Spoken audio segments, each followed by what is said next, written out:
The Department's Rapid Response Service have worked with those who are affected and are very keen to do more. And I will personally make sure that he is put in touch with my colleagues in the Department so that he can help facilitate that too. More broadly, I would say to the Honourable Gentleman that, like many industrial communities, his constituency deserves more good jobs. Our industrial strategy will help lead the way on that, as will the Chancellor's investment plan set out in the recent spending review. And I know that if he feels that we need to do more for his constituency, he won't hold back in telling us either. Katrina Murray. Thank you, Madam Deputy Speaker. My constituent Tracy is living in local authority temporary accommodation after fleeing domestic violence. She is currently trapped on universal credit because the cost of her accommodation is way beyond anything she could earn locally by a factor of about 10 times. As a single young person, she faces years before she's likely to be allocated a flat, and is rightly concerned that future employers would question her years of unemployment and underemployment. She wants to work full-time, but is being advised not. Would the Minister agree with me we need to do something to address this cliff edge? Thank you, Madam Deputy Speaker, and I thank my honourable friend for bringing this very important case to the House. Universal credit has no fixed hours requirement, but the connection between housing costs and universal credit, as she mentions, is still a problem. So I'd be keen to look at the detail of her constituent's case. Universal credit was introduced with the promise that it would move people off benefits and into work. That clearly hasn't happened in the way that we need it to. So considerable work is underway to deal with the inadequacies of the mess that the Conservative government left us. Richard Holden. Thank you very much indeed, Madam Deputy Speaker. There are 300 more people on out-of-work benefits in Basildon and Billericay than there were 12 months ago. Local businesses tell me that it's the business rates gone up under the Labour government, the national insurance tax that's gone up under the Labour government, and taxes on investment for the long term that have gone up under the Labour government. Does the Minister agree, or has she got another explanation as to why 300 more of my constituents are unemployed than 12 months ago? Thank you, Madam Deputy Speaker. Our department is determined to serve businesses well, and if he would like to help his local job centre do that and get good jobs into the job centre so that we can help his constituents, I'm sure that I can facilitate that. However, what he should be aware of is that employment is up and inactivity is down. We are moving towards an 80% employment rate, and the Chancellor's investment plans, as she set out in the spending review, will help us move towards that. Alison Bennett. Madam Deputy Speaker, the Government's proposals to change benefits have a compound consequence for people wanting to stay in work. For example, the Department has said that 95,000 working-age claimants receive both carers allowance and, under the proposals, would lose their PIP that they receive. Does the Minister agree that these proposals are actually going to make it harder for people to stay in work rather than easier, as they claim? Thank you, Madam Deputy Speaker, and I thank the Honourable Lady for her question. As the Secretary of State set out some moments ago, we are introducing the biggest ever improvement to employment support that this country has known, and we will make sure that people receive the help that they need to get into work and to stay in work. Sarah Green. Question number 7, Madam Deputy Speaker. Thank you, Madam Deputy Speaker. The issue of economic abuse through the Child Maintenance Service is a very serious one which this government is looking to urgently address. I'm pleased to say that a response to the Child Maintenance Improving the Collection and Transfer of Payments consultation was published earlier today. We intend to reform the CMS into a single service type where the CMS collects and transfers all payments. This reform will drastically reduce opportunities for domestic abuse throughout the service and make sure money gets to the children who need it. This change alone, Madam Deputy Speaker, we estimate could lift more than 20,000 children out of poverty. Madam Deputy Speaker, and I thank the Minister for his response. I have too many constituents where financial abuse is effectively being perpetuated and facilitated by the Child Maintenance Service, and I had secured a meeting with the relevant minister in the other place which has been postponed. So could the Minister help me secure a date for that meeting, as I'm sure he'll agree if it's the system that's at fault, it needs to change. Thank you, Madam Deputy Speaker, and I hope the honourable member has heard me say that we concur with the need for change. We've announced changes in the right direction today. I will, of course, pick up with my fellow minister around securing that meeting for her. I do know they've been in protracted talks already about arranging that. I will make sure it happens. Mr McAllister. Thank you, Madam Deputy Speaker. My Western Bartonshire constituent Deborah should receive monthly child maintenance payments for her daughter.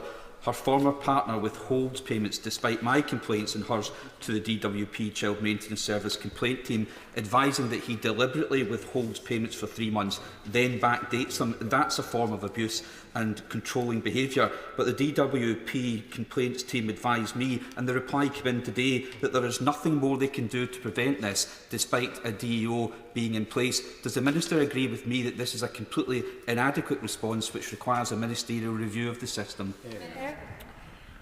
Well, I'm sorry to hear about the case that my honourable friend highlights. He will have heard the reform that I announced earlier. I absolutely understand why he wants to raise this issue for his constituent, and if he'd like to meet with me to discuss it further, I'd be very happy to do so. Anna Geldard.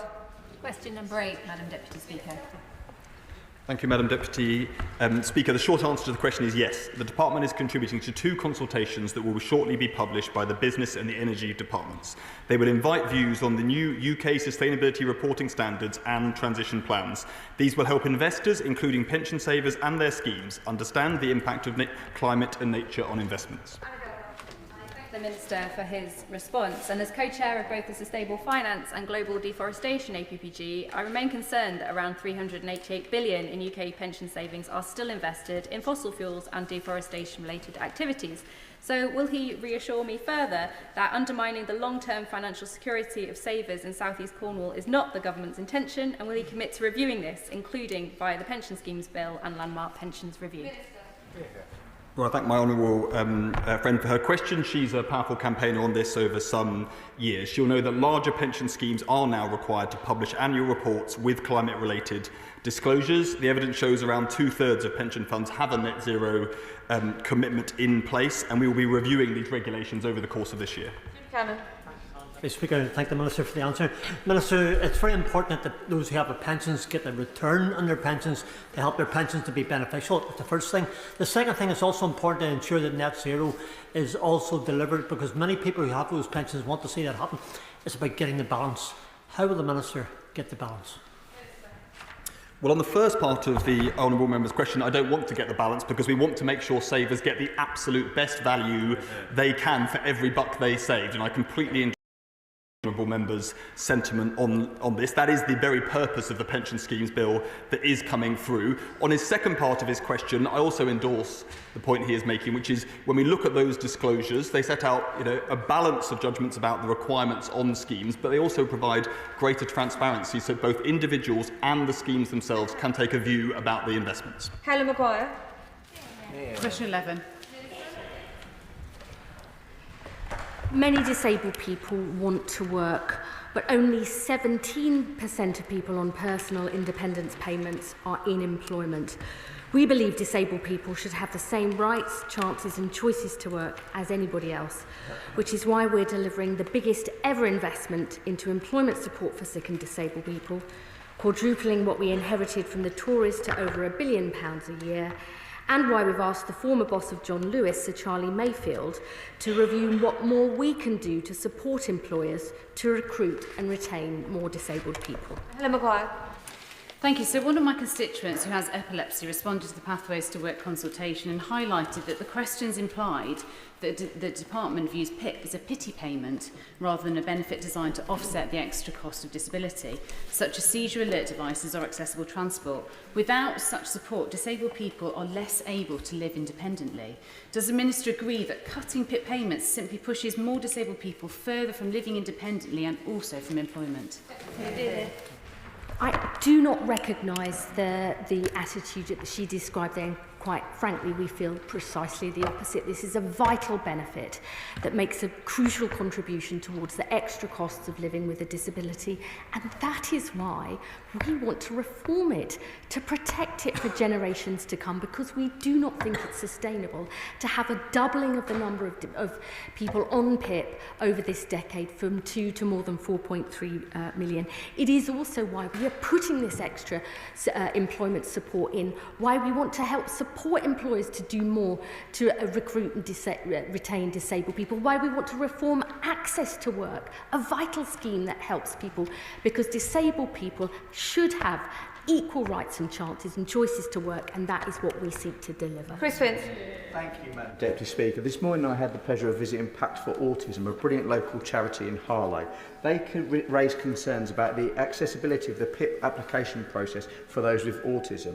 As the department looks to reform this process, can I ask this be considered?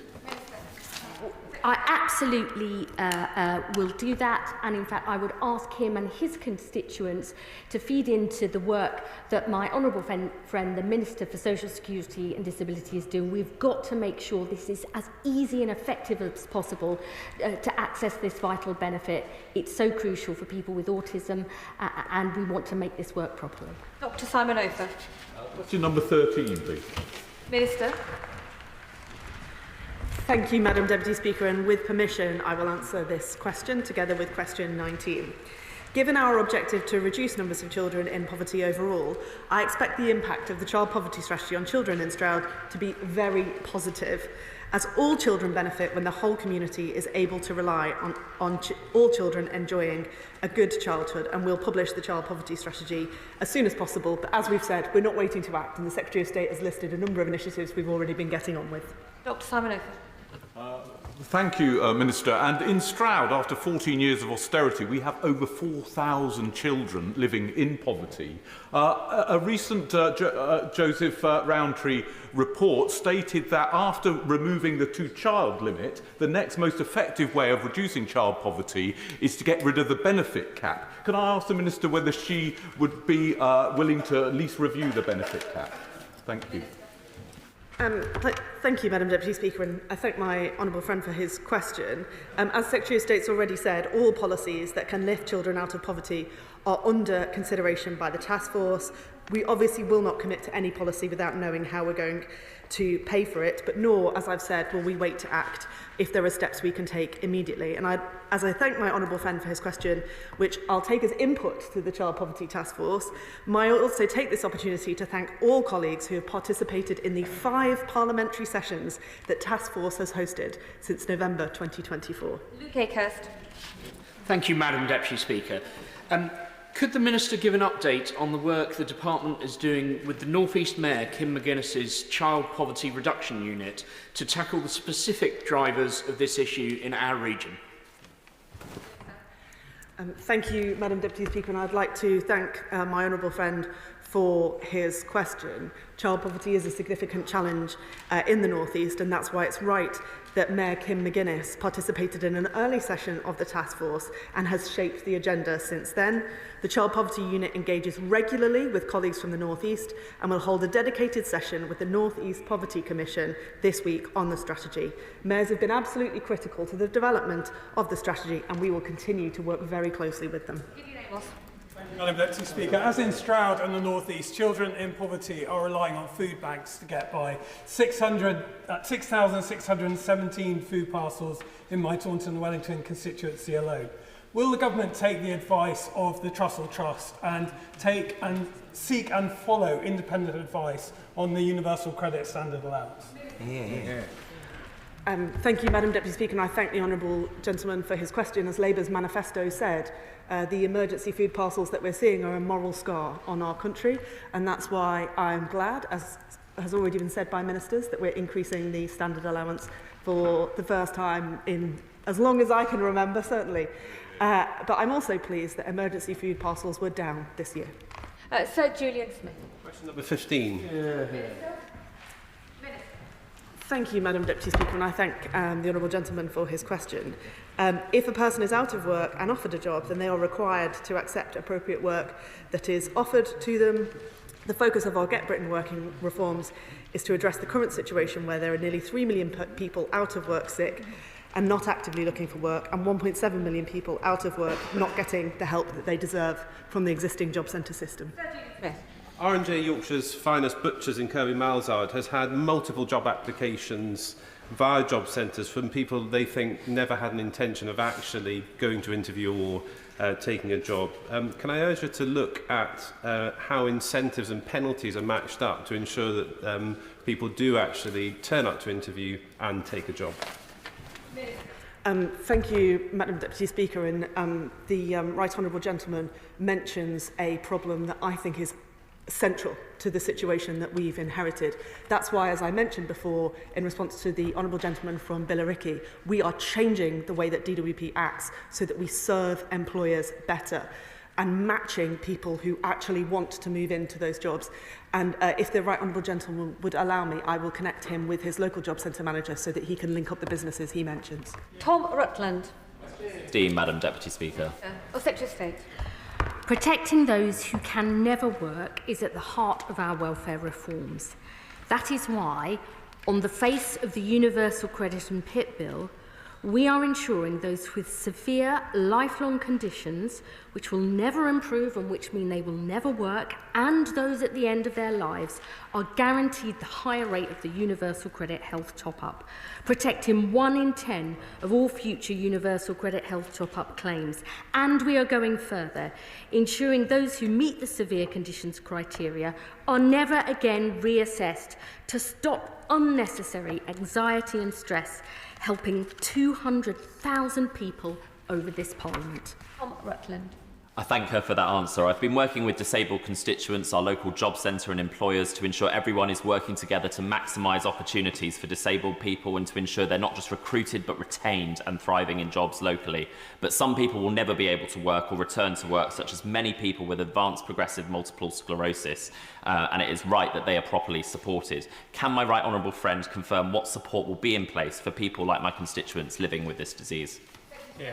I'm very grateful to him for raising this question, and I'd like to thank him for the work that he's doing locally. As I said in my answer, those people with severe lifelong conditions, progressive conditions that will never improve and which mean they will never work, will be protected, and even more importantly, they will never again be reassessed for their benefits, removing that unnecessary and unacceptable anxiety and stress and giving them the dignity and security they deserve. Shawkat Adam.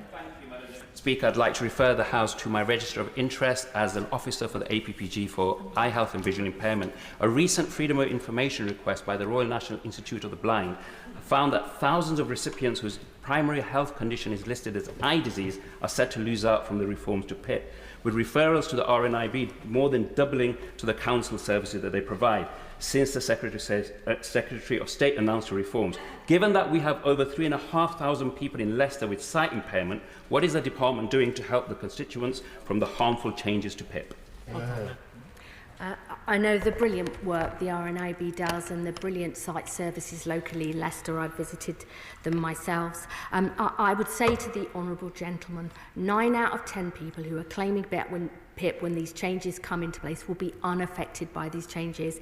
And actually, we are going to see 750,000 more people claiming PIP by the end of this Parliament compared to when we were elected, and spending will still be, even with these changes, £8 billion higher. We're now going on to topical questions, and I call Callum Anderson. Madam Deputy Speaker. Secretary of State.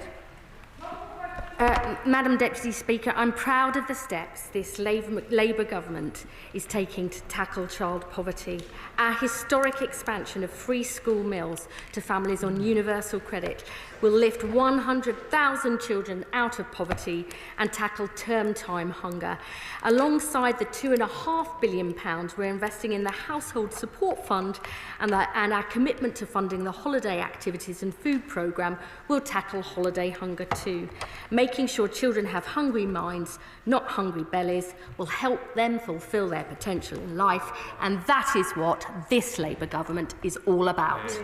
Callum Anderson. Thank you. Closing the disability employment gap is a matter of opportunity for disabled people in the Buckingham and Bletchley constituency. I recently visited M&M Supplies, a standout company in Bletchley, not only for its many exporting successes, but because a quarter of its workforce are adults with learning disabilities and difficulties. And that's thanks mainly to the vision of Managing Director Frank Purcell, who works with organisations like MK-SNAP to run a work experience programme for adults with disabilities. And what assurances can my right honourable friend give me that this government is committed to working with employers to ensure that no disabled people in my constituency are written off? I'd like to congratulate the fantastic work he's described in his constituency. I recently myself visited an incredible supported internship programme that helps young people with learning disabilities to get work and stay in work, including in our local NHS and with a local hotel, Voco, in the heart of Leicester. This government is determined to tackle the disability employment gap, which fell under the last Labour government but stalled under the Tories. We are going to turn this round with the biggest ever investment into employment support, introducing mandatory disability pay gap reporting, and looking at what more we can do to support brilliant employers like the one he's described to recruit and retain more disabled people. Shadow Secretary Helen Whately. Thank you, Madam Deputy Speaker. More than half of new health and disability benefit claims are now for mental health. Yet under the government's welfare cuts bill, PIP could be stripped from 3/4 of claimants with arthritis and 2/3 of those with heart disease, but fewer than half of those with anxiety. Does the right honourable lady believe that this is the right decision? I mean, I'm afraid I have great personal respect for the honourable lady, but she really needs to make up her mind. First, she says our proposals are too late. Then she says they're rushed. She criticises us for being cruel, and then she says they're going to vote against our bill because it doesn't go far enough. But her deputy has let the cat out of the bag, saying in a recent Westminster Hall debate, I'm not able to tell you exactly what we would do. The truth is they're a broken party with no ideas, let alone a strategy, and unless they change course, they've got no future either. Shadow Secretary Helen Whately. Goodness me, I did actually ask the right honourable lady quite a serious question. That was a very disappointing answer. However, she and I are in agreement that the benefits bill needs to come down, and that will need real reform of the system. So why is she pressing ahead in a panic with her half-baked cuts rather than doing the job properly? We would support a proper rethink on which conditions should get what help, and a better system for people struggling with mental health or neurodiversity would be better off in work than parked on benefits. Why didn't she make that part of her plan? Let me tell you what we're doing to improve mental health support for people in this country and make sure it's treated as equally important to physical health. We've made significant progress towards recruiting the additional 8,500 mental health workers we said we'd do in our manifesto to reduce delays and provide support. We've confirmed funding to help an extra 380,000 patients get access to talking therapies, and we are investing the biggest ever amount of support into investment into employment support for sick and disabled people. And I would say to the honourable lady, when she left 2.8 million people out of work due to long-term sickness and 1 million young people not in education employment training, it's about time she apologised to the country and made up her mind about whether she'll back our reforms. A reminder, topical questions and answers should be short. Graham Downey. Thank you, Madam Deputy Speaker. My constituent Nicola Smith works for NHS Fife, but like many people across the country is not paid on the same date each month. This leads to incorrect calculations for her husband Stephen's universal credit, often leaving the family without a payment or being sanctioned before the system catches up the following month, and I'm aware of thousands of others in a similar position. What reassurance can the Minister provide that she is addressing these issues, ensuring smooth and fair payment for NHS workers and their families on universal credit, and will she meet with me to discuss this issue in more detail? We are reviewing universal credit to ensure it makes work pay and tackles poverty, looking at exactly the kind of problem that my honourable friend highlights. I'd be delighted to meet him and to discuss it. Of course, Nicola and Stephen and all 7,000 households claiming universal credit in his constituency will benefit from the standard allowance increase in the bill being debated next week, the biggest increase in the headline rate of benefits since at least 1980. John Mill. Thank you, Madam Deputy Speaker. In her March Green paper, the Secretary of State promised to provide an additional $1 billion in funding to help benefit claimants back into work. But only $400 million has actually been allocated, and even that won't come until 28-29.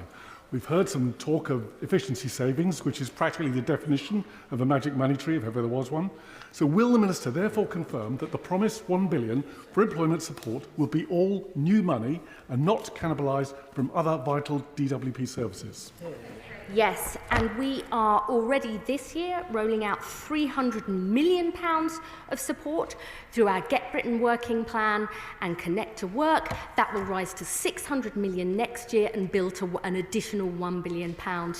This is the biggest ever investment into employment support for sick and disabled people because we believe work is the route out of poverty and to build dignity and a better life for those who can work whilst protecting those who cannot. Dixon. Thank you, Madam Deputy Speaker. Child poverty in my Dartford constituency grew from 12.4% in 2015 to 15.5% in 2024. Huge growth under the last government. With the Child Poverty Task Force due to report soon, can ministers assure me and my Dartford constituents that child poverty at the end of this Parliament will be lower than it was when it began? Yes, I can. That is a firm commitment from me personally and indeed from the Prime Minister. We've made a start on that work. Our expansion of free school meals to children in all households on universal credit will benefit, I think, around 6,500 children in his constituency. We're helping more people into work, which is the best way to tackle poverty in the long term. We've got a long way to go, but we are absolutely committed to bringing those numbers down. Andrew Morello. Deputy Speaker, 40% of people in West Dorset who are in receipt of personal independence payments received the highest level of support. Many are extremely anxious about PIP assessments being carried out over the phone rather than in person, particularly those with complex or fluctuating conditions. Will the Minister guarantee that anyone who wants an in-person assessment will receive one? Yes, we absolutely want that to happen and indeed want to record these assessments as standard to make sure claimants have confidence in what is being done. I know this is an issue that causes huge anxiety amongst my constituents. Too many decisions take too long and are overturned, and we want to deal with these problems head on. Josh McAllister. When the under 25 universal credit rate was first introduced, the justification for it was that young people were more likely to be living at home, but there is a group, care experienced young people, for whom that is often not the case, and a transformational decision by this government would be to build on the work we're already doing with the Child Wellbeing Bill and the decisions at the Spending Review to see if we could go further and make this change for this very important group of young people. Well, Madam Deputy Speaker, I commend all my honourable friend's work on this with his seminal 2022 independent review. He's right that care leavers need support as they move to independent living. DWP exempts care leavers at the moment from the shared accommodation rate and provides support towards sustained employment and career progression, and we will certainly consider if there's more we can do. Andrew Rosendale, not here. Victoria Collins. Speaker. Emma from Tring is one of my constituents who said that these changes in disability benefits will mean that she will have to come out of a career in the NHS. So what does the Secretary of State have to say to those who are terrified about losing their work after changes to disability allowance? 9 out of 10 people who are on PIP when these changes come in will be unaffected by the end of this Parliament. Anybody who is, they will keep that benefit for 3 months. That is the longest transitional protections, I think, ever, and certainly 3 times as long as when we moved from DLA to PIP. But I would say there is a really important fund, Access to Work, that is there precisely to help anybody who needs that sort of support to get into work. And we will guarantee that during those 3 months, anyone who is affected who uses their PIP for work, they will get access to an advisor who will help them apply for access to work, because it is so important that we support them. Rachel Maskell. Thank you, Madam Deputy Speaker. With 800,000 not going to be in receipt of PIP by 29/30, we have to be honest in this House. And I think we all know, don't we, that many of those people are just not able to access the healthcare that they need, mental health, neurodiversity and physical health. And as a result of that, they won't be able to work, but they will be pushed into poverty because of these reforms. Will she please, please, please pause these reforms to ensure that these people that desperately need health needs aren't also forced into poverty? My honourable friend will know that this Labour government is investing billions extra into the NHS precisely so we can drive down waits for vital operations and increase the number of people getting mental health treatments. It is also the case that good work is good for physical and mental health. There's very clear evidence on that, and that is one of the things we know we can achieve with that £1 billion extra a year employment support. Dr. Blackman. Matching the Scottish Child Payment by raising the child element of universal credit would bring more than 500,000 children out of poverty. The Secretary of State has been clear that there are a lot of issues that are being considered as part of the Child Poverty Task Force. Would raising the child element of universal credit to the level of the Scottish Child Payment be one of those matters? Thank you, Madam Deputy Speaker, and I thank the Honourable Lady for her question. And at risk of boring the House, all levers are very much on the table when it comes to getting our kids out of poverty. Taylor. Madam Deputy Speaker, a single parent in my constituency has worked full-time for over 20 years, but is now in personal crisis because Universal Credit are unable to reimburse childcare costs she's paid in advance. I hope the Minister agrees that this is deeply unfair. Despite her working incredibly hard, she is left short every month. Can the Minister set out ways in which the Government is supporting hard-working women with childcare needs? Well, my honourable friend's constituent will benefit from the big increase in the Universal Credit Standard Allowance we've talked about, and also from free school meals for her children. But somebody who starts work or increases their hours may also be eligible for support with upfront childcare costs. The Flexible Support Fund can award the full cost for up to a month of fees to a childcare provider in advance of the care being delivered. So that may be an option for his constituent. Thank you, Madam Deputy Speaker. At the weekend, Vivergo and NSYS workers learnt that UK negotiators had successfully protected the UK bioethanol industry until President Trump called the Prime Minister and he sold out that industry and allowed GM bioethanol to flood the market and put all those jobs at risk. What can the Secretary of State tell those workers who feel they've been sold out by a Prime Minister when negotiators had successfully protected an industry of the future? Thank you, Madam Deputy Speaker, and I thank the Honourable Gentleman for his question. This government will always have the backs of working people, and I believe that there's a statement shortly on our modern industrial strategy, and I know that business department ministers will be extremely engaged in the point that he just raised.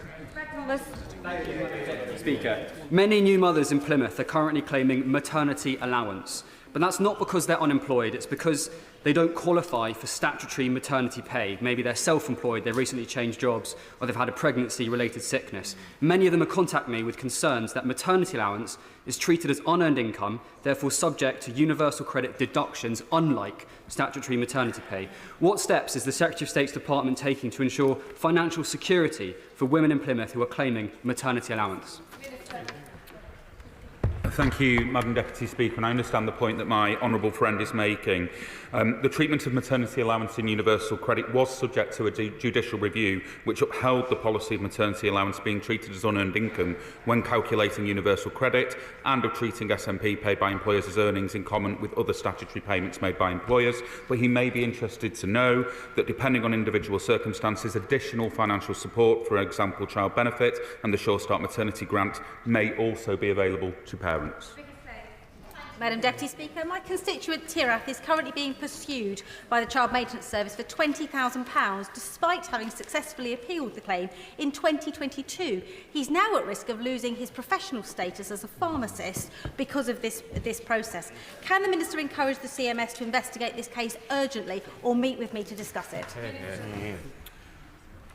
Thank you, Madam Deputy Speaker. And I'm very sorry to hear of the honourable member's constituents' plight. If she would like a meeting with me, I am very, very happy to give her that, and also to look into it as she suggests. Chair Debbie Abrahams. Madam Deputy Speaker. Previous changes in eligibility to disability benefits has resulted in significant adverse health impacts, including in 2010 an additional 600 suicides, and in 2017 130,000 more people with new onset mental health conditions. So what estimates has the government undertaken in terms of the impacts on health of the UC and PIP bill due for second reading next week? Minister. Well, Madam Deputy Speaker, I'm looking forward to answering questions about these matters in front of the committee on Wednesday morning. What I'd say to her is that we are working very closely with the Department of Health and Social Care to ensure that the health and care needs of people losing benefits as a result of this process are met. Sir Julian Lewis. Do ministers agree with the recent estimate by the Trussell Trust that the weekly cost of basic essentials are £120 for a single person and £205 for a couple? Thank you, Madam Deputy Speaker. And through the Child Poverty Task Force, we have been looking at the issues of incomes versus expenditures. We are taking steps where we're able to urgently, but we'll have more to say about that shortly.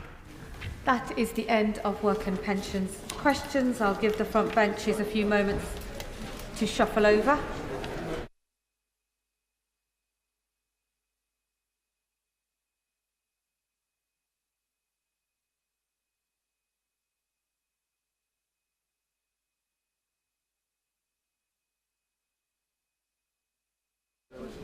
We now come on to the first statement on the Middle East, and I call the Foreign Secretary David Lammy. Well, with permission, Madam Deputy Speaker, I'll make a statement on the Israel-Iran conflict. Since I last updated the House, the United States has struck 3 Iranian nuclear sites at Esfahan, Natanz and Fordo. Defence Secretary Pete Hesketh has said their action was intentionally limited. Britain was not involved in these strikes, just as Britain was not involved in Israel's operations. But Britain has long had concerns about Iran's nuclear programme. Iran can never have a nuclear weapon. The United States has now taken action to alleviate that threat. A nuclear-armed Iran would endanger the immediate region and threaten the global community. This is a perilous moment in the Middle East, Madam Deputy Speaker. Waves of strikes between Israel and Iran have now lasted for 10 days, continuing overnight. I know the whole House will have in their thoughts the many civilians impacted by the fighting. I can confirm today this includes 1 British national injured in Israel. We've reached out to offer consular support. Madam Deputy Speaker, Iran has consistently failed to reassure the world that it was not pursuing a nuclear weapon. The House will recall Prime Minister Gordon Brown calling out Iran for perpetrating serial deception over years after exposure of the fortified Fordo nuclear site. Today, their enriched uranium stockpile is 40 times the JCPOA limit. Iran is enriching at 60%. Typically, a commercial nuclear reactor like that at Sizewell operates with uranium enriched at between 3 and 5%. Iran lacks any civilian justification for this level of nuclear activity, and the International Atomic Energy Agency Board of Governors has declared Iran in breach of their nuclear non-proliferation obligations. Mr. Speaker, as we respond to this fast-moving situation, our first priority remains the welfare of British nationals in Iran and Israel, and our staff on the ground. Our crisis teams in London and the region have been working round the clock. Israel has put restrictions on its airspace since Friday the 13th of June. The British Embassy in Tel Aviv and British Consulate in Jerusalem are open. All our diplomats remain in place, supporting British nationals. and we have bolstered the embassy in Tel Aviv with a rapid deployment team from the UK. We have been working closely with the Israeli authorities to prepare flights to evacuate vulnerable British nationals and their dependents. Yesterday, we launched a booking portal for British nationals. Today, as soon as it was possible to enter airspace, Mr. Speaker, I can confirm to the House that a Royal Air Force A400 has flown in to Tel Aviv and taken 63 British nationals and their dependents to Cyprus, from where they will be brought home this evening. Further flights will follow in the coming days, security allowing. We will prioritise those with greatest need and contact those allocated a seat directly. We will send updates on future flights to all British nationals registered with the Foreign Office, and I encourage all British nationals still in Israel and the occupied territories to register their presence so they receive our updates. These British nationals should follow instructions from the Israeli authorities. International land border crossings to Jordan and Egypt are open, and commercial flights continue from both those countries. Consular teams are on hand to assist British nationals who have crossed the border. In Iran, airspace remains closed and there has been a near total internet shutdown. Due to the security situation, we took the precautionary step last Friday of temporarily withdrawing our staff from Iran. The embassy is operating remotely, though our ability to support British nationals still in Iran is extremely limited. The House will know that the Foreign Office has advised against travel to Iran since 2019. Those seeking to cross Iran's land borders can contact the FCDO for assistance, including with additional paperwork. And British nationals in the wider region should also closely follow our travel advice. Mr. Speaker, following a US security alert for their nationals in Qatar, out of an abundance of caution, we now recommend that British nationals in Qatar shelter in place until further notice. Alongside our consular teams, Mr. Speaker, our diplomats are fully engaged in trying to end this crisis. We can and we must find a negotiated solution. The window has narrowed, but the risks of further escalation are so great and the costs so considerable for Britain and all in the region that this is the government's priority.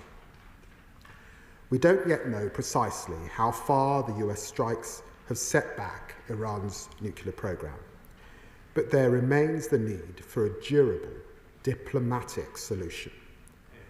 Strikes cannot destroy the knowledge Iran has acquired over several decades, nor any regime ambition to deploy that knowledge to build a nuclear weapon. That's why we've been working so intensively with the new US administration to reach a new agreement with Iran. Iran and President Trump's envoy, Steve Witkoff, held 5 rounds of negotiations. Britain joined France and Germany in 7 rounds of engagements with Iran as well. Even after the Israeli strikes, I travelled to Washington and then Geneva last week, meeting in the White House with Secretary Rubio and Witkoff. And then sitting opposite Iranian Foreign Minister Arachi in several hours of talks, pushing for Iran to accept the diplomatic off-ramp. And directly after the US strikes, we've been at the heart of a collective drive with partners to get back to negotiations. My right honourable friend, the Prime Minister, has spoken to President Trump. I have spoken to Marco Rubio and Israeli Foreign Minister Saar. We have both been in touch with European and Middle Eastern partners. And this was why I spoke again to Minister Arachi yesterday as well. My message for Tehran was clear. Take the off-ramp, dial this thing down, and negotiate with the United States seriously and immediately. The alternative is an even more destructive and far-reaching conflict which could have unpredictable consequences. Mr. Speaker, the situation presents serious risks to British interests in the region. Having moved in additional assets on a precautionary basis, force protection is at its highest levels. Be in no doubt, we are prepared to defend our personnel, our assets, and those of our allies and partners. We are closely monitoring how energy markets are responding to the conflict, and we have been extremely clear with the Iranians. Any action to blockade the Straits of Hormuz would be a monumental act of economic self-harm, making a diplomatic solution even harder. Mr. Speaker, we are also maintaining sharp focus on other conflicts in the region. First and foremost, the catastrophic plight of Gazans and the ongoing ordeal of the hostages and their loved ones, all fearing that this war leaves them forgotten. Today I met Ali Sharabi, held in chains by Iranian-backed terrorists, who was released from Hamas captivity only to discover they had murdered his family. Last week, Israeli Defense Forces recovered the bodies of 2 hostages, as well as that of Shai Levinson, an Israeli and British family killed on October the 7th, which Hamas has been cruelly keeping from their loved ones.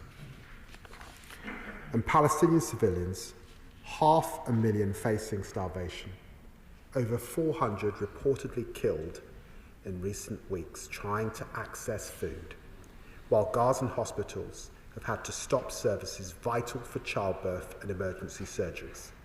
This is appalling, Mr. Speaker. It's unacceptable and it must finally end. The Israeli government must lift aid restrictions, Hamas must release all the hostages. An immediate ceasefire has never been more urgent. Mr. Speaker, the consequences of the current situation are hard to predict. History can offer us no guide after events unprecedented in the region. The government has sought to react quickly to the twists and turns of recent weeks while maintaining focus on where British interests lie. A lasting end to Iran's nuclear programme, a de-escalation of tensions, and security for our people across the region. We will continue to persevere with diplomacy. I commend this statement to the House. Shadow Secretary of State Dame Priti Patel. Thank you, Mr. Speaker. 2 weeks ago, the IAEA produced a report that was damning on the Iranian regime. Iran was not cooperating, breaching its obligations, and had over 400 kilograms of uranium enriched to 60%, far beyond any level needed for a civilian nuclear program, and enough material to create at least 9 nuclear devices. Their nuclear facilities are buried deep underground to hide their program, and all this from a despotic, authoritarian regime that represses and tortures its own people. It's committed to the annihilation of Israel, the world's only Jewish state, and is responsible for so much of the suffering in the region through its sponsorship of terrorist proxies. It is supporting Putin in its illegal war against Ukraine and is involved in plots and activities to undermine our national security here at home on a daily basis. Mr. Speaker, it is for these reasons and many, many more that the Iranian regime must never be allowed to have nuclear weapons. That is why we stand with those working to stop them. As His Majesty's opposition, the House will know that we will always put the defence and security of our country first. And that's why we will work constructively with the government to secure the protection of British people and our national interests. We will support the government when they're doing the right thing, but also question, challenge and press ministers to go further when we think more needs to be done to safeguard our interests. It is in that spirit of constructive scrutiny, in the national interest, that I put these questions and points to the Foreign Secretary. Firstly, British nationals and dual nationals continue to be stranded in Israel and the Middle East due to airbase closures. Now, I've written to the Foreign Secretary about this matter and note the progress with today's flight, and I do want to thank the Foreign Office for the work they've been doing with many families who I've been in touch with as well, who have been able to get on that flight today. So can the Foreign Secretary tell us how many British nationals may need to be repatriated? What resources are being deployed to support those efforts? Is there enough capacity to match the numbers that is needed to leave? And why does it seem that the US and other European countries were ahead of us in their operational planning to bring back their citizens? The Foreign Secretary has mentioned the US Embassy advice, and now he's given advice to British nationals in Qatar today. Will there be any further notifications for other British nationals in GCC states? Second, on Iran's nuclear programme, the Foreign Secretary on radio this morning could not say how effective the weekend strikes were, and I understand that will take time to get information. But if more strikes are planned to further degrade Iran's nuclear capacities, will the government consider supporting these? The government has not taken a clear position on the actions that the US and Israel have taken, but we have seen reports of the apparent legal advice from the Attorney General cautioning against UK involvement. And while I appreciate that the Foreign Secretary cannot comment on any legal advice, does the government have a position on the lawfulness of these strikes? And does he welcome the ends as well as the means to achieve this? Does he share my cynicism about Iran's attempt to cloak itself in the UN Charter? That's the same UN Charter it has undermined with its brutality for decades. And can the Foreign Secretary confirm if the US will be permitted to take action from Diego Garcia should future strikes on Iran be needed or actions to defend Israel? Or does the government think that there are legal barriers to the US in doing so? Third, with heightened tensions in the region, can the Foreign Secretary give an update on what further steps are being undertaken to safeguard British military assets in the region and our partners from any unwise military action taken by the Iranian regime? And I say this considering the reports that we heard about over the weekend with the arrest of a suspected Iranian spy plot targeting our base in Cyprus. Are we now stepping up efforts to protect bases? Fourth, what steps are being taken across government and with our police, counter-terrorism, security services to reassess the domestic threat levels? The Foreign Secretary cannot go into operational details, so can he give assurance on the robust action and disruptions to any potential Iran-backed plots that are underway? He mentioned, and rightly so, the issue of Gaza and the fact that we absolutely must work together in terms of ensuring that humanitarian aid gets to people desperately in need of aid. Can the Foreign Secretary update us on what steps he's been taking to engage with Israel to get more aid into Gaza? And does he agree that Iran must be weakened to end their ability to sponsor Hamas and other terrorists in the region? Foreign Secretary. Well, I'm very grateful, Mr. Speaker, to the tone and the cooperative context in which the Honourable Lady has made her remark, and quite rightly she has a number of questions which I will attempt to answer. But let me just begin by saying, fundamentally, we are in agreement that Iran and the regime in Iran can never have a nuclear weapon, and all of our efforts are designed to ensure that that is the case. And the whole House will understand that this is not just about Iran, the region and global security. It is because we have to remain steadfast in our commitment to not see nuclear proliferation. And if Iran got a nuclear weapon, clearly there would be others in the region that would seek to follow. And so it's a sober commitment that really begins 80 years ago that we must see to completion in relation of their ambitions. She asks about the British nationals in Israel. There are just over 4,000 British nationals that have registered their interests following our appeal last week. And we would estimate that somewhere between 15 to 25% of them indicate, this is following the pattern in previous crises in Israel and in the region, take up the offer of British assistance to leave. As she knows, the airspace has been closed, and so that offer up until this point was about getting them to the border. But I'm very pleased that that flight has landed and taken off. We hope to work with the Israeli government on further flights in the area. My understanding is that there has been a military plane that the Americans have put on for their citizens from Israel, but she will understand the uniqueness of the relationship that the United States has with America that facilitated that opening up, and I'm very pleased that we have been able to garner that same agreement today with the Israeli government. This is an ongoing and fast-moving situation. She has heard what I have advised British nationals in Qatar today, and of course we keep this under close review, and there may need to be further updates over the course of the next few days. It was important that I was in Washington, D.C., sitting with the US administration, and in that meeting with Marco Rubio and Steve Witkoff last week, it was very clear to me that all options were on the table, and President Trump had those options in front of us. I, of course, discussed with them in detail the trip that I would be making alongside my French, German, and the European High Representative in Geneva, and they were keen and hopeful that that might be successful. It was not successful.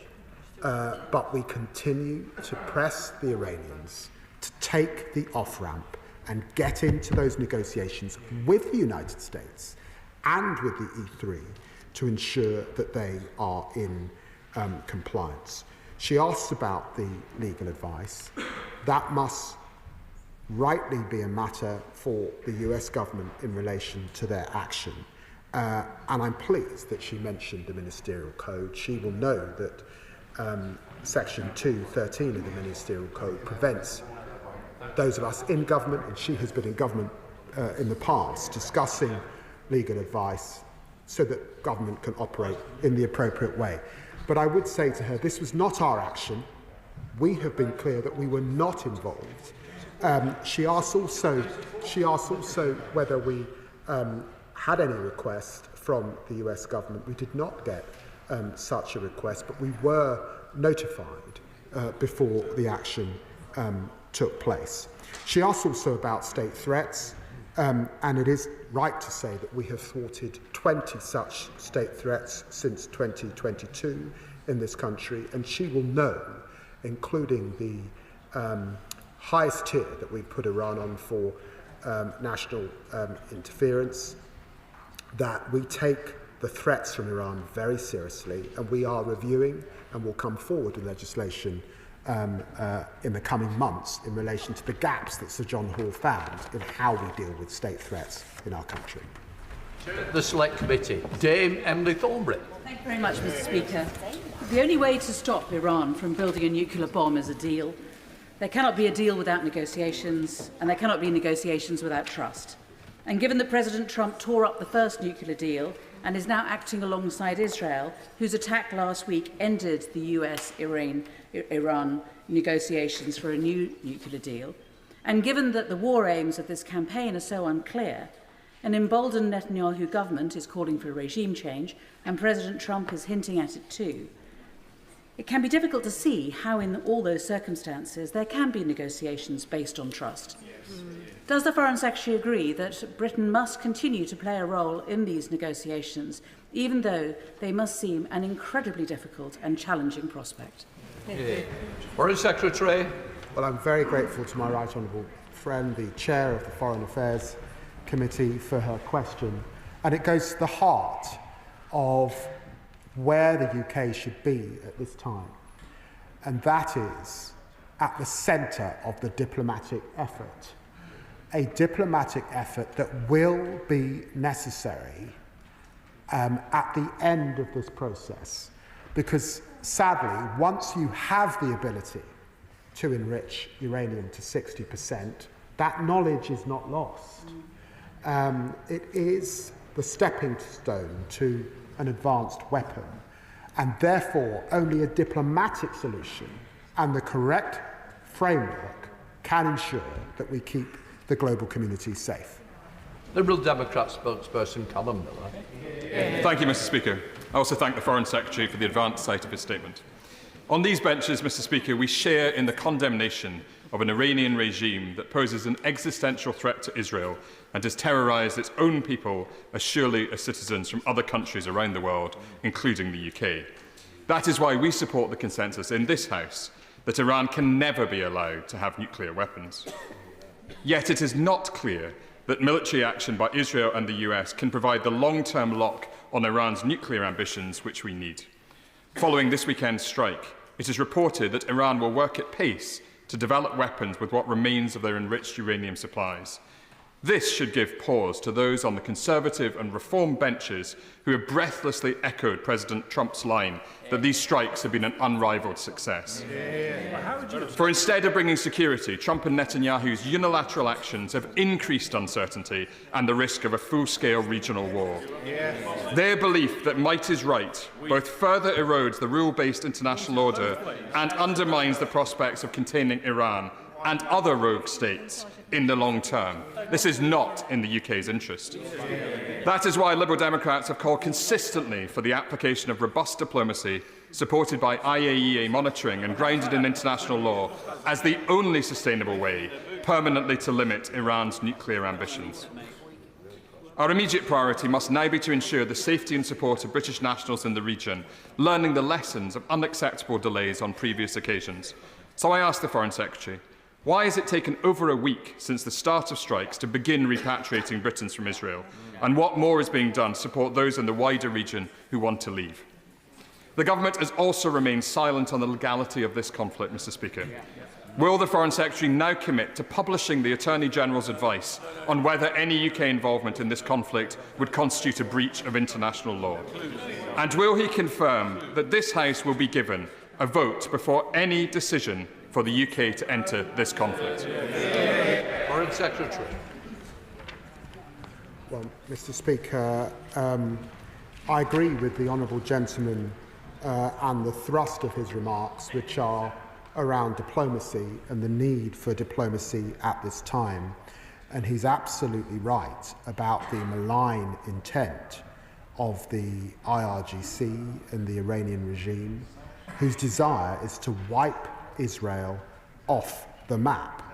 And we must stand up to that pernicious ideology.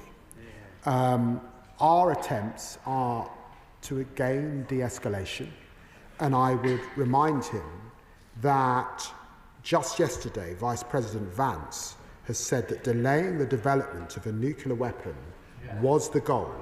We're at war with Iran's nuclear program. We're not at war with the Iranian people, and it's important to keep that in his mind's eye. He asks about British nationals.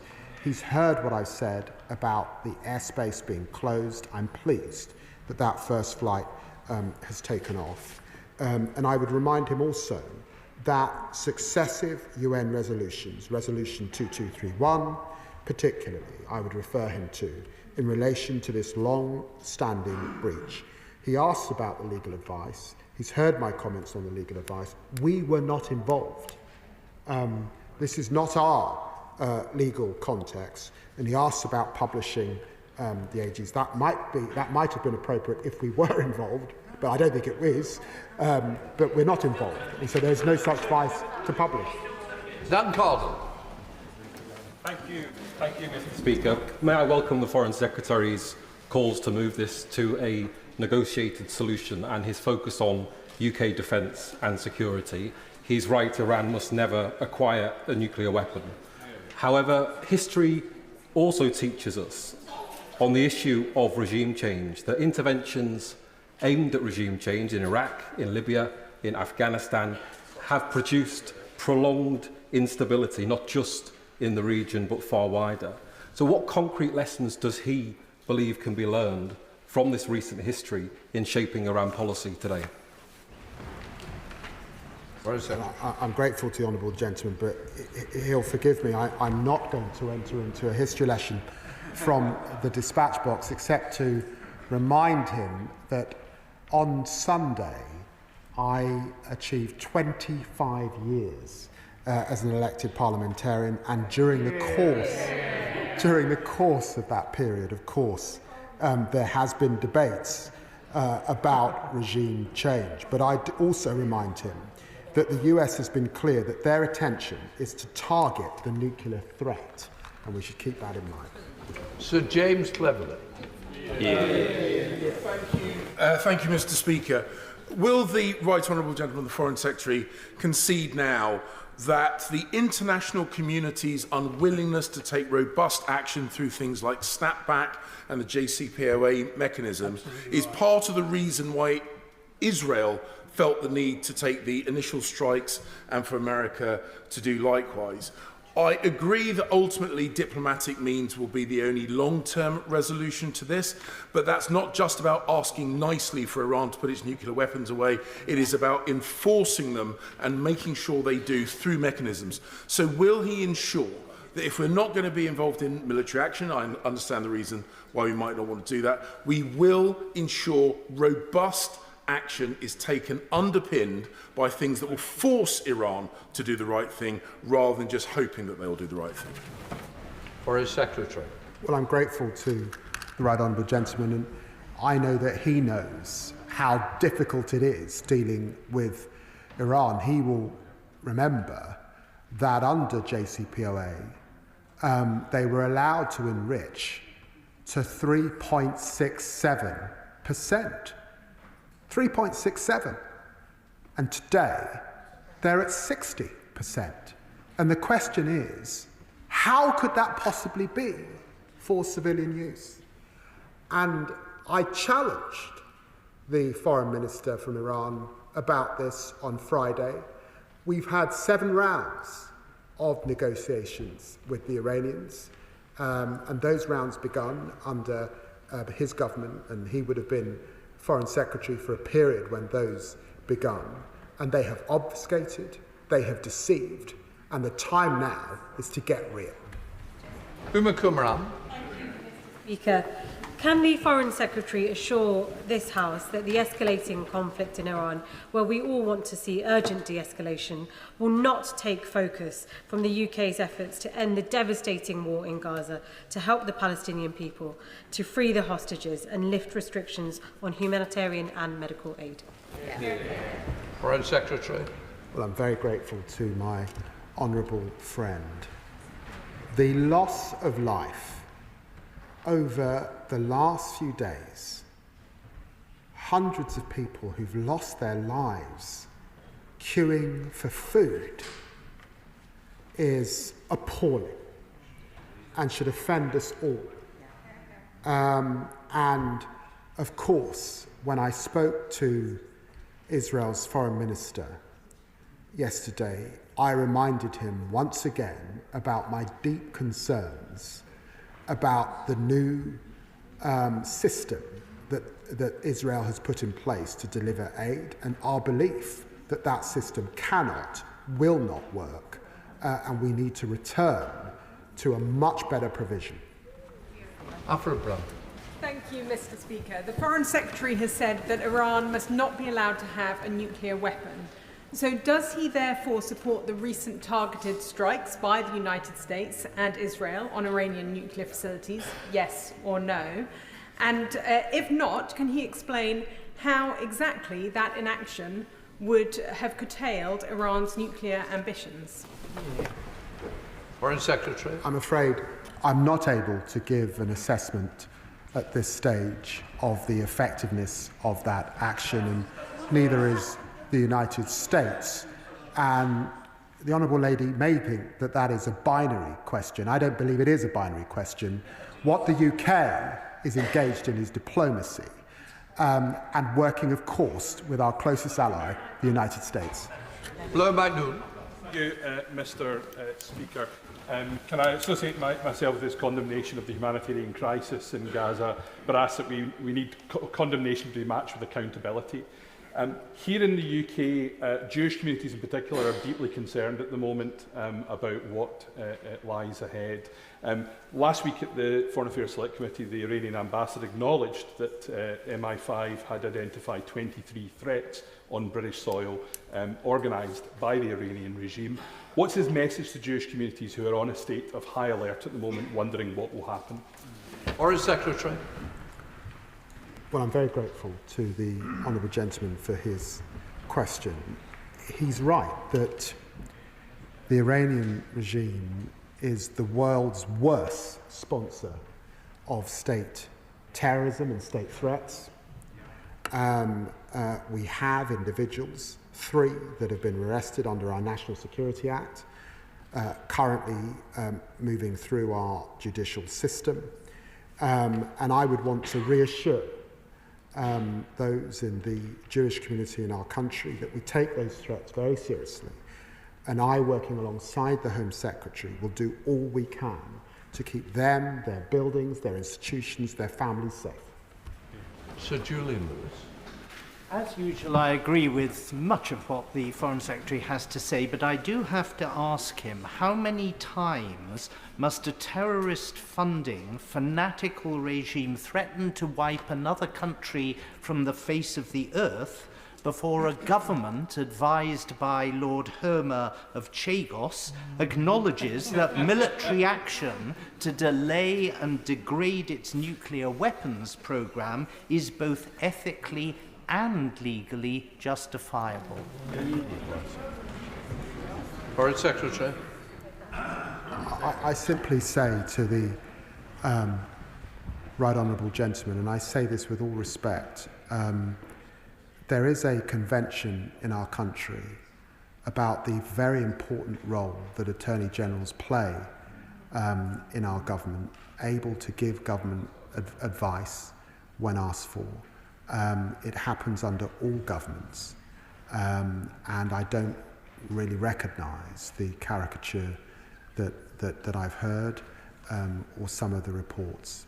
And I want to make it crystal clear, we were not involved in this action, and therefore, really, some of what's being said is wholly beyond the pale. Up to Sam Mohammed. Mr. Speaker, many of my constituents have contacted me over the weekend, fearful of the fallout of US intervention in Iran. They know, and we know, that wars do not make the world a safer place, but much more dangerous. Their concerns are not unwarranted. In 2002, Netanyahu offered a guarantee that regime change in Iraq would bring enormous positive reverberations to the region. But we now know that there was no imminent threat, and there were no evidence of weapons. The scale of the disaster, not just in Iraq, but across the region, was so profound that the Chilcot inquiry insisted any future military intervention must be met with rigorous scrutiny. Does the Foreign Secretary accept this scrutiny, and will he again provide reassurance to the House that we will not enter an endless war fuelled by provocative, reckless provocateurs? Foreign Secretary. I'm very grateful to my honourable friend, and just to say to her, I was in the House during that period in which Chilcot was making his work, and of course I'd want to reassure her that our government, and I hope all future governments here in the UK, have learnt from its findings. Brown. Thank you, Mr. Speaker. The Foreign Secretary has confirmed that Britain was not involved in the strikes on Iran. Will he also confirm whether or not the US administration sought permission to use Diego Garcia as the launch point for these strikes? If it was sought and was denied, on what basis did the Prime Minister deny permission? And if it wasn't sought, what does it say about the UK-US relationship that America would rather fly around the world from Missouri than launch from Diego Garcia? Foreign Secretary. They did not seek that advice. Elise Ballinger. Thank you, Mr. Speaker, and can I thank the Foreign Secretary for his measured approach to this crisis. In past rounds of violence, Iran has often lent on its proxies to conduct retaliation. That includes the Houthis of Yemen, who up until recently have been attacking UK and international shipping in the Red Sea. Can I ask the Foreign Secretary what steps he is taking to protect UK shipping in that area and to keep those trade routes that are so vital for our country safe? Foreign Secretary. We have seen that Iran's proxies have been considerably degraded over this period. Hezbollah, Hamas, and the Houthis held back, but still active in the Red Sea. And we will do all we can, working with partners, to protect our shipping routes. And we have been crystal clear to the Iranian regime about the Strait of Hormuz, particularly. So John Whittingdale. When the Foreign Affairs Committee met the Iranian ambassador twice last week, he claimed that the Iranian nuclear program was legal and purely civil, and he said that they wanted to negotiate. Can the Foreign Secretary say, on the basis of his numerous meetings that he has reported with the Iranian Foreign Minister, whether he gained any impression of Iran's willingness either to dismantle their nuclear program or to negotiate? Foreign Secretary. I'm very grateful for the Right Honourable Gentleman's question. It's the central question. And what I have found is inflexibility and a failure to face the seriousness with which the international community are looking at this question, to accept that we've moved on from the JCPOA, which they pulled out of back in 2019, that the focus now is on zero enrichment. Maybe they can have a civil nuclear capability, but it would have to be heavily monitored and would have to have some sort of international regime, I suspect, to be in locus with it. They have to face that seriousness now at this point. Lawrence Echelon. Thank you, Mr. Speaker, and I thank the Foreign Secretary for his statement this afternoon. And the Foreign Secretary said that I know the whole House will have in their thoughts the many civilians impacted by this fighting. I have in my thoughts the many protesters who took to the streets after the brutal and tragic killing of Mahsa Amini in 2002, September 2002. We saw those protesters coming forward, standing up against the brutal regime, and we saw people be mutilated. And the last 20 years of intervention has shown that war and wider escalation will not help these people. It will not help the ordinary Iranians who are suffering under this regime. I've received many emails from my constituents, Mr. Speaker. My constituents said the priority should be to negotiate a peaceful resolution to the conflict and not supplying weapons to either side of the conflict. Further, to support the facilitation of aid to civilians impacted by this war. Can the Foreign Secretary assure me that the UK will not act immediately to follow in on any military action, and we will urge the US and Israel to de-escalate and to avoid targeting innocent civilians? Foreign Secretary. Well, I'm very grateful to my honourable friend for mentioning Mahsa Amini, a young woman imprisoned in Iran because of her appearance, killed in police custody, 20,000 people, many of them who protested, thrown in jail as a result, and 500 who effectively were murdered and lost their lives. That's the regime that we're talking about, and she's quite right to remind the House about that this afternoon. And I would refer her to the statements I previously made about our position on diplomacy. Stephen Flynn. Thank you, Mr. Speaker. For a lot of people watching and worrying over the weekend, they'll have seen many of the hallmarks of Iraq. Yet, despite that, the Foreign Secretary can't tell us whether he believes these strikes were the right thing to do or not. The Foreign Secretary can't tell us whether he believes that these strikes were legal or not. And the Foreign Secretary has failed today to outline whether this House would be given a vote on any potential military action in this conflict. Is he purposely treating the public as fools? Foreign Secretary. I've got to say to the honourable gentleman, he may just have got a soundbite, but I'm really on the nuclear question. I'm not going to take lecturing from the honourable gentleman. I'm afraid he's got a very sorry record in relation to that very serious matter. We have been very clear that diplomacy is the way, that de-escalation is our position, That's what you pursue if you're serious about foreign policy, and I'd recommend our approach to the Honourable Gentleman. Mr. Speaker, may I first join the Foreign Secretary in thanking our brave service personnel from RAF Brize Norton for repatriating British citizens back from Tel Aviv. On this Armed Forces Week, I think we are all grateful for their courage and sacrifice. Yeah. On Iran, let's be clear about the regime. It has killed thousands upon thousands, upheld brutal suppression of democracy, rights of women and LGBT plus people. It has demonstrated a consistent intent to sponsor terrorism and act through proxies and with violence in order to destabilise the region.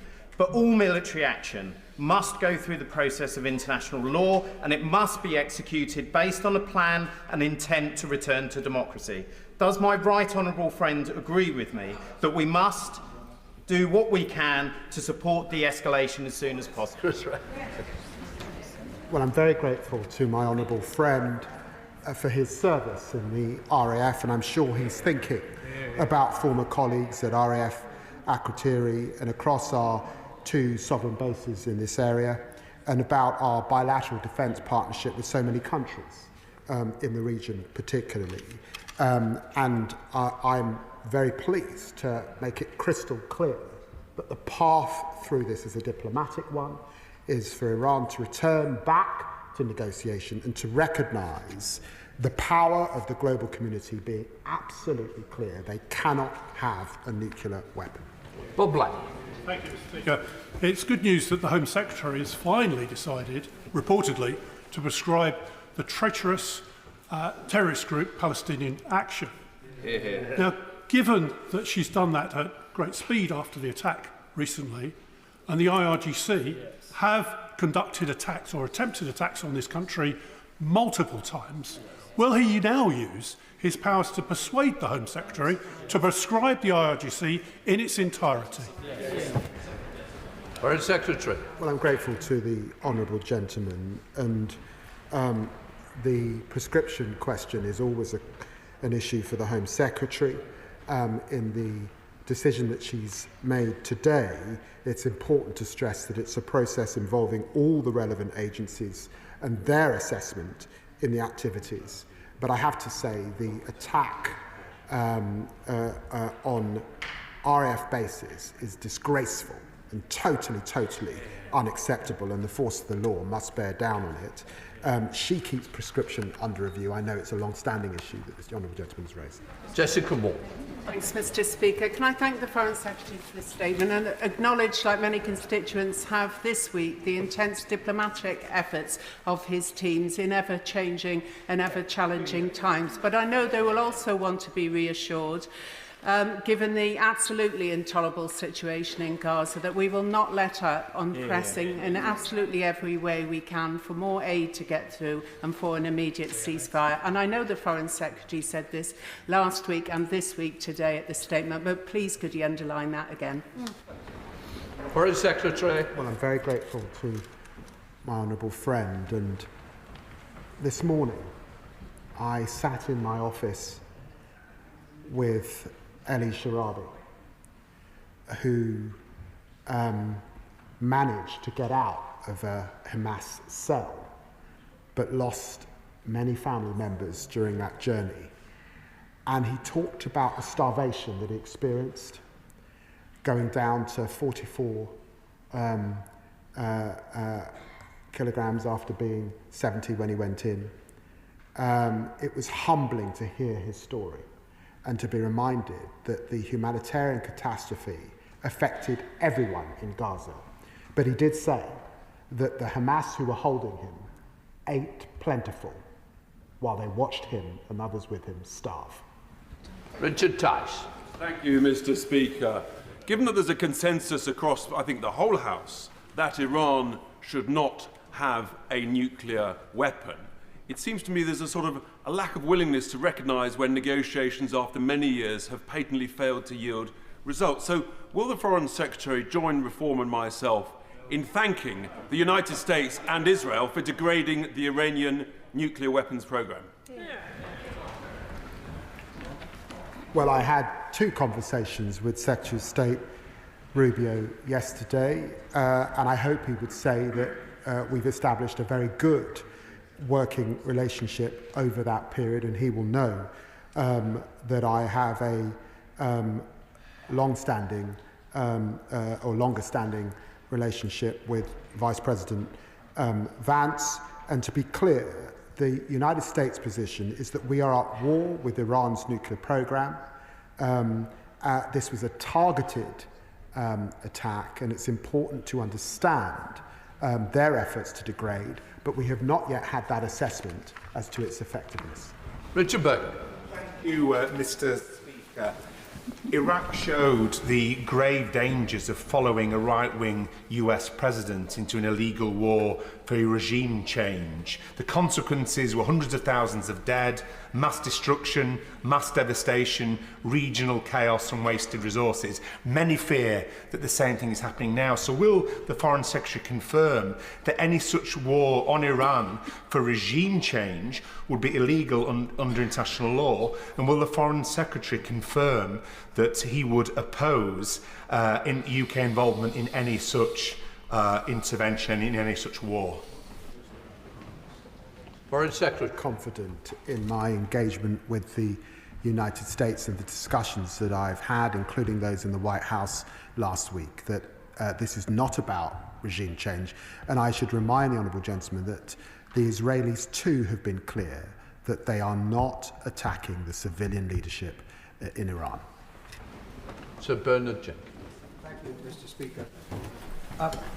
It does appear that the House agrees with the government's objective that Iran should never have nuclear weapons, but the government is prepared to will the ends, but not the means.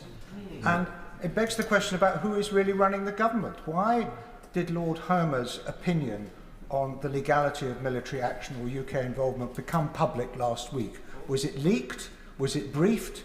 And doesn't it demonstrate that the government is paralysed and divided over this question instead of leading from the front? Foreign Secretary. No. Laura Kirk-Smith. Thank you, Mr. Speaker, and I commend the Foreign Secretary for urging calm and restraint at this troubling time. I know he's been engaging with European counterparts, notably France and Germany as the E3. But as the positions of the US and Israel and Iran harden, does the Foreign Secretary agree with me that this is a moment where our relationship with Europe as a collective force for diplomacy and peace is going to be crucial? Foreign Secretary. I'm very grateful to my honourable friend. It was important for the so-called E3, the United Kingdom, alongside Germany and France, working with the EU's High Representative to make clear our concerns about Iran's nuclear ambitions to the Iranian forum and urge him to come back to diplomacy. And then all of us were on the phone to him again after the action. Of course, there's an important role for Europe, particularly as the custodians of the JCPOA, and because we have a decision to make about whether we will in fact snap back and impose a heavy set of sanctions on Iran if they fail to comply. Alan Maguire. Thank you, Mr. Speaker. Last week and today, the Foreign Secretary said that the government's first priority is the welfare of British nationals, and I welcome this. Yet, my constituent, who was caught in Iran with her baby, received unfortunately no support from the Foreign Office and had to plead with officials at the port to evacuate to Oman. This was not a secure route, and another ferry was bombed along the way. She and her baby are now thankfully safe, but still seeking their way back to the UK without their luggage or any provisions for their baby.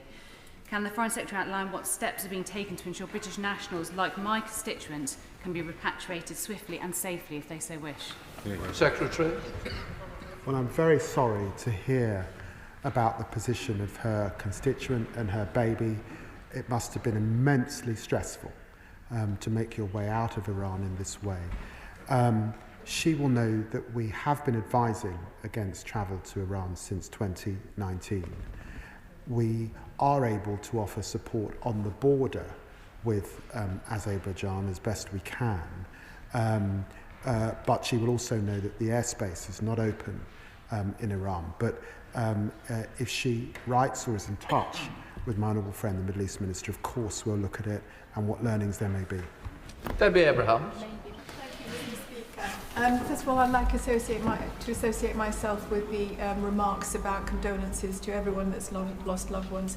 But, Mr. Speaker, we're increasingly seeing foreign leaders both flout international law, but also ignore our international rules-based system, won very hard after the Second World War. So, what is my right honourable friend doing to ensure that we can get this back on track? Well, I'm grateful to my honourable friend for the question. It was very appropriate to meet with the Iranian Foreign Minister in Geneva.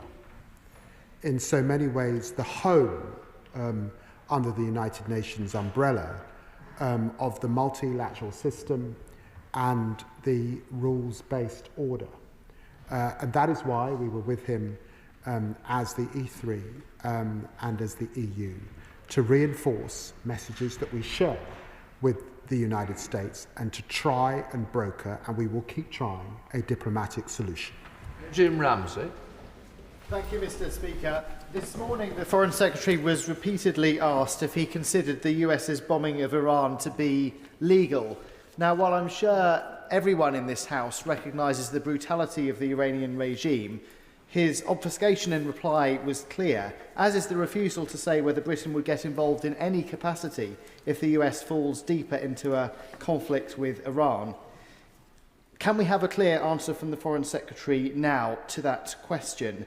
And can he clearly state that de-escalation must mean no UK involvement? Foreign Secretary. Can I just say to the honourable gentleman, we have UK nationals in the region.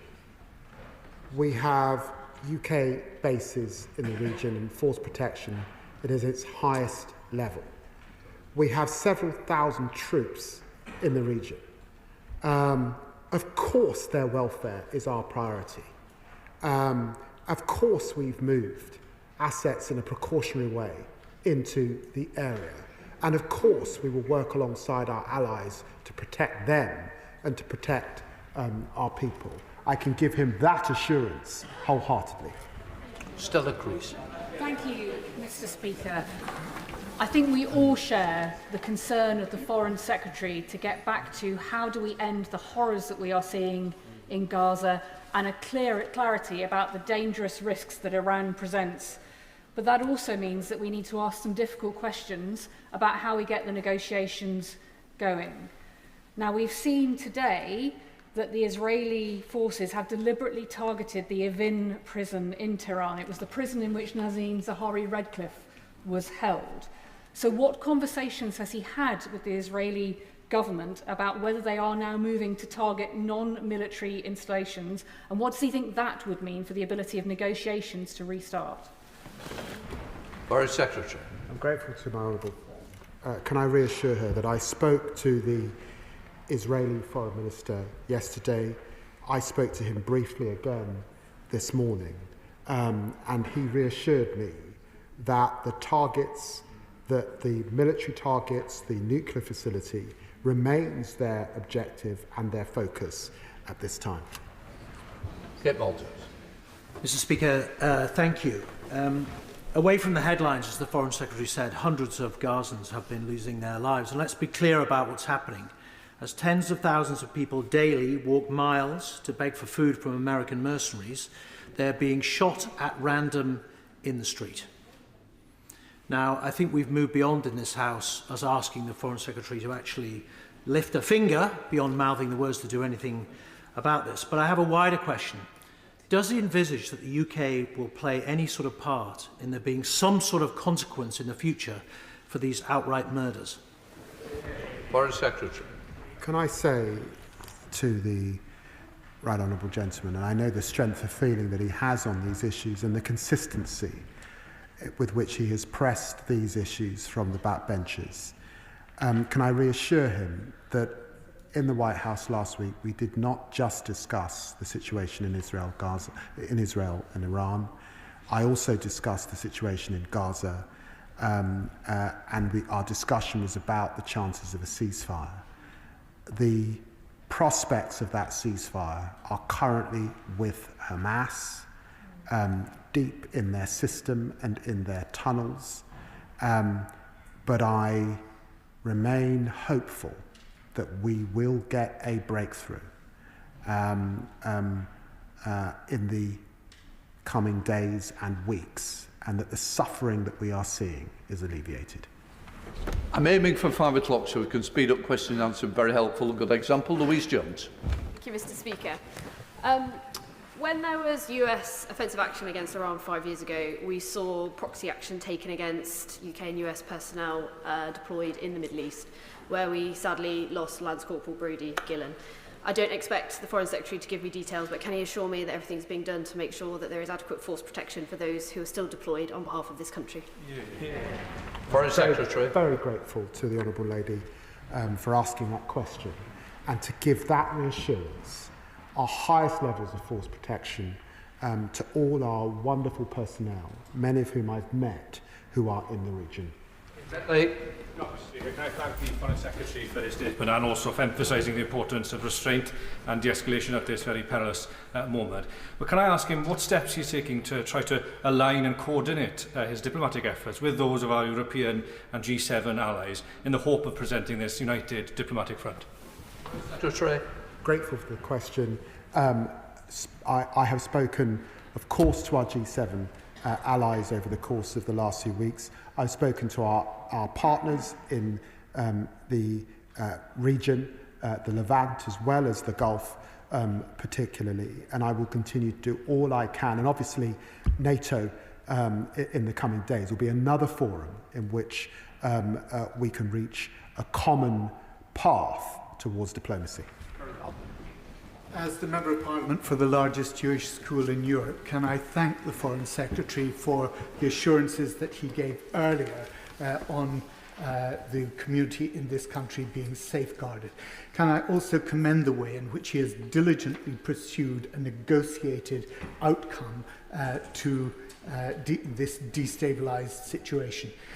He knows that it used to be said that the Israeli Prime Minister jumped to the tune of America. Now that it seems to be the other way round, what action will he take against Prime Minister Netanyahu specifically in order to stop the destabilisation of the Middle East? Foreign Secretary. Well, I'm grateful for the honourable gentleman's question. We do have disagreements with the government of Israel, and he knows that a few weeks ago we sanctioned 2 members of that government. But I remain, and the government remains, a friend of Israel, able to work at many different levels. And we recognise the contribution that has been made at this time to the degrading of proxies working on behalf of Iran, recognising that those proxies contribute to Iran being the worst actor on state threats globally. David Reid. Thank you, Mr. Speaker. If Iran chooses to close the Straits of Hormuz, which the Iranian Parliament have now voted to do, what contingency options has the Foreign Secretary worked up to protect UK national interests? Or can I assure him that these issues are, of course, under consideration in the government? All contingencies are in place, and we are in discussion with our allies about that, but it would be wrong for me to go into operational detail. Clive Lewis. Can I associate myself with the comments made across the House about the dire and despicable nature of the Iranian regime?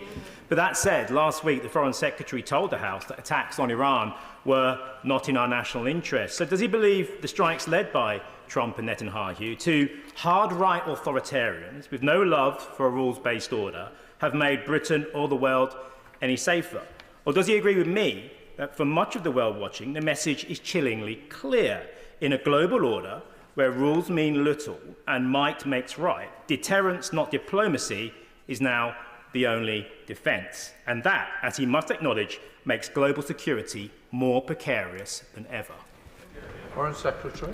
Well, I'm grateful to my honourable friend, and I recall that my honourable friend also recognises the problems of that nuclear threat and nuclear proliferation. An assessment has not been made yet of the effectiveness of that military action, but he will have heard my remarks in relation to diplomacy. That is the way now, and it will be the way when we get beyond this current crisis. Brendan Hall.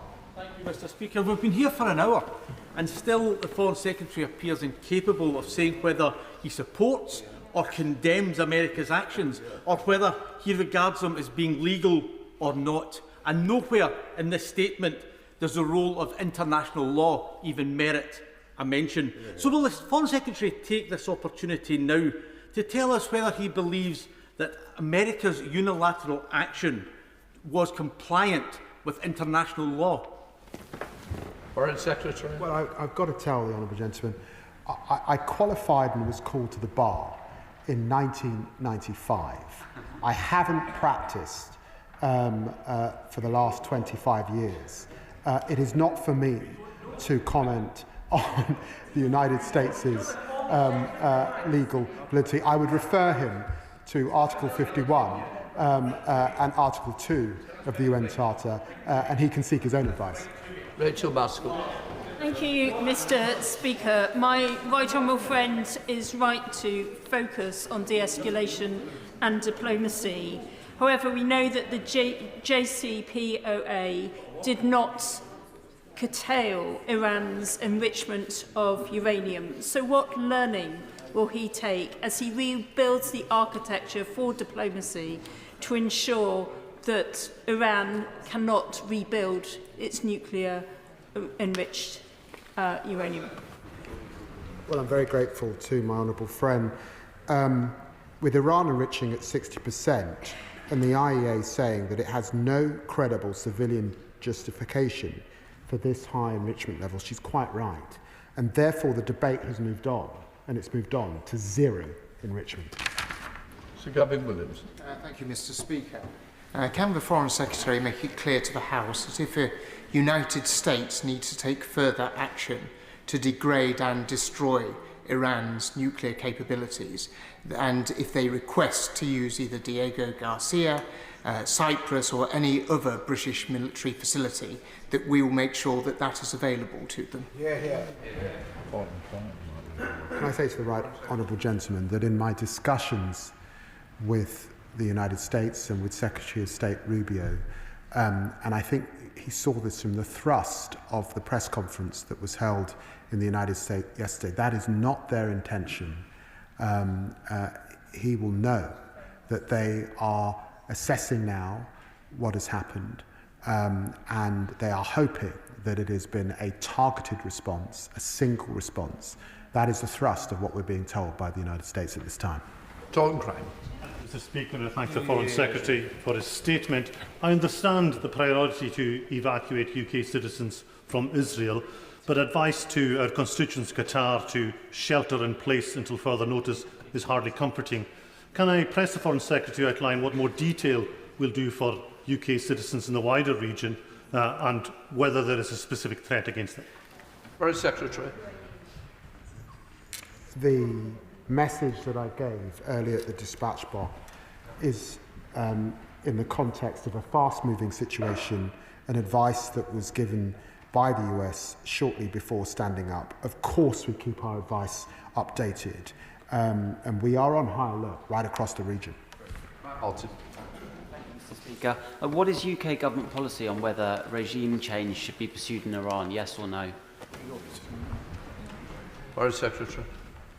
I've said that in talking to Secretary of State Rubio, in talking to Vice President Vance, in talking to Envoy Steve Witkoff, that is not the objective of the United States. And of course, it is not our belief that it's for us to change the regime of any country, that it must be for the people themselves. Ian Byrne. Thank you, Mr. Speaker. It's absolutely right to call for de-escalation at this extremely dangerous time. However, the Foreign Secretary will know that the United States attack on Iran has raised serious questions if it was a violation of international law. Israel's genocide in Gaza and its occupational settlements in the West Bank is of course also illegal under international law. So can the Foreign Secretary tell me if the government still professes to believe in the international rules-based order, or are we now admitting we are content to support countries who act outside it? Foreign Secretary. Well, I'd refer the honourable gentleman to what I said in the chamber this afternoon Of course we believe in the rules-based order and international law. That was precisely why I was in Geneva on Friday for 7 hours, attempting to get Iran to comply and get back around the negotiating table. Jeremy Corbett. Thank you, Mr. Speaker. This morning on the radio, the Foreign Secretary told us of his adherence and support for the Nuclear Non-Proliferation Treaty and used that as an argument for the bombardment of Iran. Has he said anything to Israel about its illegal holding of nuclear weapons, its possession of a delivery system, and obviously the danger to anybody if there is a nuclear-armed neighbour who may well use them? What has he actually said to the government of Israel about their nuclear weapons? Foreign Secretary. I want to recognise that the Right Honourable Gentleman has been campaigning on these issues over many, many years and has taken strong positions on nuclear proliferation. I don't want to go back to the days of Mordecai Vanunu, but I would just remind him, Israel is not threatening its neighbours with nuclear weapons. It's Iran that we must stop at this time. Andy Slaughter. Thank you, Mr. Speaker. Does my right honourable friend believe that the attacks on Iran are beneficial to this country, or will they create more instability in the Middle East and beyond? And is there a cost to the UK as an upholder of the rules-based international order, which he says that we still support, if the actions of our allies, the United States and Israel, are judged to be contrary to international law? Foreign Secretary. I'm very grateful to my honourable friend, and I know he's learned in these matters, and he will have strong views. What I can say to him is that we are seeking de-escalation, we are pursuing diplomacy, and we are doing that according to the rules-based order and our belief in the international architecture that was set up on the backs of men and women who lost their lives and gave so much in the Second World War. Harriet Ball. Thank you, Mr. Speaker. The Foreign Secretary has referred a number of times to the diplomatic off-ramp. So can he confirm to the House that the diplomatic off-ramp, the request of the United Kingdom to Iran, is that the regime change its stance and finally recognises the right of our ally Israel to exist? I can. Of course, it should recognise the right of Israel to exist, and it should work with the United States and the E3 particularly to ensure that it is putting whatever has been developed beyond use. Luke Akers. Mr. Speaker, over the past decades, Iran and its terrorist proxies have effectively colonised 5 Middle Eastern countries and used them as launching pads for attacks against Israel. Iran's been goading and indeed preparing for a conflict with Israel for decades, including the genocidal intent behind its nuclear weapons development. How will the UK support our many allies in the region, Arab countries as well as Israel, facing similar threats from the Iranian regime? Foreign Secretary.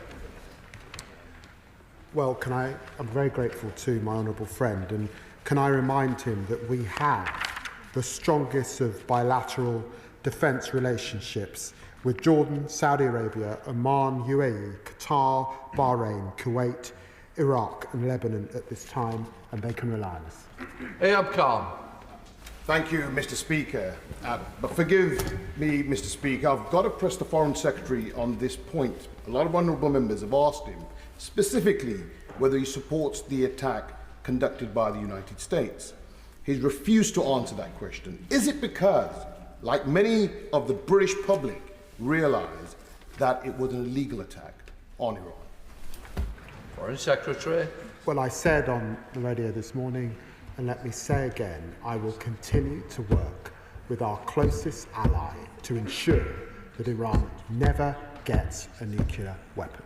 Thank you, Mr. Speaker. I welcome Secretary of State's calls for a durable diplomatic solution. No one benefits from this conflict continuing. Will the Foreign Secretary outline what steps the government is taking to ensure peace and prevent war in the region, particularly guaranteeing that the Straits of Hormuz remains safe for LNG and oil tankers? Securing this vital trade route is essential for global stability and global economic security, including Iran's. Foreign Secretary. I'm very grateful to the question from my honourable friend, and that's because many members of the public beyond this chamber will be worrying about the risk on inflation of an oil shock particularly, and will want to be reassured that the government is doing everything it can to be clear to Iran that it cannot blockade the Strait of Hormuz, it cannot mine the Strait of Hormuz, it must not do that, and we of course will act with allies to prevent such an occurrence if it were to occur. Greg Smith. Thank you, Mr. Speaker. It seems for an hour and a quarter we've been going round in circles, in that in answering questions, the Foreign Secretary has rightly pointed out that diplomacy has failed to stop Iran reaching 60% enriched uranium. Likewise, he has rightly acknowledged that diplomacy has failed to stop Iran spreading terrorism and sponsoring terrorism around the region, yet each time he's concluded in a hope of greater rounds of diplomacy to solve this, and hope is not a strategy. So at what point will the Foreign Secretary acknowledge that there probably can be no diplomacy within a regime that is so brutal to its own people and that just won't listen? The honourable gentleman is a bright man. He knows that once a country has acquired the means to enrich to 60%, the expertise exists, and only a diplomatic solution can create the framework to eradicate and control that expertise. And that is why, in the end, this can only be dealt with diplomatically, and it's why President Trump is urging Iran to return to the negotiating table. David Taylor. Mr. Speaker, as well as the Iranian regime's threat to Israel, the Iranian regime has also supported Assad to kill 500,000 people in Syria, including Palestinians, and supplies Putin with the drones he is currently using to massacre people in Ukraine. We must also remember, of course, that it persecutes its own people, including human rights activists. And just as ministers have, I'm pleased to say, engaged with Syrian activists in the UK to hear their views on the future of their country, can I ask ministers and the Foreign Secretary assure me that they will engage with human rights activists and democracy activists here in Britain to help guide their approach going forward? Well, I'm very grateful to my honourable friend's question.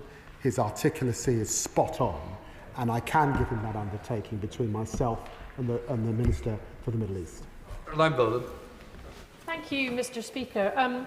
We talk weekly in this place about Russia's illegal bombing of Ukraine. Now, Russia may not be a close ally like the US, but presumably, if international law applies to that, then the US bombing of Iran would likewise be illegal under international law. If not, then could the Foreign Secretary explain why international law would apply differently to the US and where that leaves us if this conflict escalates in the region? I say gently to the honourable lady, one should always be wary of moral equivalence. Russia invaded a sovereign country, and for the last years has been firing rockets into that country, aided by Iran. And we will continue to stand up to Putin's abysmal aggression, and of course he should be held to account. Thank you, Mr. Speaker, and I thank the Foreign Secretary for his continued clarity that the UK has not been involved in this military action in the Middle East, and thank him and his team for all their diplomatic efforts on de-escalation. I agree with what he said about the horrific situation in Gaza, where in the last week more than 100 Palestinians have been killed while starving and waiting for aid. He said he's pressed the US and Israel on this in the last week. Can I ask if he's continuing to discuss this and press for action together with France and Canada? And given his remarks about UK citizens in Qatar, what can he say about conversations with the Gulf and Jordan on protecting our citizens, assets and others there should it be needed? Well, I'm very grateful to my honourable friend. Yes, I've liaised with Jordan, I've liaised with Gulf partners. I will be speaking to the UAE very shortly, later on today. We will work with them to keep them safe, and she's absolutely right to put on record our deep concerns about those who've lost their lives in Gaza just over the last few days. And Spencer. Thank you, Mr. Speaker. I thank the Foreign Secretary and his department for the work they're doing to protect British citizens here and abroad. What does he think needs to happen for Iran to abandon its ambitions to build and deploy a nuclear weapon? Iran has got to recognise that it's lost its air defences.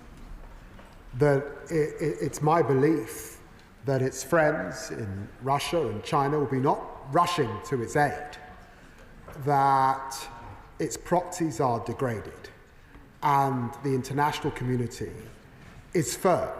They cannot have a nuclear weapon. They have now got to come back to the negotiation table.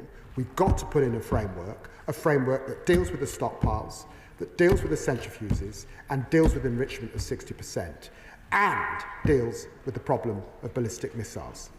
Jacob Collins. Thank you, Mr. Speaker. I thank the Foreign Secretary for his statement and for his level-headed approach in calling for de-escalation. He's spoken about the further threat of escalation with the closure of the Strait of Hormuz, which, of course, he knows a large proportion of the world's oil supply flows. Can he say more about how he will protect UK households and businesses from these potential rising oil prices? It's important that we de-escalate at this time. It's important that diplomacy prevail. And of course, it's important that we work with our allies for every contingency. So I'm not in the business of talking up fears about a shock in oil prices, but working to reassure the British people that we are doing all we can to see that that eventuality does not come to pass. Robin Swan. Thank you very much, Mr. Speaker. Iran must never have a nuclear weapon, is something this House has agreed on. But the former Russian Premier, Dmitry Medvedev, has said there will be now a number of countries considering supplying nuclear warheads to Iran. Can I ask the Foreign Secretary of his assessment of that statement, and what is the government doing to prevent it? It would be wrong for me to go into detail about that, but to say that, of course, it's come to my attention, and also to put on record my grave concerns by the reports that Iran's parliament are preparing to withdraw from the Nuclear Non-Proliferation Treaty. That would isolate Iran further. Thank you, Mr. Speaker. Further escalation in the Middle East could have devastating consequences not only for the region but for global stability. And given the provocative and inflammatory rhetoric from President Trump and the risk of unpredictable US actions further destabilising the situation, can the Foreign Secretary set out what steps the government is taking to work with international partners to de-escalate tensions and protect the UK interests? And can he give a definitive answer to the question about UK involvement? Well, can I say to my honourable friend that we were not involved. And over the weekend, I spoke to my Cypriot counterpart, I spoke to my Lebanese counterpart. In the days before that, I spoke to all counterparts in the Gulf. Of course, we are working to de-escalate at this time. Subject. Thank you, Mr. Speaker. In the event that Iran does launch a retaliatory military strike against the US, what does the government believe our Article 5 obligations would be with regards to military support for the US? And how will that change if the location of the attack is in the region? Yeah. Well, can I refer him to 213 of the Ministerial Code? Thank you very much, Mr. Speaker. With his 25 years of parliamentary service, the Foreign Secretary will no doubt remember when Tony Blair told us that Iraq had weapons of mass destruction and were a grave threat to international security. And then, of course, we followed America into an illegal war in the Middle East. And if the Prime Minister were to go down that same road, then he will be wrong also. Is it not overdue that the government followed an independent and, as Robin Cook memorably said, an ethical foreign policy, one created here and not in Washington, D.C.? Well, the honourable gentleman allows me to put on record what a privilege it's been to serve and work as Foreign Secretary alongside a Prime Minister of such tremendous principle and legal learning that entirely understands his obligations, entirely understands what good government looks like, and is absolutely steadfast in his belief in the international rules-based order. Cameron Thomas. Thank you, Mr. Speaker, and thank you to the Foreign Secretary for the gravity which he's applying to this important topic. 1 week ago, the Foreign Secretary told me that he had huge confidence in our ability to defend our Middle Eastern assets from Iranian strikes. But within 2 days, 2 strategic assets were vandalised by a couple of civilians on an e-scooter at RAF Bryce Norton. Yeah. Does the Foreign Secretary recognise that the UK must not follow Trump into Netanyahu's war with Iran when force protection is inadequately resourced at home?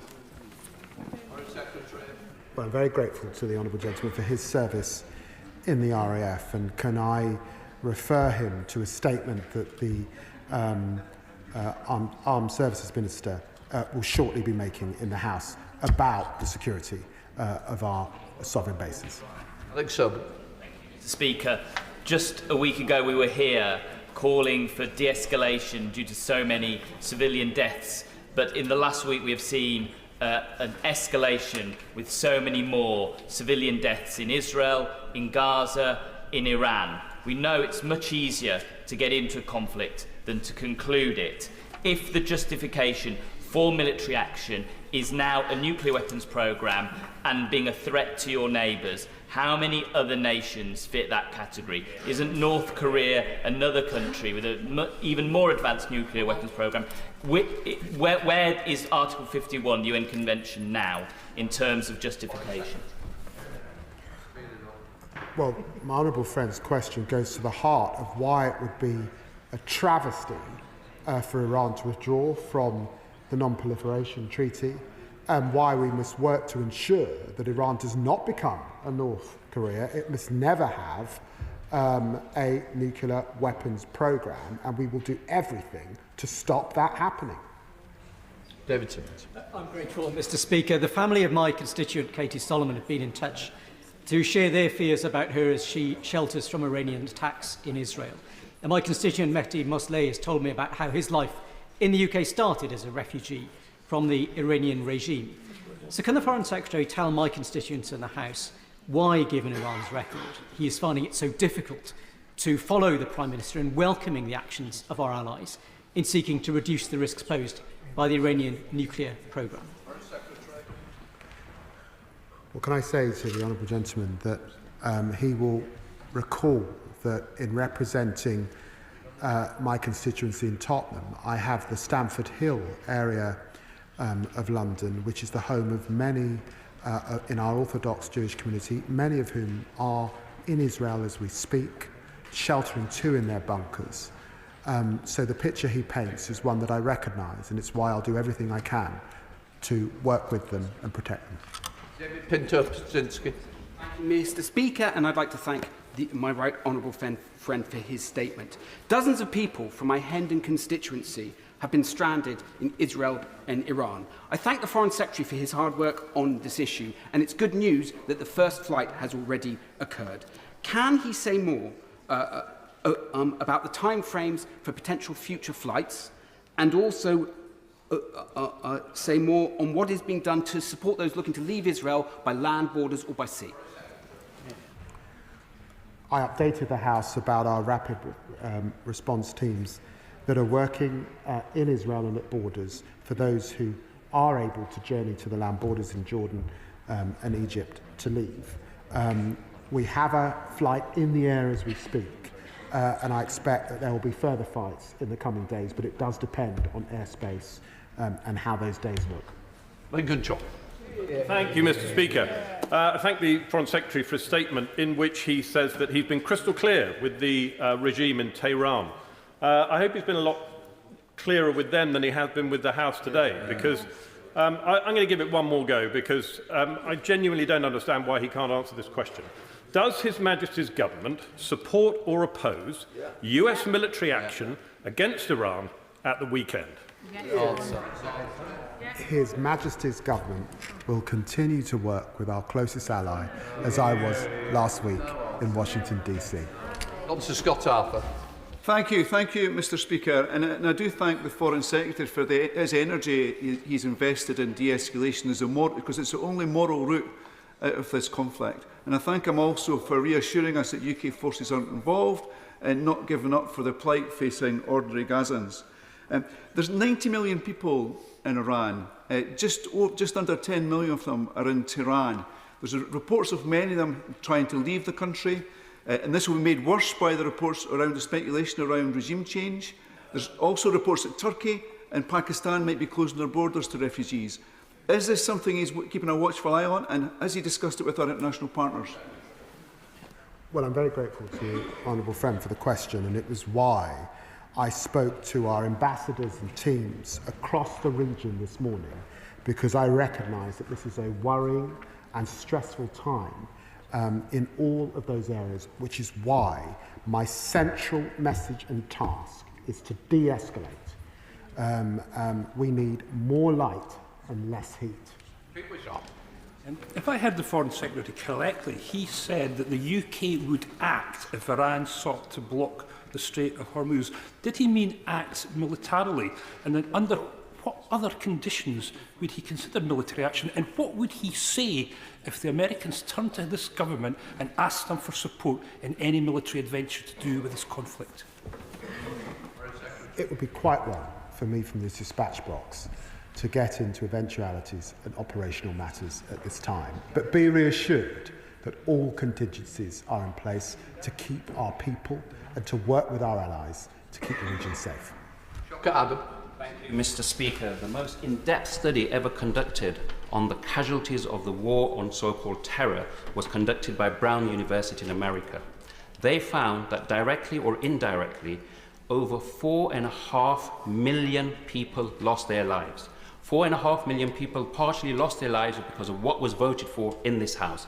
So can the Minister agree with me that the only resolution to this conflict is through diplomacy? And can he assure the House he will not follow the previous Labour government and the previous Labour Prime Minister Tony Blair's mantra when it comes to America bombing Middle Eastern country is with you whatever, and lead this country and the world into the abyss?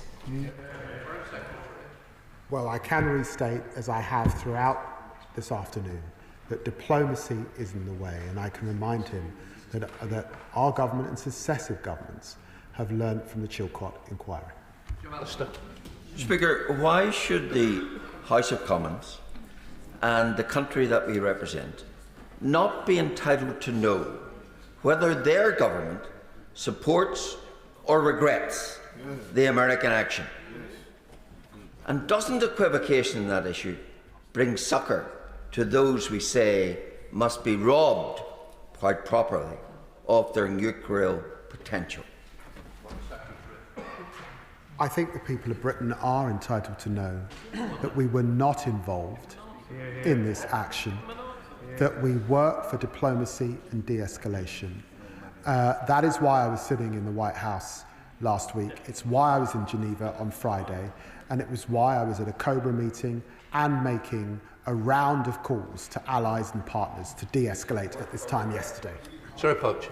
Thank you, Mr. Speaker. Does the Foreign Secretary, is he able to explain to the House whether the United States felt unable to use the Diego Garcia base and have to refuel in a highly dangerous operation 3 times because of that, because of your deal that you did with the Mauritians that would then tell the Chinese, that would then tell the Iranians?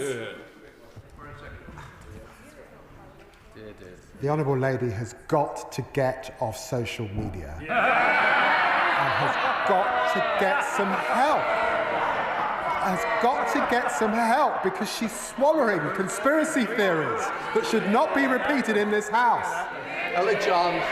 Answer the question. Thank you, Mr. Speaker. The Iranian regime has long been a threat to peace, democracy and human rights, but the unilateral, illegal and dangerously provocative Israeli and now American attacks have made a tense situation extremely perilous and are completely outside international law. It's therefore deeply concerning to hear the Secretary of State echoing the talking points of Netanyahu and Trump, instead of standing up for those principles, clearly condemning the illegality of these bombings and unequivocally ruling out the UK being dragged into any military action supporting such illegal action. Why will he not? I'm focused on Iran's desire for a nuclear weapon. I'm focused on the UK's solemn obligation to stop that happening. And I am focused on the diplomacy that is required to bring that about. Jim Shannon. Thank you, Mr. Speaker, and I thank the Foreign Secretary for his statement today. I've often spoken in this chamber about the Iranian regime and the horrific human rights abuses that take place under IRGC control. I have nothing but admiration for the steps taken to destroy Iranian nuclear armament by our US and Israel allies. These are steps that we must support. So will the Foreign Secretary confirm that the UK stands shoulder to shoulder with the US and Israel as they do what needs to be done, and further that we send a message to Iran that retaliation in any form will not be acceptable and they will face the might of the best armed forces in the world, that is the British Armed Forces? I can reassure the honourable gentleman that of course we stand with our allies in the United States and indeed in Israel in facing down the repeated threats from Iran, an existential threat of course to Israel, but a destabilising in the neighbourhood. Of course we will stand up to them. Right, let the front benches change it.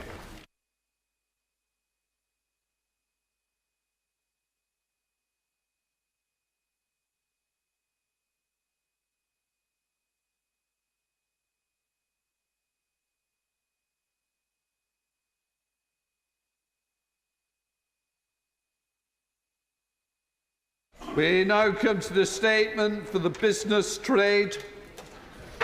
Secretary of State. With your permission, Mr. Speaker, I wish to make a statement on how this Labour government is backing British business and British workers with the launch of the UK's modern industrial strategy.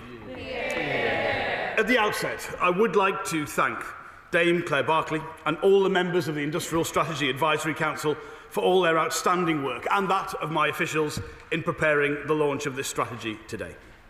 Mr. Speaker, in an uncertain world, stability, clarity and consistency are needed now more than ever.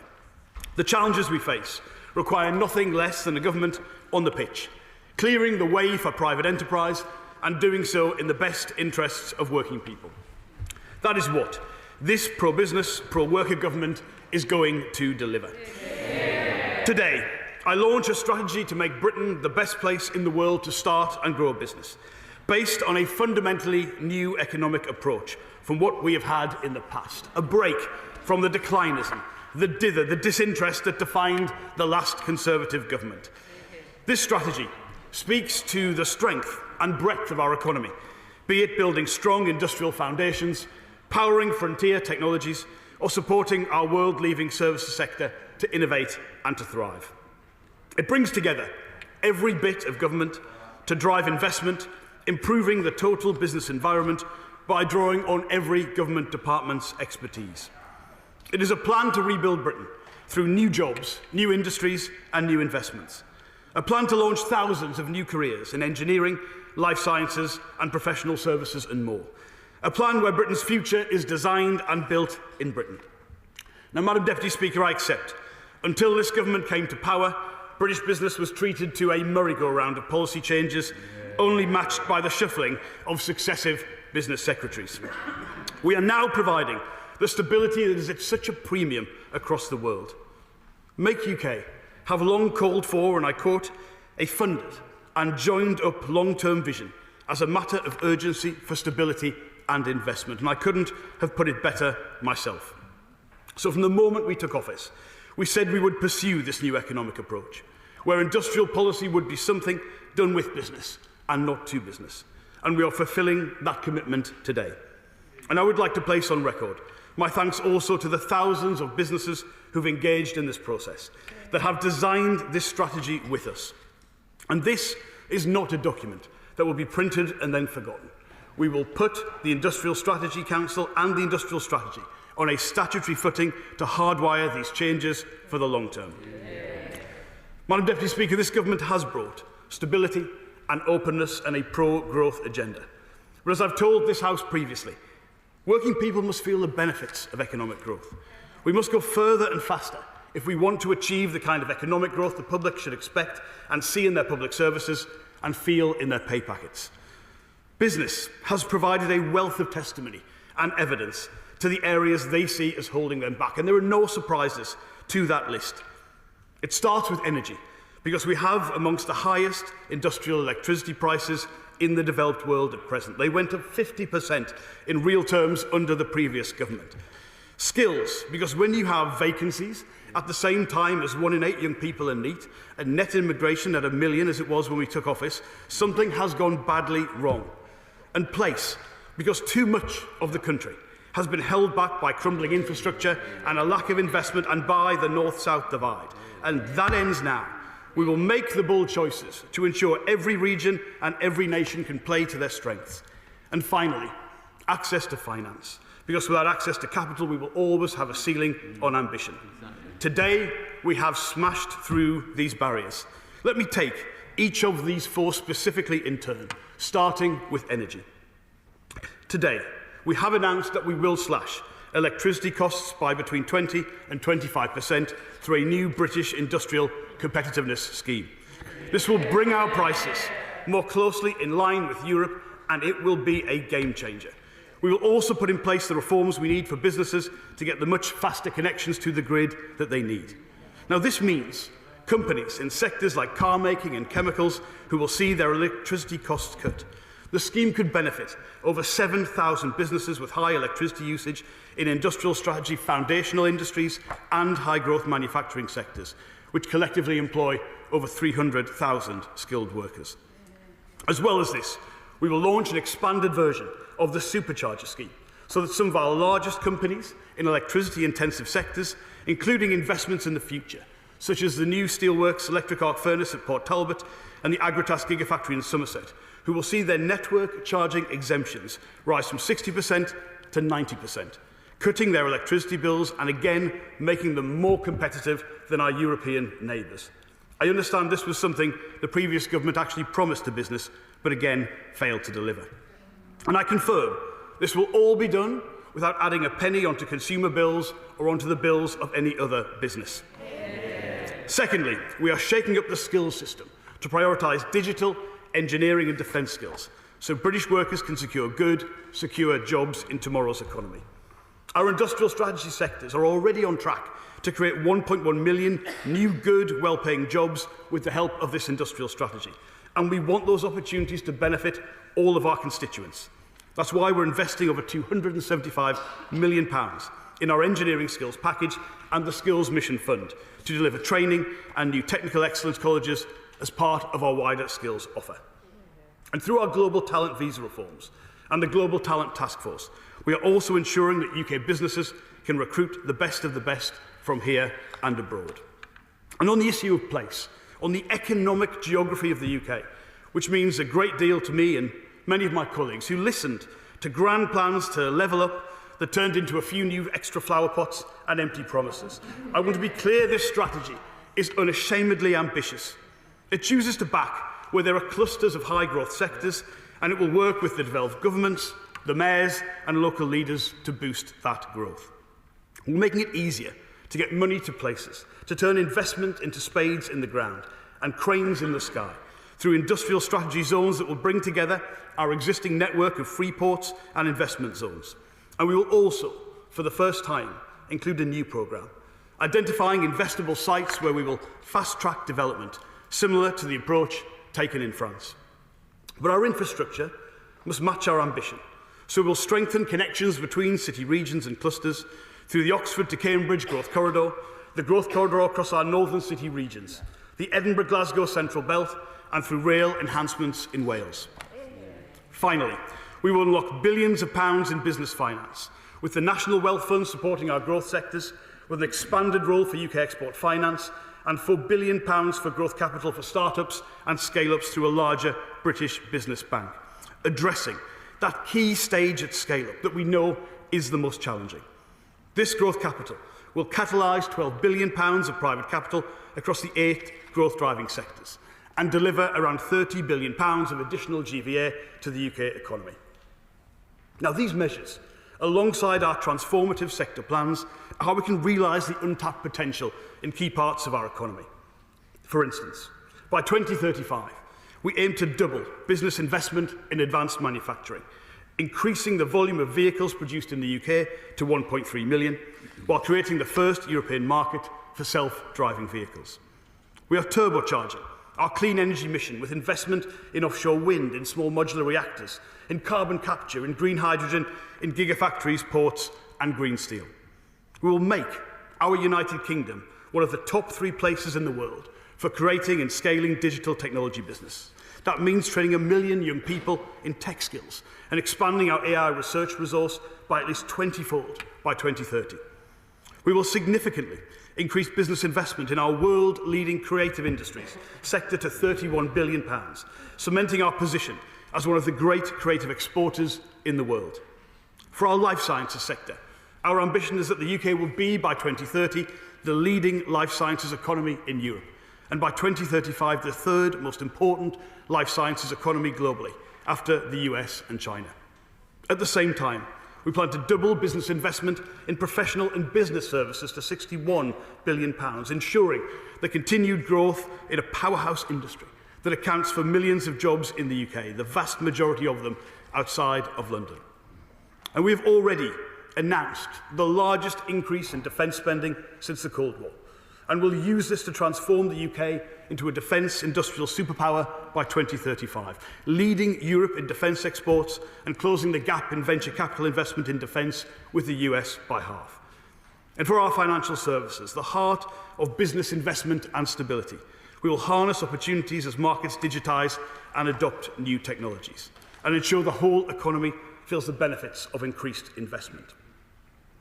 And this industrial strategy also ensures that places and sectors can take full advantage of the UK's position as a global hub for trade.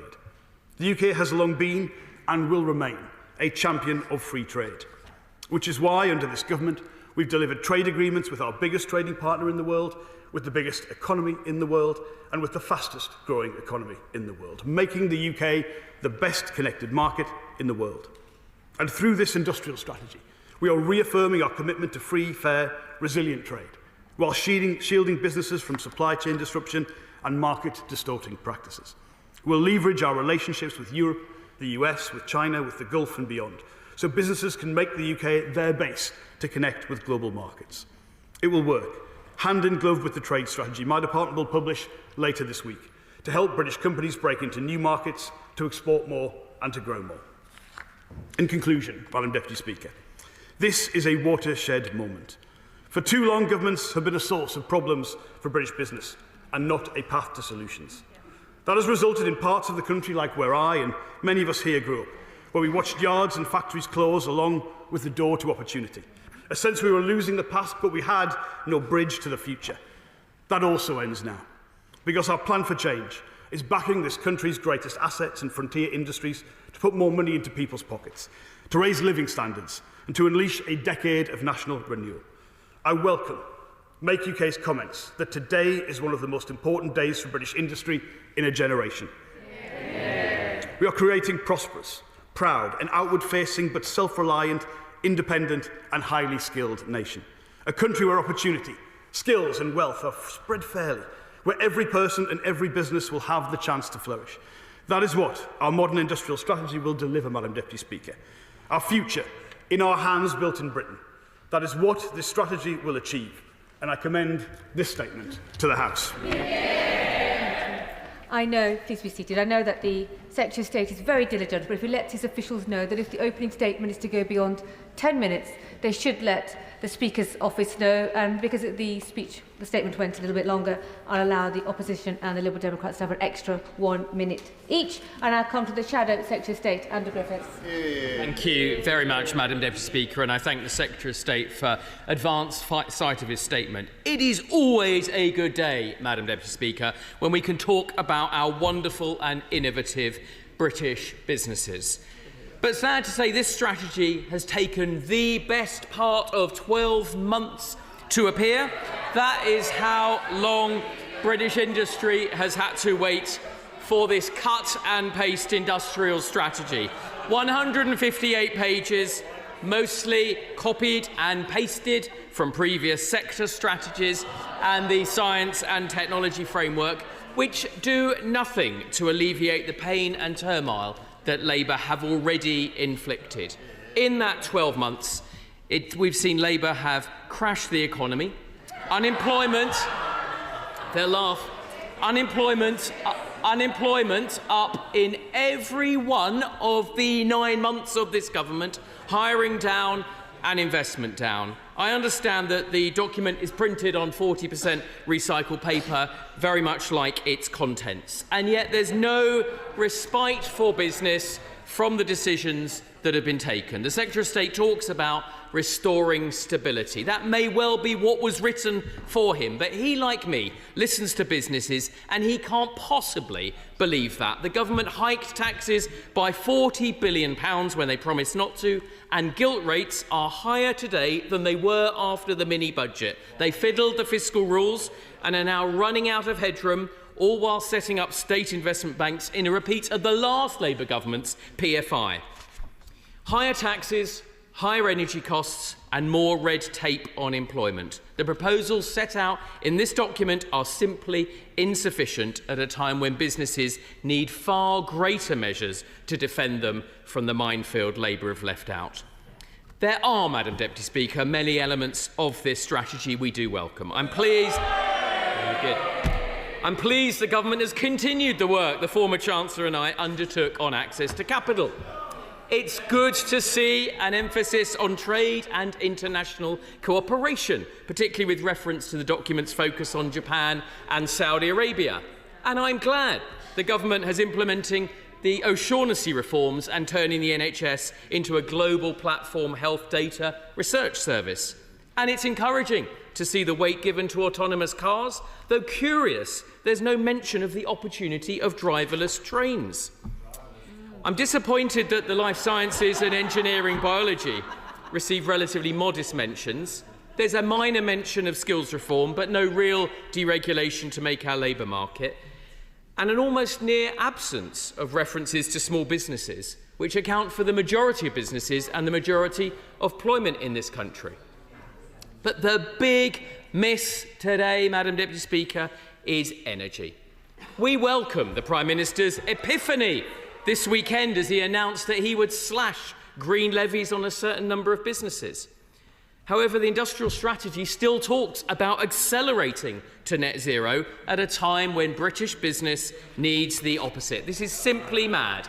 And rather than addressing the root causes of high energy costs, sitting next to the Business Secretary, this government seems intent on adding to the web of complexity of taxes, levies and subsidies. And there is nothing in this, Madam Deputy Speaker, about reopening the North Sea, the energy reserves that lie under our own secure feet. It even confounds the problem by imposing further self-harm through a carbon border adjustment mechanism, a tariff by another name that will cost businesses in this country and consumers dear. And how can anyone outside of this postcode running a business believe that Labour intend to cut the regulatory burden when they have set up a new quango at a rate of 1 every 2 weeks, including in the Business Secretary's own department? And how can anyone outside of Whitehall looking at the regulations take seriously the commitments in this document when his own department are guiding through this House 300 pages of trade union written employment law which will force employers to cut hiring and jobs?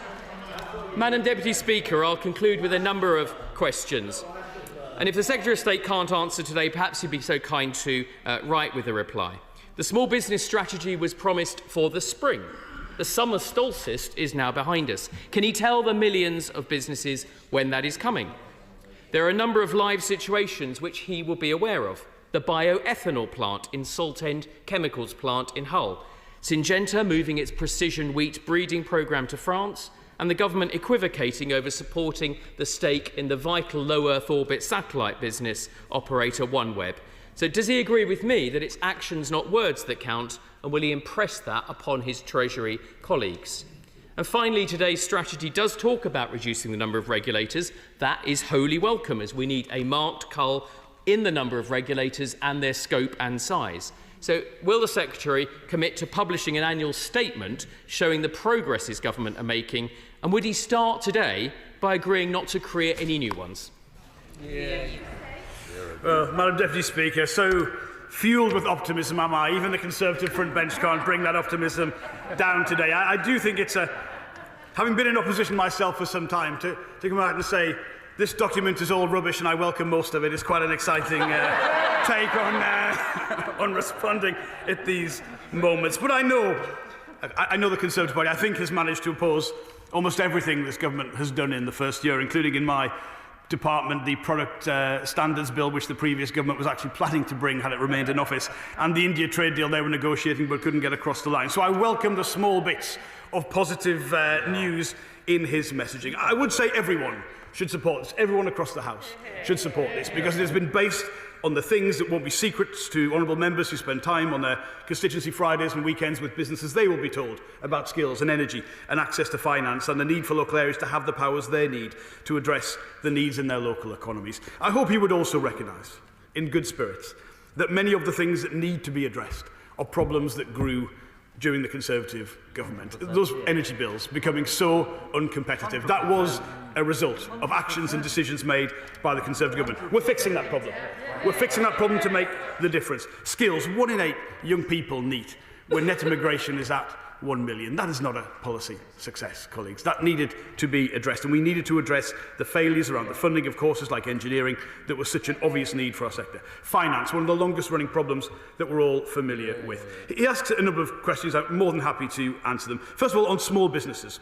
Well, if he reads perhaps more of the detail when he has a bit more time, he will see in the creative industry sector, in the defence sector, SMEs play a vital role in these sector plans. The second thing I would say to anyone looking at, well, what's the story, what's the message to businesses who are not in sectors covered by the industrial strategy? Well, they will benefit from people having good jobs, high incomes, whether that's hospitality, retail or leisure. Of course, they have a direct benefit from this strategy. And finally, of course, the small business plan, which he asked about, will come out next month in July. That deals with issues like late payment, business support, access to the kind of tools we need on the high street, rental auctions and so forth, that will make a difference. He attacked net zero. That's a mistake. That would be turning our backs on billions and billions of pounds of investment. Why would we do that? Why would we do that with all the benefits that could bring, particularly a country that isn't so reliant on volatile foreign gas prices? I think that is an obvious thing that we would not want to turn our backs on. He seems to announce a new Conservative position opposing CBAMs. That's obviously about carbon leakage and a level playing field. I'm surprised by that, because the previous Conservative government was a very strong advocate of that. On the bioethanol, industry talks remain with the 2 plants most directly affected. They, of course, were in a challenging position before the US trade deal. It's not in itself the cause of that. They were losing money, and of course, if I intervene, I have to have a route to profitability, but that's the basis of those conversations. Precision breeding is something we're committed to. For businesses moving to France, they'd find a more restrictive environment in France because of EU regulation, so I wouldn't recommend that. OneWeb is some specific issues I'd be more than happy to talk to him about. And finally, on regulation. We've already taken decisive action with, for instance, the CMA, with a strategic steer that's been warmly welcomed by business. People ask me for more of that, and that's exactly what we intend to bring. And finally, let me say, because I know this is so important to front bench colleagues across the House, I'm more than happy to offer a briefing to any front bench spokesman or any group of colleagues across the House, because there is so much in this document that will make a difference, so much detail worth sharing. If colleagues need that, I'd be more than happy to share that with them. But I will say, let's all get behind this and get behind British industry. Select Committee Chair Liam. Thank you very much, Madam Deputy Speaker. Well, can I congratulate my right honourable friend on what is the biggest remaking of the relationship between the public and private sector for a generation. The business community in this country is going to be stronger and better for the measures that he has announced today. Business in particular will welcome the huge investment in skills, in access to research and development, and in access to capital. But the absolute game changer is the investment that he has announced in energy. Cutting industrial energy prices is a way to get rid of that albatross around the neck of British business. It is a big promise. Can he assure the House today that there is both the plan and the pound notes to deliver on that pledge? I warmly welcome those words from the Chair of the Select Committee. I absolutely agree with him. There's so much in here. But I think the situation with energy, being so uncompetitive, it became, I think, a test from business of credibility. Could action be taken? And the kind of changes we are talking about, a reduction in £35 to £40 per megawatt hour by exempting eligible businesses from the payments for the renewables obligation, from feed-in tariffs and from the capacity market, will make a real difference. We're talking about going from being the absolute outlier to, for instance, today we would be cheaper than Italy, the Czech Republic, on a par with Germany. That is a game changer, and that has been welcomed. We obviously have to consult. We can do the changes to the supercharger quicker than we can introduce this. But of course, we have to set a threshold intensity test that makes sure it goes to the sectors that will be in most need of that. But I can tell them we expect that to include those core foundational sectors, as well, of course, aerospace, automotive, and all the areas where the competitive pressure is most acute. And I'm incredibly excited by it. Liberal Democrat spokesperson, Sarah Olney. Thank you very much, Madam Deputy Speaker. The Liberal Democrats have long been champions of the industrial strategy. We're proud that the strategy we introduced in government set up the Green Investment Bank, the British Business Bank and the Regional Growth Fund. And we strongly opposed the previous Conservative government's damaging decision to scrap our country's industrial plan. So we therefore welcome the re-establishment of the industrial strategy and the fact that it focuses on many of the sectors that we prioritised in government, including life sciences, professional services and clean energy. On energy, measures to bring down some of the highest industrial prices in the world will be welcome news for our manufacturers and energy-intensive firms. But we can't forget that businesses across our entire economy struggle with high energy prices, not least our hospitality businesses and our SMEs. So what steps is the Secretary of State taking to ensure that small businesses across sectors have access to better energy deals? And will he look to bring forward the Industrial Competitiveness Scheme from its current 2-year horizon? On skills, while today's announcement comes with a welcome funding boost, it stops well short of the fundamental reform that we need to see. So I ask the Secretary of State if he will accelerate the reform of apprenticeships and empower Skills England to act as a properly independent body with employers at its heart. One key omission is our world-leading agri-food industry, which has been relegated from a priority sector under our plans to receiving a handful of mentions in the entire White Paper, and I hope that the Secretary of State will admit that our farmers and rural communities deserve far better.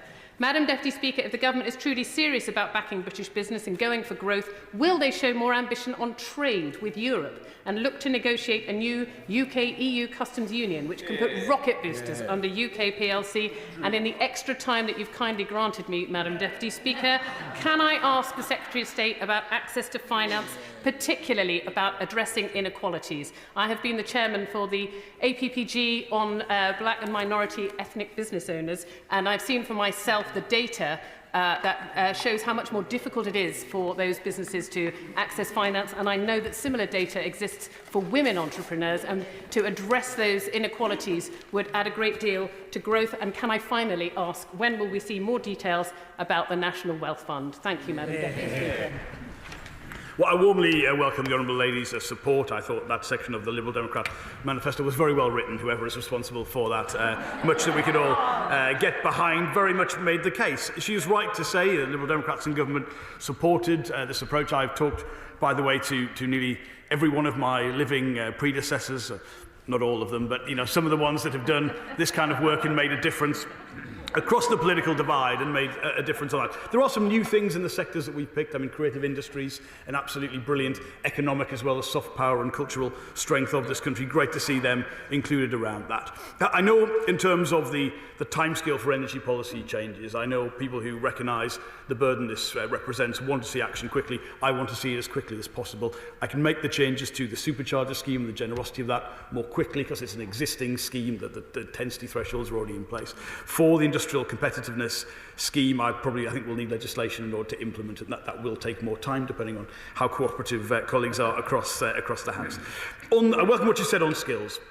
I think skills is always going to be the number one thing any business raises with their Member of Parliament. The fundamental reform she's talking about, I recognise the case she's making since the apprenticeship levy was introduced. Employer investment on skills has actually gone down. That's not what any of us want to see. So we will ask Skills England and the Industrial Strategy Council to work more closely on this issue of what do businesses need to put more investment in themselves, ask them to report by the budget this year to see if we can take forward a more comprehensive set of changes. Of course, the Department for Education owns that part of the policy, but this is a cross-government industrial strategy, as it should be. She mentions agri-food. It is a subsector of advanced manufacturing, so don't worry, it is included. The only item of disagreement is, she asks, of course, on trade, and I would say this government is managing the pressures of international trade better than any other country in the world. She will know the customs union that she is proposing would mean, for instance, we couldn't have the trade deal with India, which has brought tariffs down on salmon and Scotch whisky and automotive vehicles.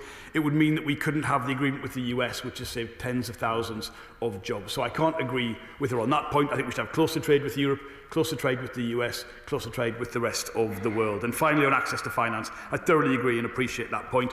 This is a core business and economic issue for the UK. It's not some minor issue. The level of finance going to, for instance, female-led entrepreneurs is not sufficient. We already have backed some of those very significant campaigns through the British Business Bank, explicitly backing them, and I stand ready to do more. I recognise absolutely the case she's making. I think it's an important one. David Williams. Thank you, Madam Deputy Speaker. I welcome this incredibly positive industrial strategy which will help us to harness Britain's potential. In the strategy, it rightly recognises that Stoke-on-Trent has been at the heart of ceramics industry for centuries. Therefore, can I ask the Secretary of State to outline what the industrial strategy means for both our traditional ceramics companies, which produce the finest tableware, and also for advanced ceramics with a view to the future? Well, I very much welcome his comments, welcoming the strategy. There's a great deal I could go through. I'd get in trouble with you, Madam Deputy Speaker, if I mentioned the benefits for every sector contained within it. But I think we would all recognise the pressure on that sector through energy prices. Of course, much of the industry is gas intensive. There aren't policy tools in the same way we can do with that. But in terms of the fact that I know only a small number of ceramics businesses currently benefit from the supercharger, I think it's only 8 in total. That is why the test for the British Industrial Competitiveness Programme is a different one and designed in such a way, and of course there'll be a proper process to assess thresholds and eligibility, but it is designed in such a way that in terms of the foundation sectors, which ceramics is very much included in the material side of that, they would get the benefit of this programme. Martin Lucas. Thank you, Madam Deputy Speaker. Belated though it is, the announcement about energy costs is obviously vitally important to the steel sector. The Secretary of State is well aware of the situation in Scunthorpe, so can he give an assurance that for the foreseeable future the production of virgin steel will continue in Scunthorpe, but also that he will work with North Lincolnshire Council, who have got plans for redevelopment of the redundant parts of the site, particularly in respect of an AI growth zone? I thank him very much for his work. I think the whole House knows of my personal interest in steel and the measures that we have taken, including the recall of Parliament and the passing of the Special Measures Act that was required to save the jobs for his constituents.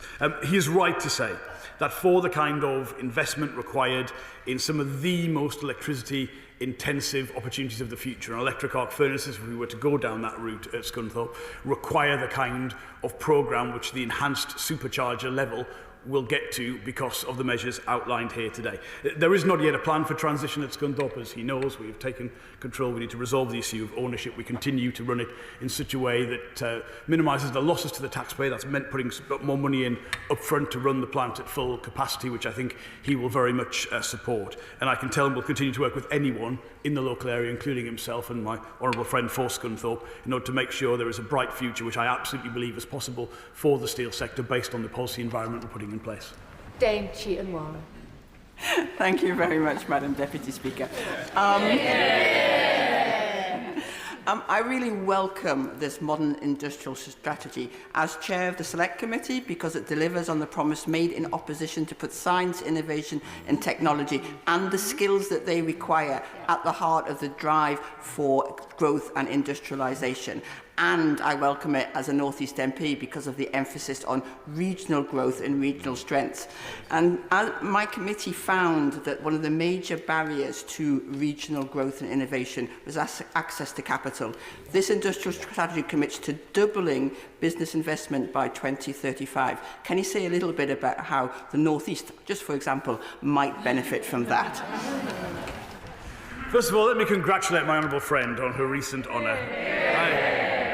I know she's not one for a fuss of it, but it's inspiring and it's great to see that recognition. She is right to say access to finance is a pillar of this industrial strategy. So, for instance, the increase in capacity for the British Business Bank in the spending review was not only up to £4 billion, but the increase in the maximum ticket it could write to 60 million is part of that. We've had a huge increase in the capacity of UK export finance in that spending review. North East is a huge exporting region, as she knows, with a very positive balance of payments of any English region, and the direct lending capacity of that has increased as well. So we now have a story on finance, from UKRI and Innovate UK for innovative scale-up, innovative startups, to the British Business Bank for scale-up and maturity, going to the National Wealth Fund, and UK Export Finance supporting every part of that journey. It's a comprehensive offer that's detailed in this document that will benefit, well, all parts of the UK, but of course the North East of England. Rebecca Smith. Madam Deputy Speaker, I welcome the announcement of Plymouth's Defence Cluster, the National Centre for Marine Autonomy, and I'm proud that much of this work is being done in my constituency at Turnchapel Wharf and soon at Langage in the Plymouth and South Devon Freeport, and includes the Smart Sound, all supported by the last Conservative government, and indeed didn't really need a special name, it was already happening. The Chancellor's spending review speech initially included mention of £4 billion for autonomous systems split between 3 locations, including Plymouth, yet when checked against delivery, this element was missing. Please could the Minister clarify what funding is available for these autonomous system development in the strategy, in addition to the money announced for the submarine and Castile programme at His Majesty's Naval Base Devonport? Well, I think that was a positive response to the industrial strategy. There certainly sounded like some positive themes there. She's asked a reasonable, specific question about her constituency. I will check that with officials and write to us so she has absolutely the correct information. But she will see, if she's had a chance to look at it, the strategy includes those very big commitments in terms of the advanced manufacturing R&D budget for a whole range of sectors, putting in not just the money that perhaps wasn't as firm as it is now in the national finances, but also long-term plans in many of those sectors around quantum and advanced manufacturing and aerospace, 10-year settlements to give the kind of assurance and consistency I think we really need. But I'll get her the specific answer she needs. Antonia Bance.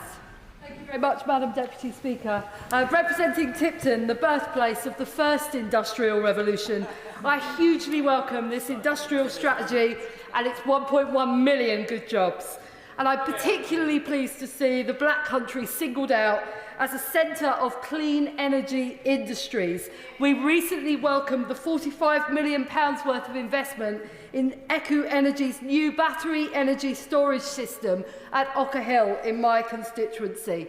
And in particular, action on high energy prices is especially welcome. And I wonder if you might give us some more details about how soon we can expect it to be making a difference to businesses in our constituencies. I very much thank my honourable friend for her question. I should say the birthplace of industrial revolution is somewhat contested by several of us as Labour MPs. We don't need a vote on that, but she's certainly got a rich history and a great future for her constituents, well represented by her since the election. I would say on energy prices, we all want action sooner rather than later. I say some parts of the programme I can implement more quickly than some others. I've got to do this in the proper way, and you have to let people consult on the absolute threshold that you will set. But I would say, of course, we're often dealing in my department with big either inward investment decisions or existing domestic business investment decisions, and if they've got certainty as to where they will get to in a short space of time, many of these are investments that pay back over obviously not just years but decades, that will make the difference. So I believe the benefits can be felt even sooner than the programme can be put in place, but I promise her I will stretch every sinew to get it in place as soon as we can. Joshua Reynolds. Madam Deputy Speaker. Businesses have told me how important it is to have a front door for public finance. In the strategy, it references Innovate UK, the British Business Bank, the National Wealth Fund, UK Export Finance, Invest NI, the Scottish National Investment Bank, the Development Bank of Wales, Great British Energy, and the Office for Investments. So does the Secretary of State believe that businesses know where the front door is for public finance, and it's as simple as it could possibly be? I welcome the question from my honourable namesake. I hope he's still not getting my emails. I get a few of his. Try and help out where I can, to be honest, on those local issues. I would say he's right. I mean, there's a lot that we've inherited. There's a devolved landscape to this as well. People often ask, why not? I think we had a conversation on the Select Committee about this. Why not bring them into one organisation? It's important to understand that they do key different parts of it. I can't remember what page it is on the industrial strategy, but there is this issue specifically addressed as to the different parts of the journey these different organisations represent. They're here to do different things. Of huge interest to me is the scale-up point, the Series B to C point. And I think people would recognise, again, there's a lot of capital in the world, but the question is, does it match the risk profile and opportunities of businesses in the UK? And I think we would all recognise, again, tremendous innovation in this country. But do we always get the long-term benefits of that scale-up happening in the UK rather than going abroad? We don't. And that is what we're seeking to fix. I think that is the fundamental mission we're all united behind. Luke Charters. Deputy Speaker. Alongside the member for Aldershot, we published a report highlighting the persistent scale-up gap for defence SMEs. And while I welcome the increase of funds for NSIF, there's red tape there that's holding back investment to British single-use military technology. So will he look at clearing up some of that red tape to supercharge investment in British defence SMEs? I very much welcome the question and the work my honourable friend has done. He, I think, has been an ally in our work to make sure there's no problems around the defence sector being seen as a legitimate source of business investment and economic activity. I think we recognise in the national interest why we need that, but we shouldn't in any way be squeamish about the contribution defence makes, because the deterrence value is a fundamental contribution to peace as well as to economic security. I can tell him in this strategy there's a commitment to increase by 50% the amount of the defence budget that goes specifically to SMEs. That's rise to £2.5 billion a year. So SMEs and diversifying the defence supply chain and creating those opportunities are absolutely a part of this strategy. And if he's got any red tape to show me that we need to get rid of, let's work together to get rid of it. Kit Malthouse. Thank you, Madam Deputy Speaker. I draw attention to my entry in the register. I think this is the 6th industrial strategy that's been announced from that dispatch box since New Industry, New Jobs by Gordon Brown in 2009.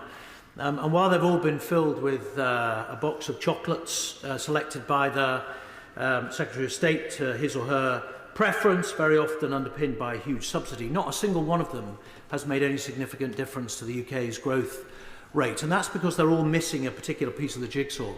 Can I urge the Secretary of State to recognise that you can build as many roads and bridges as you want, train as many young people as you like, pump as much money into the British Business Bank you want, unless you can find individuals to take a risk with their own capital, you're not going to get any investment. Unless they can see a return on that capital, they won't invest. So can I urge him, Madam Deputy Speaker, as we move towards a budget in November, to work with the Chancellor of the Exchequer to increase entrepreneurs' relief, cut capital gains tax, and increase or reduce the taxation on dividends so investors can see a return on their risk? Well, I hesitate to say, but I think he's underestimating the number of strategies there have been in recent years. I think it's certainly more than 6. I think we were at 11 in the last decade or something like that. There have been 6 business secretaries in 5 years, though, so it's certainly far too many. I think we can all agree we need some long-term consistency in that area alone. His point on risk I agree with. To us, that is one of the more thoughtful contributions to the low economic growth since the financial crisis, mainly under a Conservative government, that I've actually heard. And I think that attitude to risk has to be something as a country that we consider. I think we have to consider that in terms of regulation. And maybe our role as parliamentarians, when we ask regulators to fix every problem, to stop every bad thing happening, is that the right balance? Is that a reasonable request? Or should it be, of course, with that in mind, but proportionate to the performance of the economy? He asks some specific measures. We do have the lowest corporation tax in the G7 and a very competitive tax rate overall, but we're always seeking to improve that. We need both supply-side tools, fiscal changes, and a consistent long-term environment. That's what we're seeking to put in place. Rachel Taylor. Thank you, Madam Deputy Speaker. This morning I visited Hariba Miro, which employs thousands of people across the West Midlands. It was a privilege to visit with the Prime Minister, the Secretary of State and the Chancellor. I'm sure the Secretary of State will agree with me that one of the highlights of that visit was the excitement on the apprentices' faces. After 14 years of low investment in the West Midlands under the party opposite, does the Secretary of State agree with me that this industrial strategy will deliver opportunities for young people and the manufacturing industries in North Warwickshire and Bedworth? Yeah. It was a pleasure to see my honourable friend this morning with my honourable friends, the Prime Minister and the Chancellor, and I was absolutely blown away by that facility, not just by the obvious big name investment from companies that were there, but it was the young people in particular. And of course, what we're trying to do here is deliver a strategy for business, and that requires them having the access to the pipeline of people and talent and skills that they need. But within that story, there are so many opportunities, so many lives, so many careers for young people. And I find that absolutely inspiring. I think having an offer that is both to the kind of apprentices and advanced manufacturing that we saw today, alongside pride in our service sectors, alongside pride in our creative sectors, what we're doing on defence, all of this is key to making sure there aren't just the things we need as an economy. There are opportunities, there are equities for young people, as there should be in every part of the UK, for the lives that they deserve. Graham Leadbeater. Thank you, Madam Deputy Speaker. While the UK Government announced a strategy that, as usual, barely gives Scotland any new news in the strategy, the Scottish Government, under the SNP, have just secured Scotland as the highest-ranking destination for foreign investment outside of London in the South East for the 10th year in a row. So while the UK Government refused to see Scotland's potential, the rest of the world are lining up to invest in us. Think of what we will achieve when we are independent. Does the Minister accept that the only obstacle to Scotland's success is the continuing devastation of a Brexit that we didn't vote for and a UK Government that stubbornly refuses to see Scotland's potential? Well, Madam Deputy Speaker, you can't please everyone, can you? That was... Oh, I'm depressed even listening to that question. But on the substance of his question, no, he's categorically wrong. Look at what we are proposing for clean energy and what that means for Scotland. Look at the new supercomputer in Edinburgh and what that means for tech and digital. Look at the creative industries and the brilliant opportunities there. Look at ambition on net zero and all the opportunities for investment in Scotland whilst cutting industrial energy bills. I mean, I will simply say on the independence question, whatever anyone else thinks about independence. And of course there are parts of this that respect, as you would expect, the devolution settlement. So skills is something we can only address in England. The money has gone to the Scottish Government for whatever they want to do to take that forward. That is just the nature of a national industrial strategy that respects the devolved settlement. On independence, it would be ruinous for the economy. You would, for instance, shed Scotland's renewable energy potential from the customer base in England. I believe at the time of the independence referendum, the SNP wanted a UK energy market anyway. So look, there are things, if he was being honest, if he was being candid, that he would recognise come from the massive strengths of the Union, come what may. And this is a strategy that speaks to building on those opportunities for every bit of the United Kingdom, Scotland especially. Scotland's economy could be described by the 8 high-potential industrial strategy sectors in this document. So let's have a bit of optimism and hope for Scotland too. Baxter.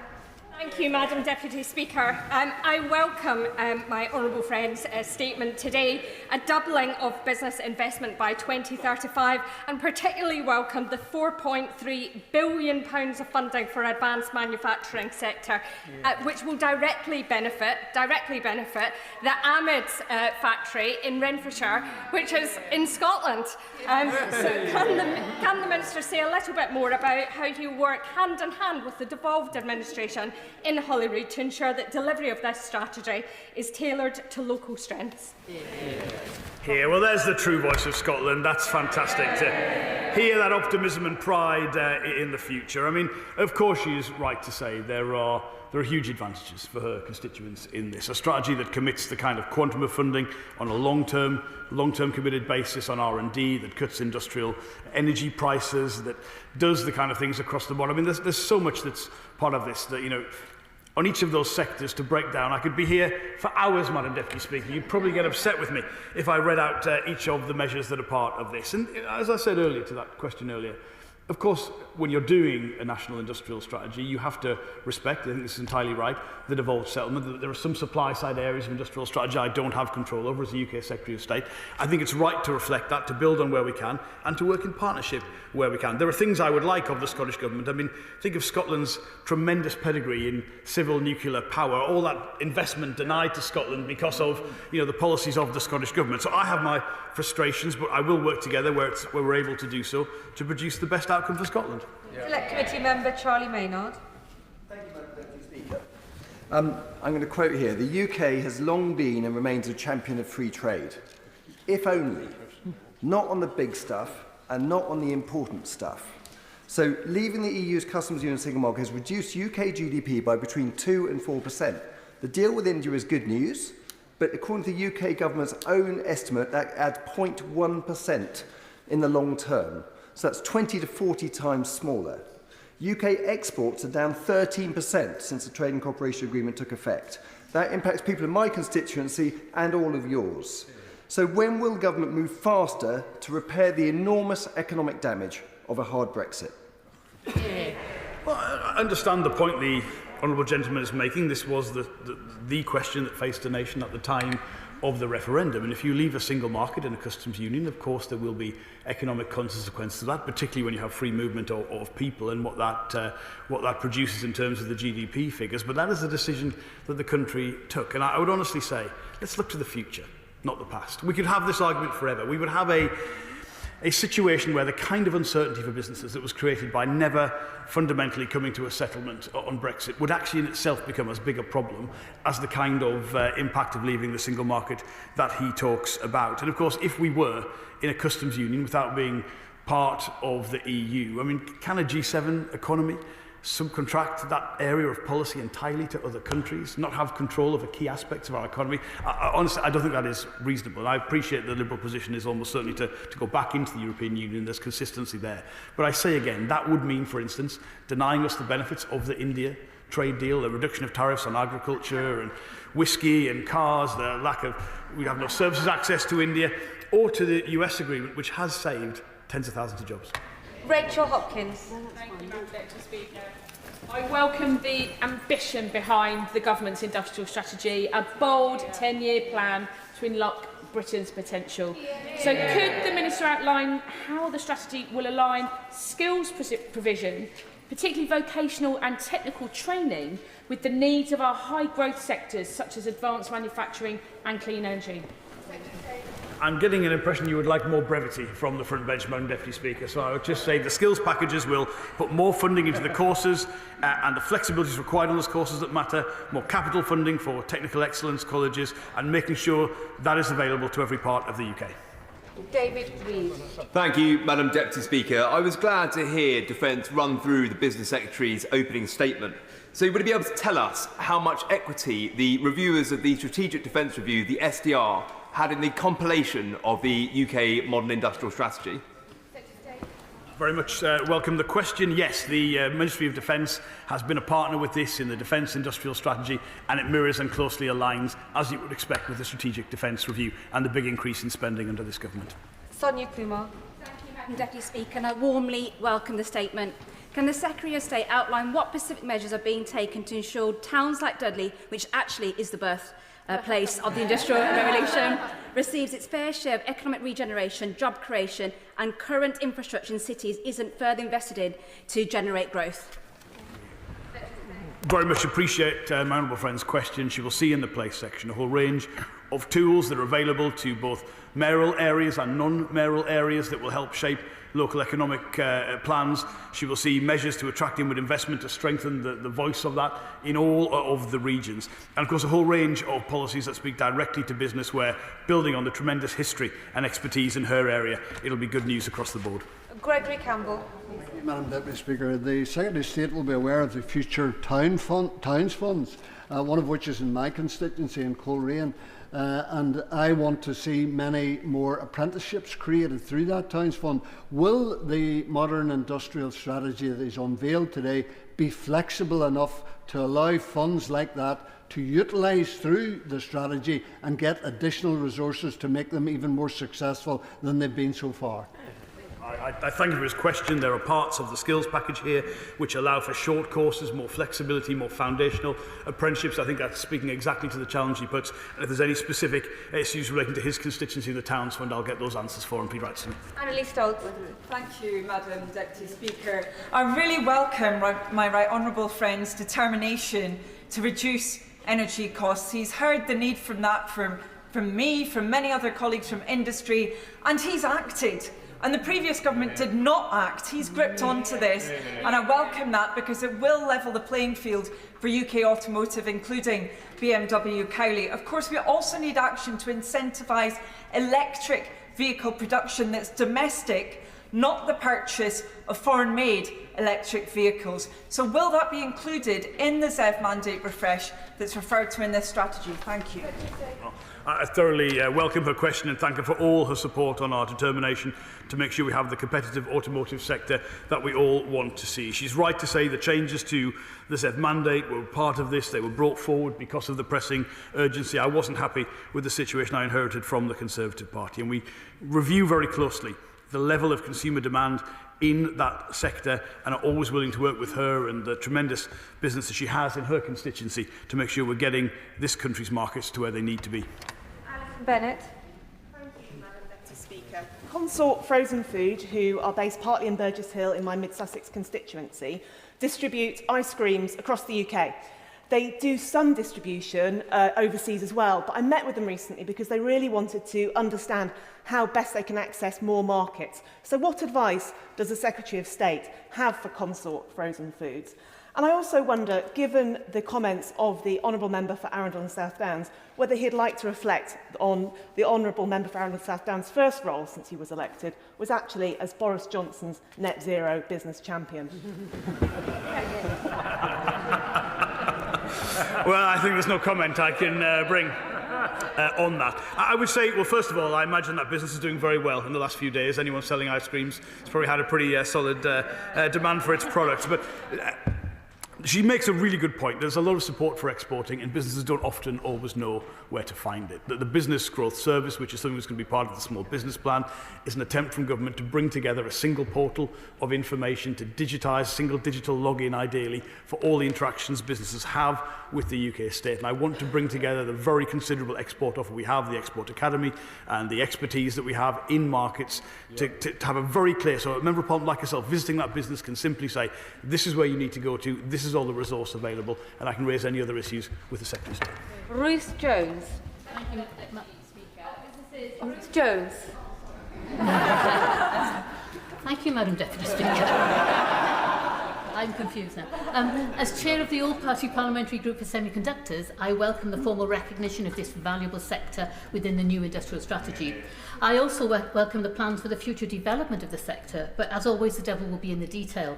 So I look forward to working with the Secretary of State to ensure the UK semiconductor sector develops to its maximum potential in the next few years as the essential foundation of so many of our vital industries like automotive, aviation and cybersecurity.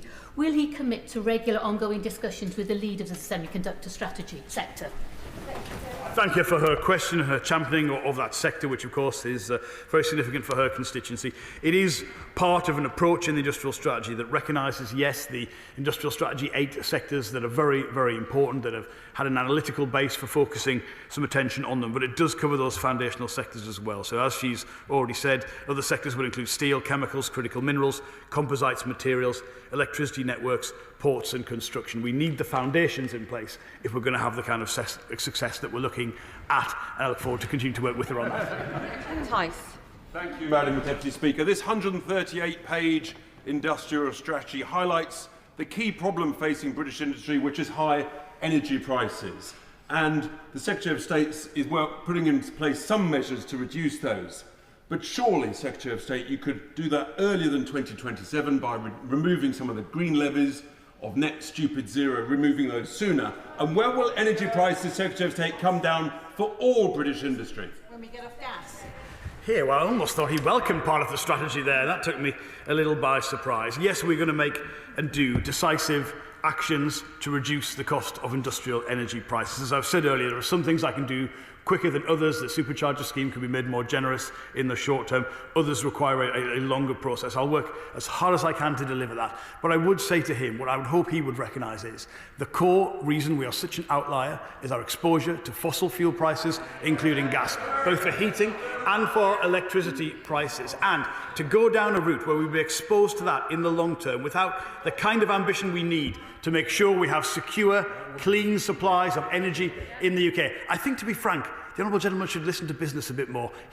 They tell him everything he needs to address this problem. Louise Jones. Kicking nobody off. Thank you very much, Madam Deputy Speaker. Because in my constituency of North East Derbyshire, businesses are heavily reliant on great connections and making sure that our young people can access the skills that they need. So I really welcome this industrial strategy, which recognises the many different aspects that go into supporting our local economy. Could the Secretary of State expand further on what we can do to support better transport connections and better skills pipeline for the young people in my constituency? Well, I welcome her question, and it speaks directly to the challenges that we are facing, as well as the action on energy bills. We will make sure there is a priority service for businesses to get the grid connections that they need. That's one of the biggest barriers to investment. The investment in skills as part of that. Something I'm particularly excited about, Madam Deputy Speaker, is we're going to spend £41 million to make sure on every mainline train service there is decent Wi-Fi by using the latest satellite technology. If I was coming to Parliament just to announce that, I'd be quite happy, if I'm being honest. Hopefully the rail line that takes me into my constituency will be the first on the list there. Yeah, Mike Martin. Deputy Speaker, there's much to like here, and I particularly like the reduction in energy costs between 20 and 25%. If I could just push him a little bit here, when does he think that, so that industry can plan, when does he think that these energy reduction, 25%, when's that going to happen? Madam Deputy Speaker, my honourable friend has just told me it's 141 million, not 41 million, to put Wi-Fi on the trains. It's been quite an exciting day. I think it's quite important I put that on the record. Energy prices, yes, it's one of the fundamental parts of this strategy. As I say, the supercharger can be put in place by 2026, financial year 2026-27. The British Industrial Competitive Scheme will have to take a longer process and a legislative process as well. So that would be 2027, the year after that, financial year after that. I know how important this is, but of course, once those plans are in place, businesses will have the certainty that that is the cost that they will be able to face, and they can plan their business plans and then move investment decisions based upon that. Select Committee Member Rosie Wrighting. Speaker, I welcome the Government's ambition to double business investment by 2035, but on the Business and Trade Committee we've heard time and time again from businesses that they face barriers when it comes to unlocking the investment they need to scale up. So can the Minister set out how the Government intends to support access to scale-up finance so our economy benefits from our innovation? Thank you. Here, well, I thank her for her work on the Business and Trade Select Committee. I always enjoy my sessions with them, as my ministerial team do as well. She's right to say that finance is a huge issue. Scale-up finance is the particular challenge. We intend to use the British Business Bank, as I've said, with much greater financial capacity to work directly with fund managers focused on the on the scale-up part of the finance journey. And I know how big a problem this is. I think there's a lot of capital in the world. We've got to address this particular stage, and these are real measures that will seek to do that. Victoria Collins. Thank you, Madam Deputy Speaker. I do absolutely welcome and finally having industrial strategy for this country is very exciting. And in terms of driving innovation, absolutely support that larger British Business Bank and making sure we invest in scale-ups. I would say, though, we need to make sure it's about long-term investment and making sure incentives are there to de-risk investment too. But what I really want to focus on is this about digital and technology businesses, because as much as I welcome training 1 million young people, it's not just about young people. I have businesses like BT, Sage, Zero saying they work with small businesses who need to improve their AI and tech adoption. So we'd like to ask what the Government is doing to help support them and people of all ages. I thoroughly agree with her. It is an exciting day, and also that the challenge is long-termism. It's long-term consistency and reliability in a way, frankly, this Parliament and previous governments have not supplied. We've got to address that is a key voice from business to us that we need to address. I agree with her. I mean, on the reason why digital and tech skills are one of the prominent features of the skills interventions of the industrial strategy is to do what she says. It's a significant funding package and a significant partnership with business themselves, who are telling us they want to work with government, want to work with young people and to reskill people. I think there's more we can do. I think this is the start of that, and I'd be very keen to work with her and any colleague who sees the urgency and the benefits this could bring.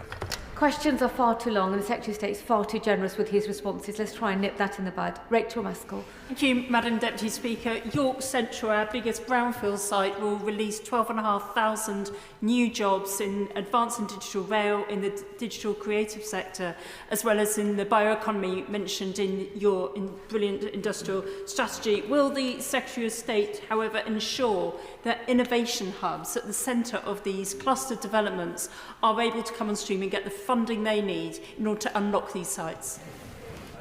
tremendously excited by the opportunity that she outlines. There are many tools she will recognise in here, whether it is the funding for innovation, the funding for local economic development, particularly the new Strategic Sites Accelerator. For the first time, land assembly, getting the grid and planning in place so we have these opportunities for the kind of inward investment offers that we receive. She's got a very exciting local proposition there, but we need more of them, and I'm really looking forward to working with her on that. Paula Denyer.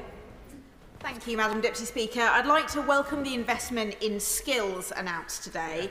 What seems to be missing, though, is a commitment to give wraparound support to the 3 million workers in the UK currently in high-carbon industries who will need reskilling and retraining in order to make the most of the green jobs boom. So, can the Minister give us any information on what's planned for those workers specifically? And does he agree that the fossil fuel giants should be the ones shouldering the cost of that support? I thank her for her question and a slightly positive tone around that. I do believe that the skills challenge for the UK is not just one of making sure there are opportunities for young people, but reskilling people is a part of that. There are some interesting things inherited from the previous government that we've taken forward that will allow us to do it. I would just say to her, when she sort of condemns people who work in what she calls fossil fuel industries, I mean, these are, well, perhaps condemn is too strong a word, but I would ask her to recognise we have sectors of our own economy that are, relative to other parts of our own economy, high emissions industries, but on an international basis they're very competitive. And if we simply outsourced those emissions to other parts of the world and imported those products, I don't think that would be a problem. There is a lot of green policy that frankly does propose that we do that. So that's not the approach the government's taking. We're ambitious about those sectors for the transition, and this industrial strategy is key to making that happen. Pamela Nash.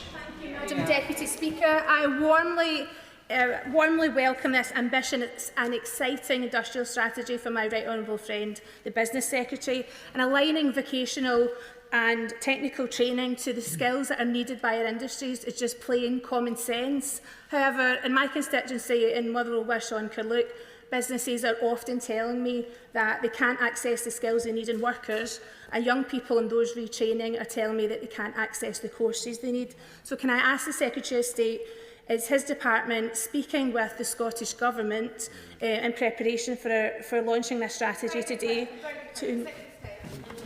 Yes, we are. Our officials are in close contact with all of our partners in all of the devolved governments. We respect policy differences through devolution, but I do think the kind of things we're addressing here are of interest to every part of the UK. Max Wilkinson. Speaker, can I congratulate the Business Secretary, the Secretary of State for Science and Technology, the Minister for AI and Digital as well, for listening to me over the last 11.5 months and including in the sector plan for digital and technologies, the Golden Valley development at West Cheltenham. It's going to unlock £1 billion worth of investment in cybersecurity and defence, which is crucial to our nation. Will ministers now monitor progress in planning and make sure that if a little bit of extra support is needed to get the infrastructure over the line to deliver that growth, that it will happen? I very much welcome his support and the contribution his local area can make to this. In some areas, I think we have a lot of good things going on, but it does have to happen faster, and we have to make sure we execute the plans we have in place. That sounds exactly like the sort of challenge in his area we should commit to. Snell. Thank you, Madam Deputy Speaker. Madam Deputy Speaker, Ceramics UK have described today's modern industrial strategy as disappointing. And candidly, I share that disappointment when it comes to that sector. The one reference to ceramics in there is historic and geographic and nothing about industry. For months with my colleagues from Stoke-on-Trent North and South, we've been pointing out the immediate needs of a sector that employs thousands of people in our city. And yet today, nothing on gas pricing, nothing on electricity pricing, no access to the supercharger scheme, and we're instead given an IOU for 2027. So can I ask the Secretary of State what message I can take home to Stoke-on-Trent this week about what's in this industrial strategy that will give them the help and the support that they need today, rather than having to wait for an IOU post-dated to next year? I say to him, I think Ceramics UK are misplaced in that criticism because, first of all, ceramics is recognised as a foundational sector, as part of the materials foundational sector in the strategy. Their principal request is about energy prices. There are some ceramics businesses, I accept not that many, but there are some ceramics businesses who get the supercharger, who'll get the more generous rate. But fundamentally, because a lot of those businesses don't match the intensity test, which the supercharger is based on, a sectoral then an individual business test. That's exactly why the British Industrial Competitiveness Scheme has been designed in such a way so they will benefit from it, and that will be a game changer to them. On gas prices, there aren't the same policy tools around gas prices, but of course we can see that gas prices are projected to fall from the very significant level that they have been at for future financial years. The industrial strategy has a commitment to increase R&D to drive growth. However, Wales has consistently missed out on its population share of UK R&D funding for years, receiving around 2% compared to the 5% we should be receiving. What is the government doing to ensure that Wales gets its fair share under this strategy, given that research and development is vital for Welsh business to grow? I absolutely recognise that all of the initiatives that we're putting forward today, where they apply to all across the UK, every area deserves its fair share of that funding. Of course, many of the policies that I am responsible for in the Department of Business and Trade disproportionately benefit Wales. I mean, the Clean Steel Fund and the money going to Port Talbot is much more than the population share that would otherwise be attributed to it. And that's because there are brilliant strengths in Wales that I want to support. And when I look at this strategy, whether it is around aerospace and Airbus, whether it's automotive and Toyota, whether it's the creative industries, professional and business services, financial services, there's so much here that will benefit Wales because of the brilliant strengths in Wales. And it's something to be very optimistic about, and I'd be very, very confident about what this strategy will mean for Wales, whilst, of course, respecting that devolved settlement. Tim Rocker. Thank you, Madam Deputy Speaker. Can I congratulate my right honourable friend. With over 5,000 Macclesfield jobs dependent on AstraZeneca, can I welcome the Health Data Research Centre, the slashing of trial times and the focus on life sciences? Could he set out how he's supporting DHSC colleagues to further deliver for life sciences by finalising a realistic settlement on the commercial agreement over pricing of medicine, VPAG in particular? It's very important to my constituents. Very much welcome my honourable friend's question. And he's right to say for the life sciences sector plan, VPAG is a very significant item. It's what the industry itself is looking for resolution on. The life sciences sector will be formally launched by my honourable friends, my cabinet colleagues, to match the anniversary of the birthday of the NHS. But I can tell him talks with industry are ongoing. We're all trying to find a settlement to that. And I do believe it's possible to do so. And I think we should all recognise the economic benefits of the sector that he has very carefully outlined for his constituency. Deputy Speaker, I do welcome the industrial strategy, and I want to push the Minister on skills. Harrogate College often tell me that they struggle to access funding for technical and vocational training that meets the needs of local business. And in the next academic year, in just a couple of months' time, they'll be facing a £90,000 reduction in the devolved adult skills budget from the new Labour Mayor. So will the Secretary of State clarify how the Skills Mission Fund will work in practice for towns like mine, and whether it will be genuinely led by local economic needs, not Westminster targets? Yeah. I recognise the case that he is making, which is some of the courses that we need that are central to our economy. So engineering is a good example. They're more expensive to put on. You need the capacity to put those courses on. And that is why when I talk about a funding package, it's to deliver on those absolute very things. And it's business-led, it's needs-led, and the kind of work he's talking about at Harrogate College, I would expect to feel the benefits of this. Paul Wall. Rochdale Training provides local apprenticeships in engineering and other skills we desperately need, but they work with local employers to do that. But their Chief Executive, Jill Nodge, told me that today's announcement of £1.2 billion in extra funding for training is warmly welcome, as are the new foundation apprenticeships. So will he join me in praising the work of Rochdale Training? And can I also urge him to look closely at Hopwood Hall College's bid to be one of the North West Technical College of Excellence when it comes to construction? I very much thank him for his question. I think FE's had a difficult time over the last few years, and we're starting to see the kind of investment that will make a difference. We need more business input into skills policy. I think the kind of work that he is talking about, more than happy to perhaps come up the road from Staley Bridge one Friday to Rochdale and maybe have that conversation in person with him. And there'll be, I think, many bids within Greater Manchester for the capital that we're putting forward, and I'd very much look forward to looking at that case. David Chadwick. Thank you, Madam Deputy Speaker. I'd also like to commend the government for reintroducing an industrial strategy. An industrial strategy is crucial for spreading good jobs out across the United Kingdom. In my constituency, the hospitality industry is crucial for our local economy, boosting tourism, creating jobs and helping with rural regeneration, but is struggling with sky-high energy costs. What is the Secretary of State doing to ensure that SMEs in all sectors of our economy, particularly pubs and restaurants, receive better support with their energy costs? Well, I thank him for his question. I would say, if you look at the impact of the kind of inward investment that this industrial strategy is seeking to deliver more of, take the incredible investment by Universal in that huge, the biggest theme park in Europe in Bedfordshire. That will create, I think, 8,000 jobs in hospitality. So people should recognise there's a direct contribution between what we're doing here, what we're trying to get more of, and the kind of benefits he is talking about. We set a target for 50 million visitors by 2030. So these issues are absolutely represented within here. And as I say, some of the issues that are not covered here will be in the small business plan, which will come out imminently next month to follow up on this announcement today. Noah Law. Deputy Speaker, which I know you share in critical minerals as the APPG Chair, and I welcome this strategy's recognition of the role that regional clusters like Cornwall can play. So given Cornwall's resurgent critical minerals ecosystem, what steps is the Secretary of State taking to ensure that the region is at the forefront of secure domestic supply chains and that we benefit directly from that growth in green industrial jobs? Yeah, that is a great question. Madam Deputy Speaker, I remember our conversations about critical minerals, but they are a key enabler. They'll be even more important in future. He will know some of the National Wealth Fund's initial investments have been into different businesses in his region in critical minerals because of the importance of that part of the UK to this strategy. We need more of that. We need more international cooperation on critical minerals as well, but he should be rest assured the British Business Bank, the National Wealth Fund are specifically focused on this because it's so important and there'll be big benefits for his area from that. Samantha Niblett. Mr. Speaker, as the founder of Labour Women in Tech, I heartily welcome the industrial strategy's ambitious goals to scale our tech sector and tech workforce. On the 15th of July in Parliament, I'm hosting We Are Tech Women and Oliver Wyman for the launch of the Lovelace report, which has identified that there are between 40 to 60,000 female professionals leaving the tech sector annually or seeking advancement opportunities elsewhere, and that's well over £1 billion of economic opportunity by better supporting our existing skilled workforce. So does the Secretary of State agree with me that both inspiring new and supporting great existing talent and diverse teams across all demographics is fundamental to maximising returns on our industrial strategy investments and securing the UK's position as a world-leading technology nation? Yeah, I thoroughly agree. It's brilliant to see her in Parliament. She's been a trailblazer on these issues, and I recognise the case that she has put forward extremely well, and I recognise this is a core economic priority for the United Kingdom, and it's great to see her as an advocate of that on these green benches.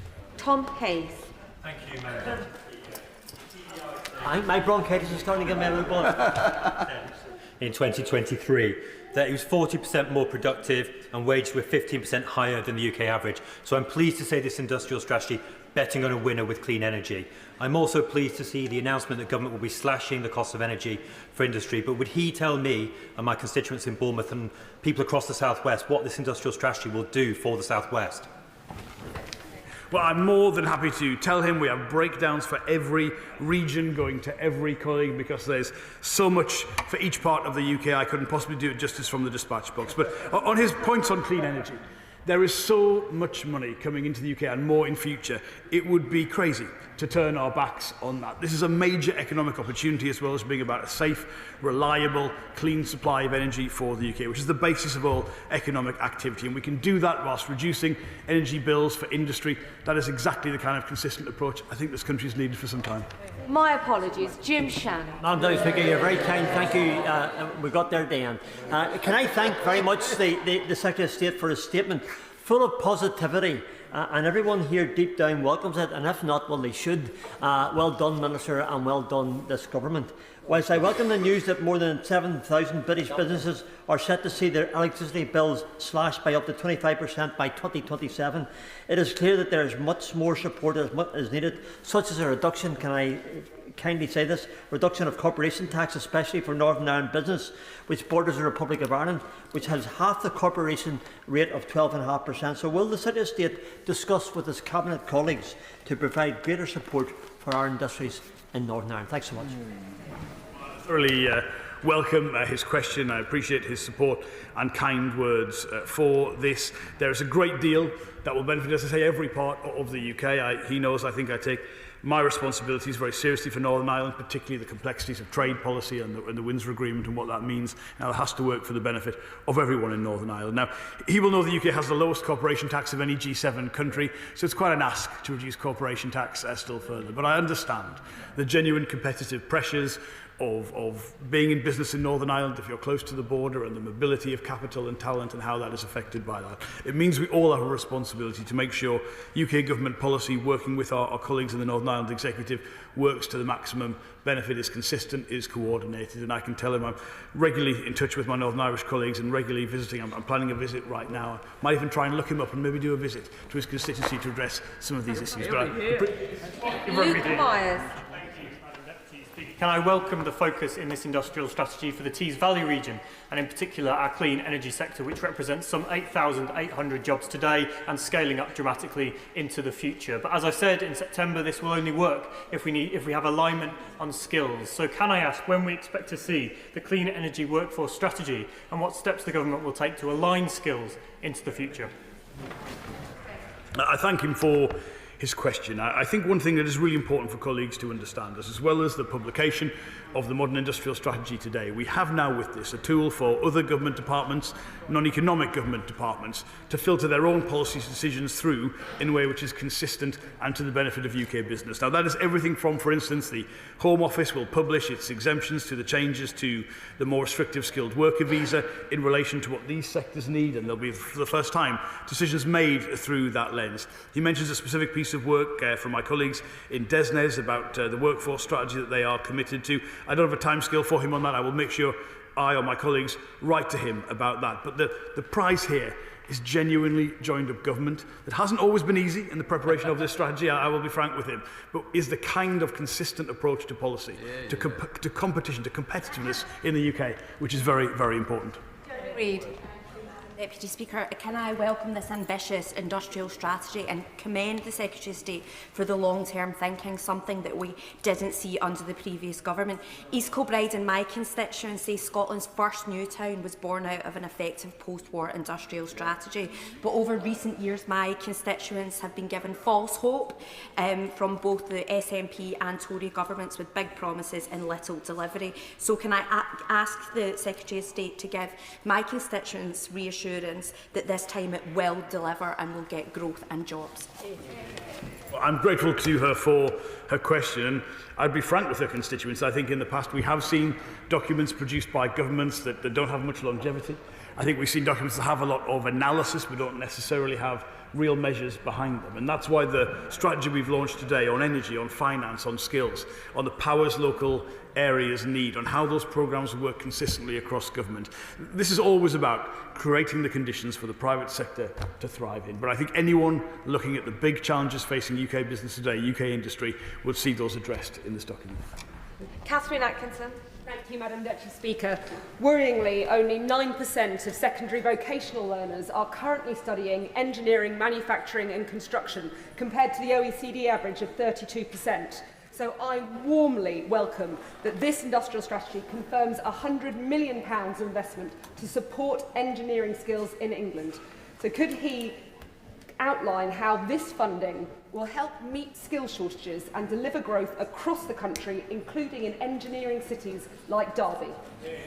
Yeah, well, Derby has an incredible pedigree in engineering skills, and I agree with the case she has made so strongly. I can tell her, put some funding from my own department into that goes from the Department of Education, specifically around engineering, because I think the shortages are so acute and the opportunities are so great. These are great jobs, great careers, great lives for young people or anyone transferring into that sector. It's about more funding to put the courses on. It's about more flexibility in the kinds of courses that can be run, more capacity in terms of the technical excellence colleges that are there, and of course making that available in all parts of the country. But you couldn't get a better pedigree than the Honourable Lady has in Derby, and that's a great success story, I think, for this country and for her local area too. Amanda Martin. Thank you, Madam Deputy Speaker. I warmly welcome the comprehensive and business-friendly UK modern industrial strategy, the investment in Britain, in British people and in British businesses. Madam Deputy Speaker, Portsmouth is home to the world-class defence and innovative cluster. It has strength in maritime, space, drones, autonomous systems and assets like kinetics, Airbus, His Majesty's Royal Navy Base, Griffin Marine, Ports of Aviation and Solent Freeport. Madam Deputy Speaker, I could continue the list with so many more brilliant businesses in my city, but time will not allow. So, can my right honourable friend say how Invest 2035 can work alongside future devolution and local government reorganisation to help unlock growth, investment, skills and jobs for ports of businesses and residents?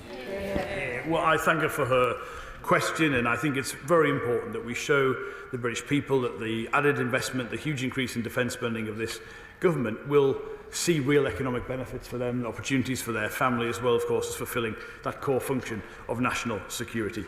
She mentions devolution. We have measures in here for local areas where they have mayoral leads or whether they don't, on innovation, on mayoral growth funds. Many building on, I have to say, the very successful work of Andy Burnham, my Labour mayor in Greater Manchester, and the West Midlands as well, Richard Parker, who've done absolutely brilliant things. They're the most developed, mature mayoral areas, and we can see what has worked in those places, and it really is starting to work. So let's have more of that across every bit of the UK, tailored for local needs with the right tools those political leaders need. Alan Strickland. Thank you, Madam Deputy Speaker. Can I welcome this incredibly ambitious industrial strategy, but can I ask specifically about our high-tech SMEs? At Net Park in Sedgefield, we've got a cluster of over 40 businesses making satellite components, medical imaging equipment and other high-tech products. But as the Minister knows, too often they struggle to get private finance. They've struggled in the past to get government innovation funding. How will this strategy really put the rocket boosters up behind high-tech SMEs in regions like the North East? Yeah, well, I always take a close interest in success stories from the North East of England, and what he outlines there is incredibly exciting. I think the kind of SME high-tech cluster he's talking about will benefit in many ways from each of the sector plans, whether they're in advanced manufacturing, creative industries, defence. There's access to finance provisions for them in this strategy. There's the dedication of resources from, for instance, the defence budget for that sector. So I would say those businesses are set to fly. And with this industrial strategy, he's got a real chance to build and communicate the opportunities for them over the next few years. Penny Ward. Thank you, Madam Deputy Speaker, and I really warmly welcome the new modern industrial strategy today, and in particular all that it has to offer Scotland. And I also welcome the Business Secretary's personal enthusiasm and energy about the potential for growth in Scotland. What a contrast to the SNP, who can't help but talk Scotland down. I particularly welcome today the good news for skills and innovation, which will benefit Scotland, and also for reduced energy and particularly electricity costs for our key manufacturing sites in Scotland. As I've discussed with my right honourable friend, the ethylene plant at Mossmoran is a large employer in my constituency, supporting hundreds of high-skilled, well-paid jobs in Fife. Can the Business Secretary outline how this industrial strategy and other government action will back the chemicals industry and the jobs it supports? Well, I thoroughly thank her for her question. I think it was about a year ago she and I were on the campaign trail in her constituency and visiting businesses with the message we would implement a strategy of this kind. And I do say to her, I do think the Scottish economy mapped against our 8 industrial strategy sectors, it could be a description of Scottish success, and we should be excited about that. In relation to the ethylene cracker at Mossmoran, very important facility. She will know, because of high gas prices across Europe, all of the crackers across Europe are under some degree of distress. I've been in conversations with my honourable friend, the Secretary of State for Scotland, about this and with other crackers in Scotland that are affected by those high gas prices. We continue that work. More generally, the chemical sector is recognised as a key foundational sector in this strategy. It has had a lot of pressure in recent years, and we're seeking to improve that business environment. Lola McAvoy. Thank you, Madam Deputy Speaker. This is meant for British industry. In my region, we have a proud history of making world-class products and exports. We make trains, and this government has secured the future of Hitachi at Aycliffe. We make cars, and this government has negotiated a tariff deal to protect the Nissan plant in Sunderland. And we make hugely advanced bioindustry products like the COVID-19 vaccine at the Centre for Process Innovation in my constituency in Darlington. As the chair of the APPG on industrial strategy, I know the finance solutions and energy subsidies will be roundly welcomed by business up and down the country. But can the Secretary of State outline how this strategy will lead to more highly paid, highly skilled job opportunities for workers in constituents like mine who've seen more plants shut than saved over the last 14 years? Well, I thoroughly thank her for her question. For all her work and her role in Parliament advocating for these issues. There's a huge amount in this for the sector she outlines. I was very proud of the work we did with Hitachi, but on cars, it's the tariffs, it's the Drive 35 programme, it's energy costs, it's the ZEV mandate, and we'll make any changes we need for a competitive position. This is fundamentally about, yes, what business needs, but better industry, and of course Stoke-on-Trent's central role, not just historically but including the exciting new world of advanced ceramics, providing parts for wind turbines and even small modular reactors if we get the investment our way. Now, as the Secretary of State has already mentioned, ceramics has an additional challenge of being a gas-intensive industry. As such, I welcome the government's commitment to the Energy-Intensive Industries Compensation Scheme, a snappier name would be nicer, particularly in supporting decarbonisation and technological innovation. So may I ask the Secretary of State what specific support is planned to aid ceramics industry not only in managing its energy costs but also support it in decarbonisation?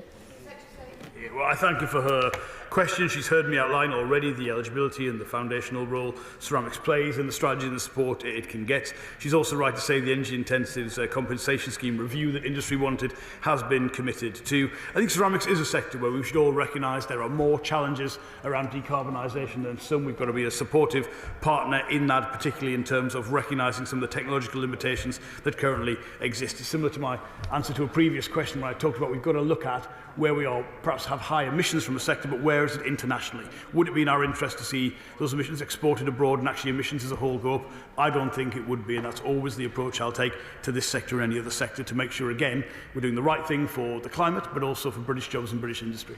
James Collier. Thank you, Madam Deputy Speaker. We must look alike. And I refer members to my register of interests. It's not that long ago, Madam Deputy Speaker, that we had a Scottish Government where the Cabinet members, some of them, did not even believe in economic growth. So the contrast of what we've heard today could not be more stark. 16 mentions of Scotland's capital city in the industrial strategy. A key one from Edinburgh South West is Heriot-Watt University's National Roboterium, Madam Deputy Speaker, which is the birthplace of robotics, as far as I'm concerned. But so it'd be interesting to understand where the Secretary of State thinks that universities should fit into this industrial strategy, particularly given the pressures they face in England and that many are in crisis in Scotland. Where he asks some very important and serious questions. The universities play a huge role in innovation. They're a vital part of the clusters that we are putting forward. There's something in themselves we should be incredibly proud of. We have a world-class university sector, and every parliamentarian should be proud of that. I haven't time to perhaps go into the detail that I would like to, but I can tell him it's at the heart of our approach to innovation and economic success across the UK. Madam Deputy Speaker, Burton and Uttoxeter boast some of the nation's most energy-intensive industries, from manufacturing to being the home of UK brewing. So I welcome the news today of the energy subsidies for energy-intensive industries, which is going to back those industries and local jobs in my constituency. Can he say more about how he's going to work across government to ensure that manufacturers and brewers won't be paying champagne prices for power? Thank you for his question. I recognise there are some regulatory issues I think he'll be talking about, particularly in relation to the lead that DEFRA would have on extended producer responsibility and some of those other aspects. I am always keen to work with colleagues across government. I'll make sure he gets the answer he needs to those questions, but he's right to say there are many opportunities for businesses, big and small, in this plan for his constituents. Tom Collins. Thank you, Madam Deputy Speaker. I, as an engineer, am incredibly excited by the vision of engineering, industrial and innovation renewal that the Secretary of State is describing. In Worcester, we have the mission to make ourselves the best city in the best country in the world to start and grow a business. But we've seen time and time again how the funds intended to support innovation don't work for our local businesses, how the research facilities intended for innovation don't support our local businesses, how there's a lack of support for mid-TRLs. So how will this strategy help businesses across the country bridge the valley of death and grow in this decade of renewal? Yeah, well, let me thank him for his question, which I greatly appreciate, and the wonderful role that Worcester plays in our economy. And it's great to hear that level of local ambition from him and other local leaders. On this point on innovation, there are specific funds. £500 million is allocated for innovation to be split from areas up and down the country. The access to finance provisions will apply to his constituents, whether that's the British Business Bank, having more firepower, more ability to support the kind of items that he will find in his constituency. The beefed up greater capacity for UK export finance, and of course the National Wealth Fund, working hand in hand with the private sector. The kind of brilliance he has in Worcester is exactly the kind of platform that stands to benefit greatly from the measures in this industrial strategy. And I really appreciate his question today. Thank you. That was the end of that statement. I'll give the front benches a few moments to shuffle over as we prepare for the third statement of the day.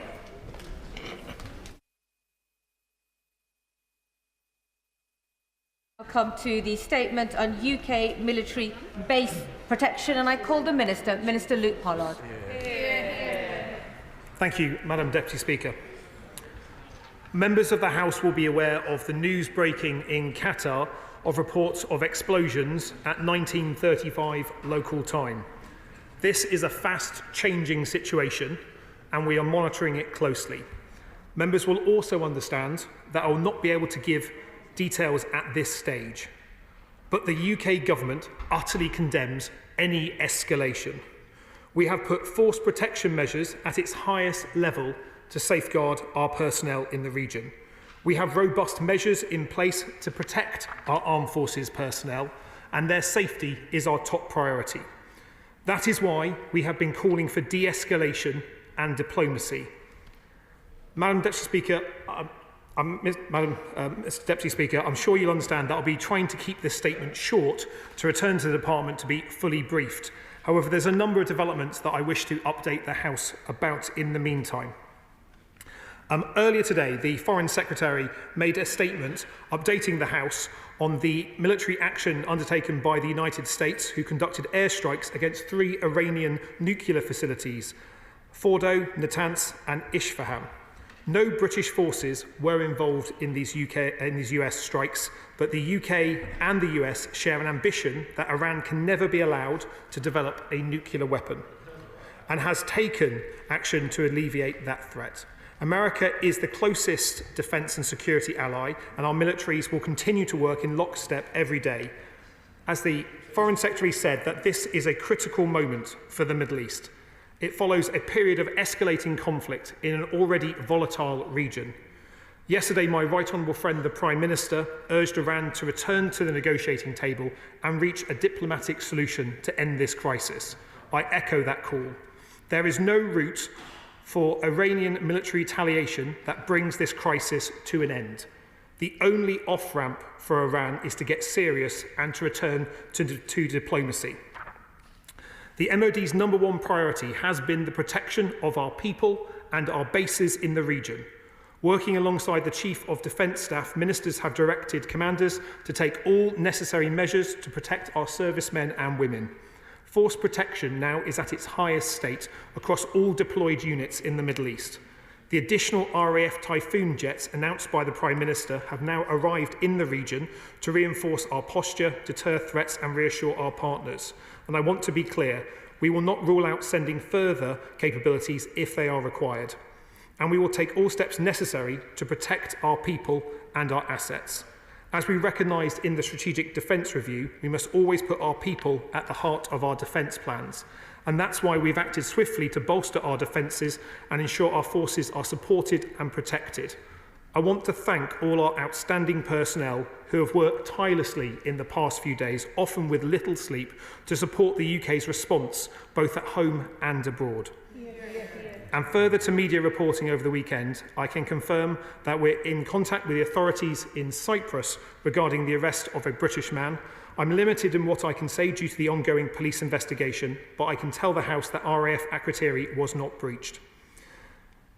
Mr. Deputy Speaker, we are continually monitoring this fast-changing situation and stand ready to respond to any threats. Mr. Deputy Speaker, I now want to turn to the protection of our bases at home. The illegal entry and criminal vandalism by the group Palestine Action at RAF Bryce Norton last week was disgraceful.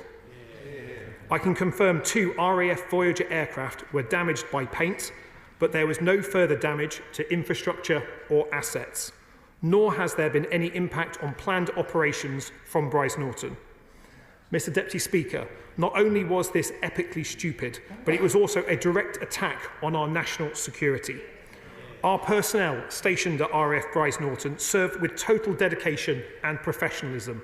They worked tirelessly to support our armed forces deployed across the world to deliver military assistance to Ukraine, and they have been formally recognised for their contribution in flying humanitarian aid into Gaza. So this action does nothing to further the path to peace. It does nothing to further the Palestinian cause. It does nothing to further any cause. And everyone across the House is united in condemning it. Mr. Deputy Speaker, this must never happen again. I've spoken with the Chief of Defence Staff and the Chief of the Air Staff about this incident earlier today. Enhanced security measures across the whole of Defence have been put in place since Friday, including on aircraft and airfield operating surfaces. RAF patrols have increased. Physical security has been improved at the suspected point of entry at Bryce Norton. And the Defence Secretary has ordered that a full security review is conducted at pace, not only at Bryce, but across the Defence estate. Counter-terrorism policing, South East and Thames Valley Police are leading the investigation to establish the exact circumstances into the events and to identify those responsible. We will continue to work with the police and pursue this unacceptable act of vandalism. This is subject to a live counter-terrorism investigation, so I hope the House will understand that I cannot provide any further details at this time. But this is more than just disruption. Palestine Action's activity has increased in frequency and severity. Its methods have become more aggressive, with its members demonstrating a willingness to use violence.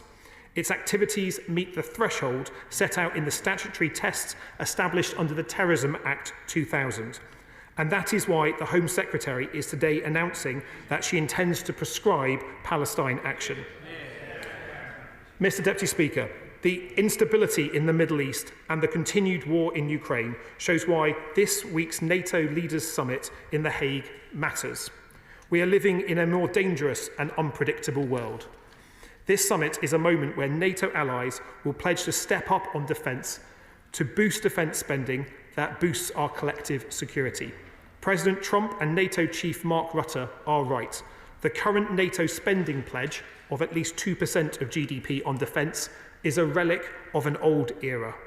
We are in a new era of threat, which demands a new era for defence and defence spending.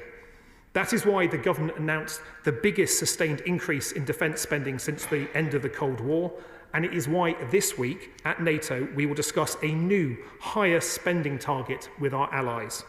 And the United Kingdom is up for that discussion. Mr. Deputy Speaker, we will make Britain safer, secure at home and strong abroad, and I commend this statement to the House. Order. Order. Just before we proceed, the Minister's statement will be circulated to the House, as is the custom on both sides. You will notice that it will not be complete, in the sense that there was a preamble that was the Minister delivered prior to going into what you will be given. That is to try to reflect the fast-moving nature of the situation. I understand that courteously and properly the two front benches have been informed of that. I hope everybody understands that and will make allowances for it. Shadow Secretary of State, James Cartledge. Thank you, Mr. Speaker. I'm grateful to the Minister of advance side of his statement and entirely understand that it is a fast-moving situation in relation to Qatar. Grateful for the limited update he could provide. We join him in condemning any escalation and look forward to further updates in due course. On Bryce Norton, let me say what the Minister was unable to. The attack on RAF Bryce Norton was not vandalism. This was sabotage. Undertaken without regard to the consequences for our Royal Air Force and our ability to defend our nation. As a result, there must be consequences for those responsible. Can the Minister explain how on earth these saboteurs were able not only to break through the perimeter fence, but cover a considerable distance to reach the precious airfield tarmac, inflict damage to our airframes, and then get out of the base, all without being intercepted? What steps is he taking to ensure rapid reinforcement of perimeter and internal fencing, not just at the specific point of incursion at Brize Norton, as he describes, but throughout the base and at all other UK bases? What is he doing to ensure sufficient military policing personnel are in place to enforce security and that they have access to effective countermeasure technology? On the drone threat, which is relevant, he knows how quickly military technology is moving. In December, I asked him about protection of UK bases in a written question and whether he would accelerate testing of directed energy weapons such as lasers for drone interception on our military bases. He said this work was in development. What progress has he made in the 6 months since? Now, protection of our bases is not just a priority on the UK mainland. Given the confirmation of reports that a man allegedly linked to Iran has been arrested on suspicion of espionage and terrorism offences in Cyprus, can he confirm that all measures being taken to reinforce UK bases will be replicated with the same urgency throughout our overseas basing, including in particular at Secretary? Now, regarding the impact of this attack on the RAF, can he confirm what the financial cost will be? In particular, can he explain the immediate operational impact on the RAF? He says there's been no impact on planned operations from Brize Norton, but he will know this could still mean that task lines were unintentionally reallocated to cover for the damaged aircraft. So how long have the 2 aircraft in question been out of action for, if at all, and what has been the wider operational impact? Turning to the perpetrators, Mr. Deputy Speaker, what progress has been made on catching those responsible, and have there been any arrests? And does he agree that one way to defend our bases is to deter future incursion by ensuring that the full force of the law is felt by the individual saboteurs in question? And will he ensure everything is done to work with the CPS to ensure that an appropriately robust response is delivered to the offenders, noting, for example, that Section 1 of the Aviation and Maritime Security Act 1990 provides an offence of action that can endanger the safe operation of aircraft carrying a maximum sentence of life imprisonment, and that the National Security Act Section 12 on sabotage again carries a penalty of up to life imprisonment. On the review, this is welcome, but it needs to report urgently. Can he confirm who will lead it and how quickly it will report? And on the important issue of personnel, will the review consider the way responsibility for security at RAF bases is divided between RAF Police, the RAF Regiment, MPGS and private contractors? Can I join the Minister in condemning without reservation Palestine action, and that their role in this attack on the Royal Air Force was totally unacceptable? We welcome the steps taken to prescribe this organisation today.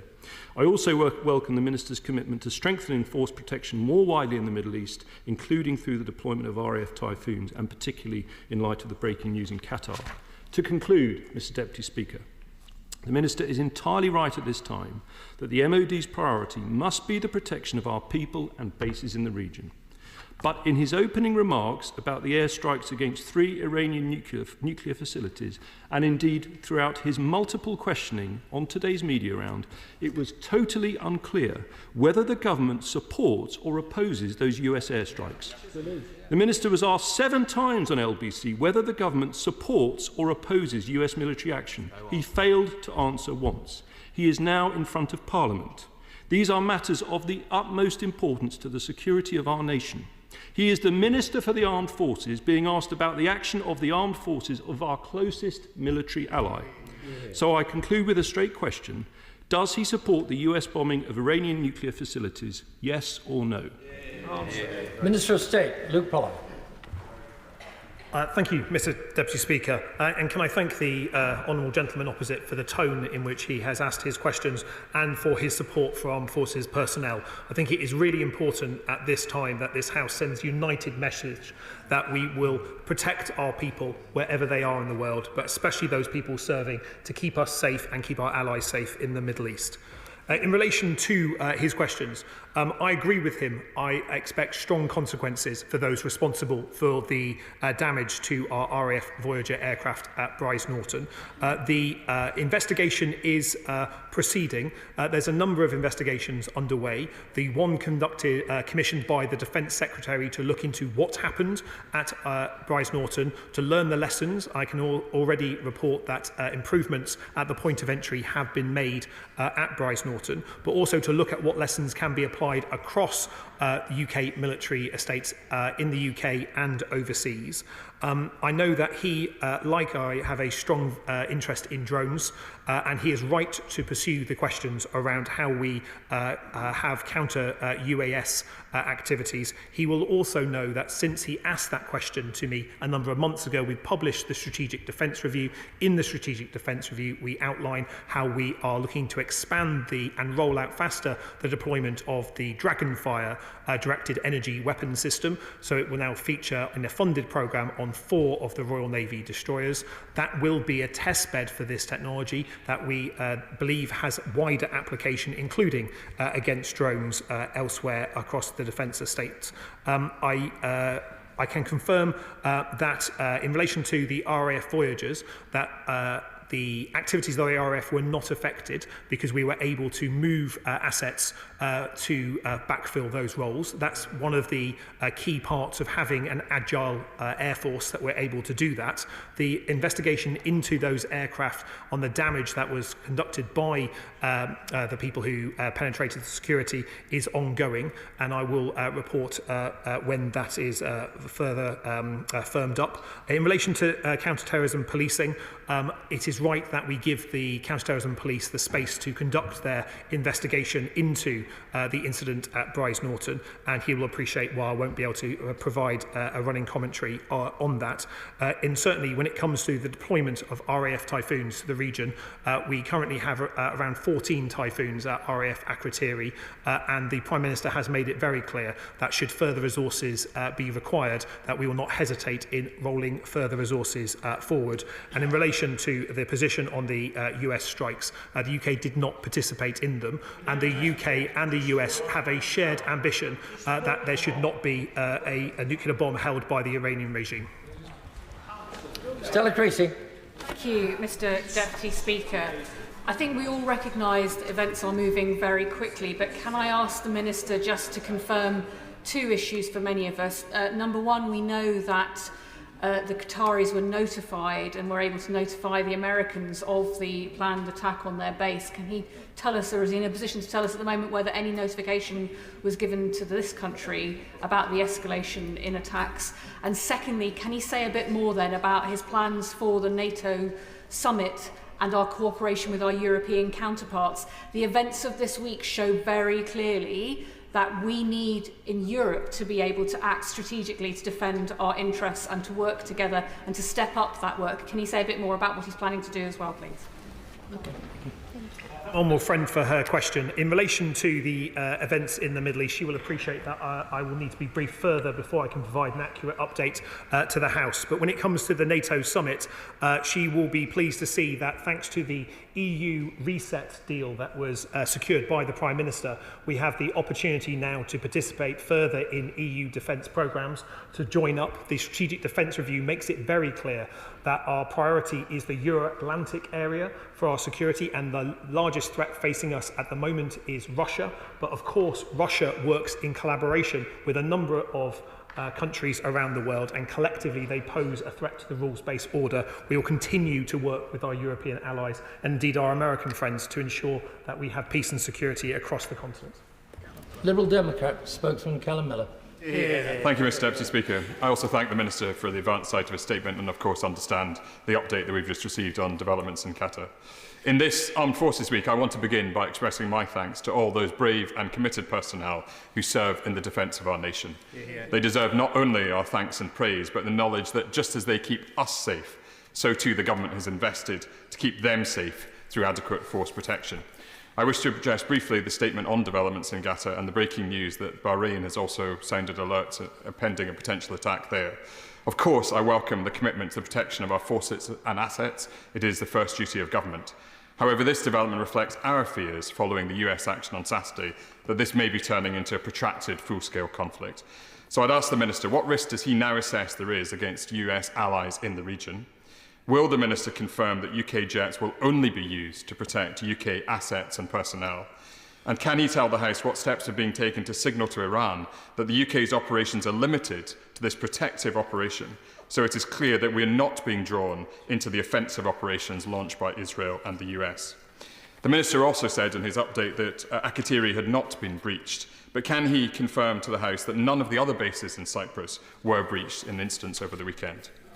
Returning to the full statement, in last month's Strategic Defence Review, the review's authors explicitly highlighted the need to bolster the security of our Air Force. And yet not even 20 days later, we've already witnessed an egregious breach of security at Brize Norton and the damage of RAF planes. This was a brazen and illegal act of vandalism and raises alarming questions about the level of security at armed force bases across the country. The Minister described the Home Secretary's decision today to prescribe Palestine action.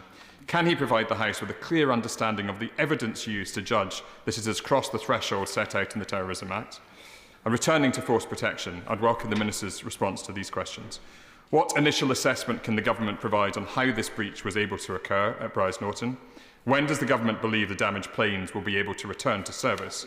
And is the Minister satisfied that he can sustain the immediate improvements he described so as to assure the physical integrity of military bases across the rest of the country, including at army and naval bases, against the full spectrum of threats?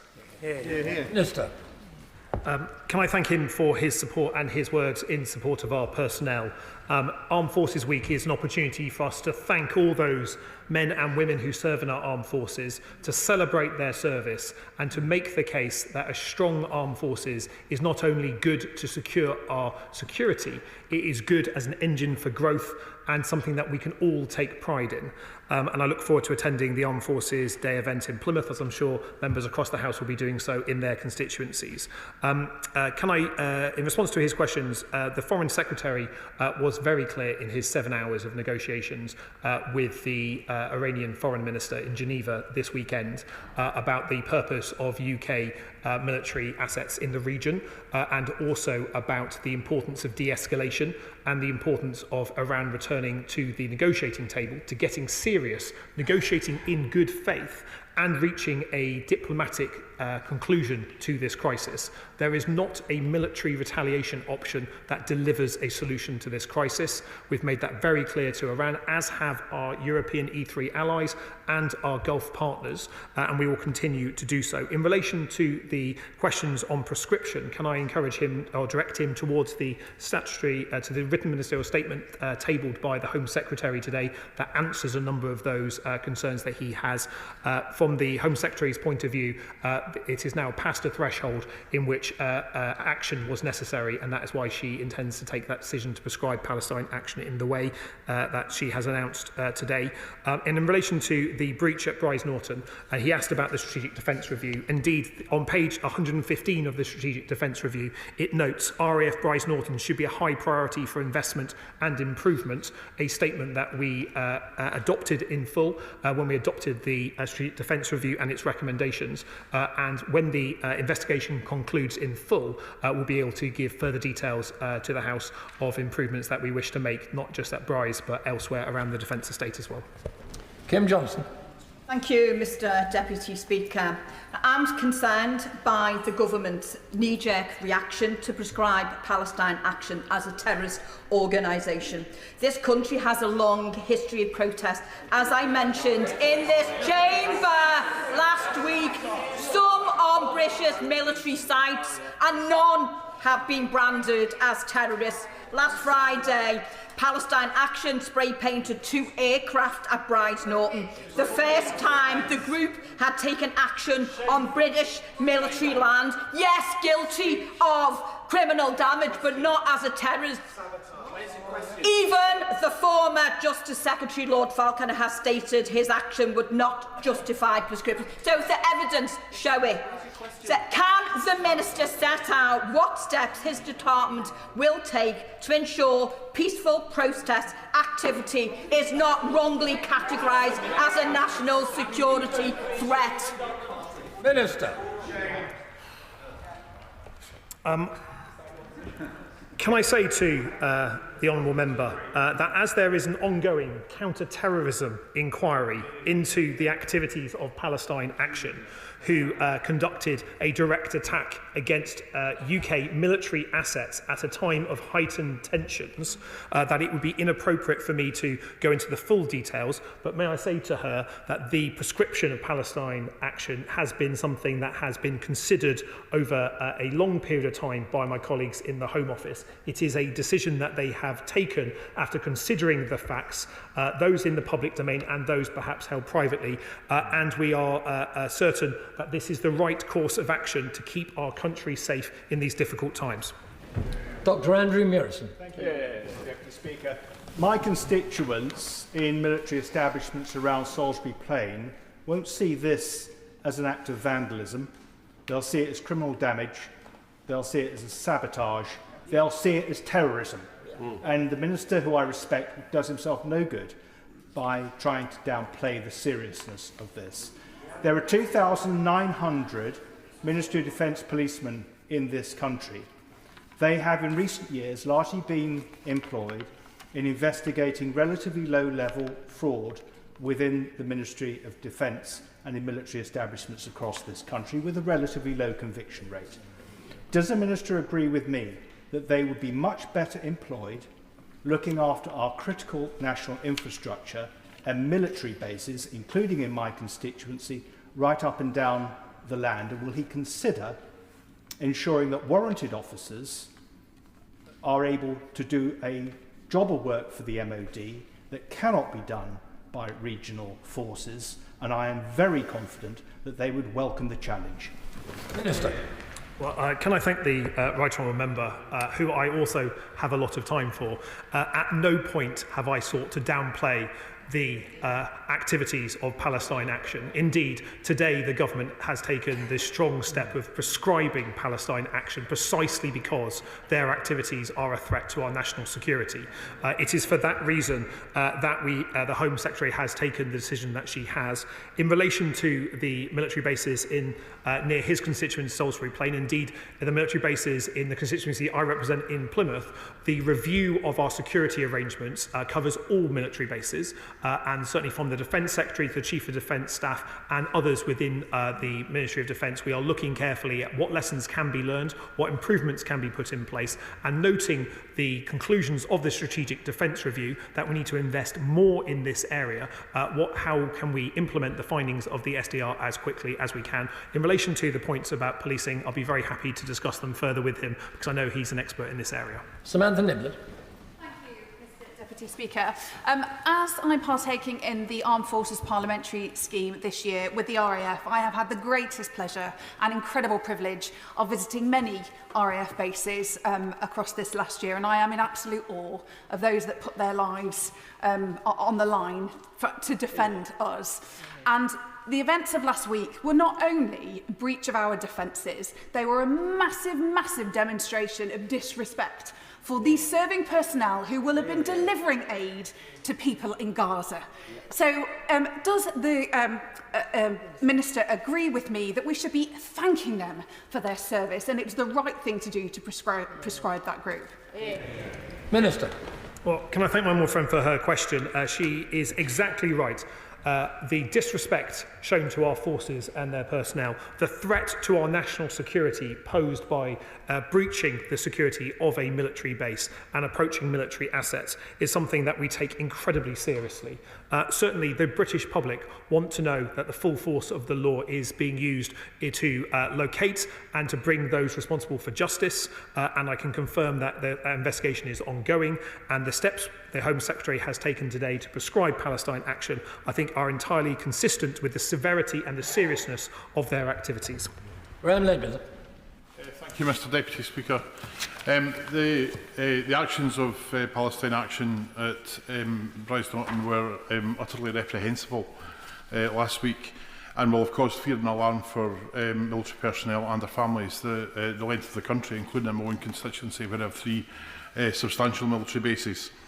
At the same time, though, the UK government is not ruling out engaging in further military conflict in the Middle East, And the Minister mentioned the importance of a rules-based order in international terms.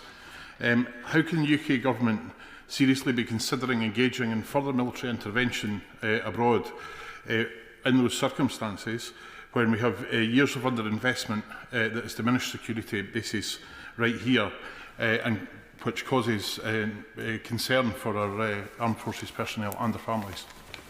Minister. Well, can I thank him for his questions, for his obvious concern for our armed forces.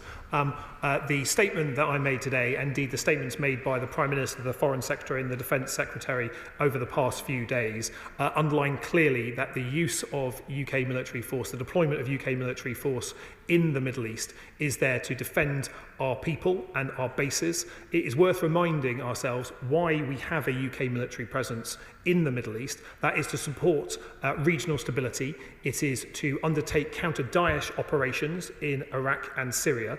They're the same operations that help keep the streets of Britain safe from terrorists. So that is the reason we have a presence in the Middle East, securing our allies. It is the reason why the Prime Minister flowed forward additional jets to provide cover and support for our armed forces personnel. And as we assess what is taking place currently, we reserve the right to make further military changes to secure to ensure our people are kept safe. Speaker. Thank you, Mr Deputy Speaker. May I pay tribute to the role of Standing Joint Command based in Aldershot in their contribution to UK resilience. And in Armed Forces Week, may I also pay tribute to the over 3,000 serving personnel in my constituency, the home of the British Army. The Minister's been really clear what force protection looks like when it comes to bases, but what will this look like for garrison towns like mine? Well, can I thank my honourable friend who, in her short time in this House, has become a real champion of our armed forces, not just in her constituency, but across the country. She's right to pay tribute to SJC in Aldershot. General Charlie Collins is a superb leader of that part of our armed forces, and the SDR makes very clear that we wish to further enhance and upgrade the capabilities of UK Homeland Defence, and we will do so. In relation to the security improvements that the review will seek to identify, that will be undertaken based on the incident at Bryce Norton, but also looking at what threats we are facing, not just at that particular RAF base, but the threats facing all UK military establishments, and I'm certain that I will be back at the House reporting progress in due course. Ben, objecting. Thank you, Mr Deputy Speaker. Given the manner of infiltration at RAF Bryce Norton, I am concerned that the MPGS across the defence estate is neither resourced sufficiently nor given the authorisation to engage potential saboteurs. The scope of their role only allows them to use lethal force if there is a direct threat to life. RAF Witton is in my constituency, which has the same issue. It's protected by the MPGS and augmented by serving personnel. Given the sensitive information it provides as the home of Defence Intelligence, can the Minister offer a guarantee that security levels there will be ramped up? And also, RAF Molesworth and RAF Alconbury are both also in my constituency. As US AFE bases, they operate under US rules of engagement, and so lethal force is permitted at a far lower level. Why are US bases in the UK defended to a higher level? Well, in the spirit of cross-party consensus, can I also praise him for the way that he has, in a short time here, made a huge contribution to the way that we look at defence. We've made no cuts to the MGPS since taking office. Indeed, the opposite is true. We seek to enhance and further support that. The review that the Defence Secretary has commissioned will look at all military bases and what lessons can be learned from this incident and how we can improve it. Certainly, to date, there has been a lot of focus on Article 5 of the NATO treaty about how we will come to the aid of others if attacked, but we should also have an equal focus on Article 3, how we ensure our own homeland defence, and that is something that the SDR makes very clear and something this government takes very seriously to implement. Louise Jones. Thank you, Mr Deputy Speaker. The Minister will know from my earlier question regarding force protection how important seriously to take that issue, and it is right that that is the main focus today. But if I may, I would like to address one issue that reared its head over the weekend as one of the only female veterans in this Parliament. Unfortunately, certain pathetic little people took this incident and decided to come out of the woodwork and criticise people for doing their job whilst being female. I know, as a woman serving in the armed forces, every opportunity that has been given to women, we have earned through serving on operations and proving time and time again we are worthy to be there. I was very conscious when I was serving that I had to be perfect, because any fault or flaw that I showed would not be held just against me, but against all the women that I was serving with. Could the Minister stand up and say now to every woman serving in the armed forces that we respect and recognise their service? Minister, where are they? Can I commend my more friend for her words there and for her service? It is outrageous, the comments that were made at the weekend about our serving military. I notice there's not a single Reform MP here for this statement. Let me be absolutely clear. I believe on a cross-party basis that all parties present in the chamber today back our forces. We don't take to Twitter to mock them. We respect service on a cross-party basis. We do not belittle senior officers based on their gender or experience. We need to be better than this. Just as we ask our armed forces to address cultural concerns, we need to be alive to that in our politics as well, calling out misogyny wherever it rears its ugly head. But let's send a united message from all those parties here present today that we back our armed forces, we want to see change in culture in our armed forces, and we value the contribution of everyone who serves, especially those brave women who have done so much to secure our national security in recent years. Order, one moment. On this Armed Forces Day of all days, I think it's entirely appropriate for the Chair to have allowed the Minister to have responded to that question, even though it is not strictly in line with the statement. But from now on, given the time that we've got available, I think we have to come back to the statement itself. Mr. Thomas. I'm not sure this is appropriate anymore, Mr. Deputy Speaker, because ironically on Saturday the member for Boston and Skegness demonstrated his ignorance of RAF force protection by tweeting that Group Captain Louise Henton's background in human resources led to last week's infiltration of RAF Bryce Norton. It was a disgusting attack on a senior officer and my previous squadron commander, who has dedicated her career to the Armed Forces service and to bettering the lives, the lived experience of our personnel. Will the Minister join me, therefore, in thanking all members of our armed forces today and in condemning the remarks from the Deputy Leader of Reform? Here. Minister. Alive to your words, Mr. Deputy Speaker. Let me just say I agree with the honourable gentleman, as I agreed with my honourable friend on this side about the comments here. It is so important that when we make the case for respecting our armed forces, we recognise that those who serve are not able to respond to comments made in the political arena. They're prevented from doing so. Therefore, it is members of this House that must have our armed forces back. We must be able to call out that behaviour that is not acceptable, just as we back our forces. And I hope that all serving members of our armed forces will be able to see today, in this chamber today, the full-throttled support for this House for those people who serve. David Taylor. Thank you, Mr. Deputy Speaker. I commend the government for the swift action it took to prescribe Palestine action after their brazen actions at Bryce Norton. I would also like to raise concerns about another related group called the Islamic Human Rights Commission. Now, they have expressed support for prescribed terrorist groups and use UK platforms to spread anti-British propaganda. There is strong evidence that they are directly linked to the Iranian regime, and indeed placards celebrating the Ayatollah with the term being on the right side of history were seen at protests at the weekend. Now, what assessment has the government made of threats to national security beyond Palestine action, including of this group? Minister. Well, can I thank my honourable friend for that question? I'm afraid as a government minister, the usual line about prescription is that we don't comment about prescription, except today where I have been able to confirm a group has been prescribed from the Home Secretary's decision. Can I encourage my honourable friend to have a conversation with the Security Minister who is sat next to me here?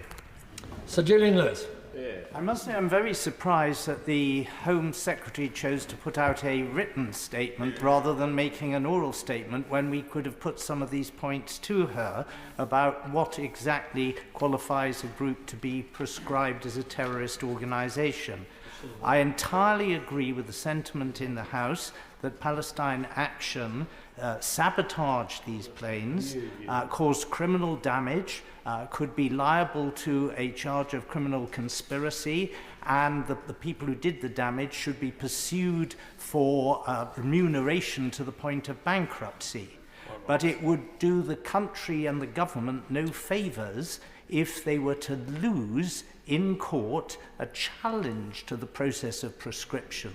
Because whereas the secret sabotage of planes would certainly have been an act of terrorism leading to prescription, the fact is this was a performative act which they announced they had done. So make sure, is my advice to the government, that when these people are prosecuted, it is not solely on the grounds of committing terrorist acts rather than committing treasonous acts of sabotage. Minister. Can I reassure the Right Honourable Gentleman that as part of the prescription process, there will be a full debate in this House in the coming days as part of that process. So he and all members of this House will have an opportunity to debate the prescription decision the Home Secretary has taken in full in due course. And can I tell him that the decision to prescribe has not been made without considerable thought, without reflecting on the information that is in the public domain and those that perhaps is not, and underpinned by a very serious legal process, because I would agree with his concern, but I seek to reassure him that those matters have been considered as part of the process. Arthur. Thank you, Mr Deputy Speaker.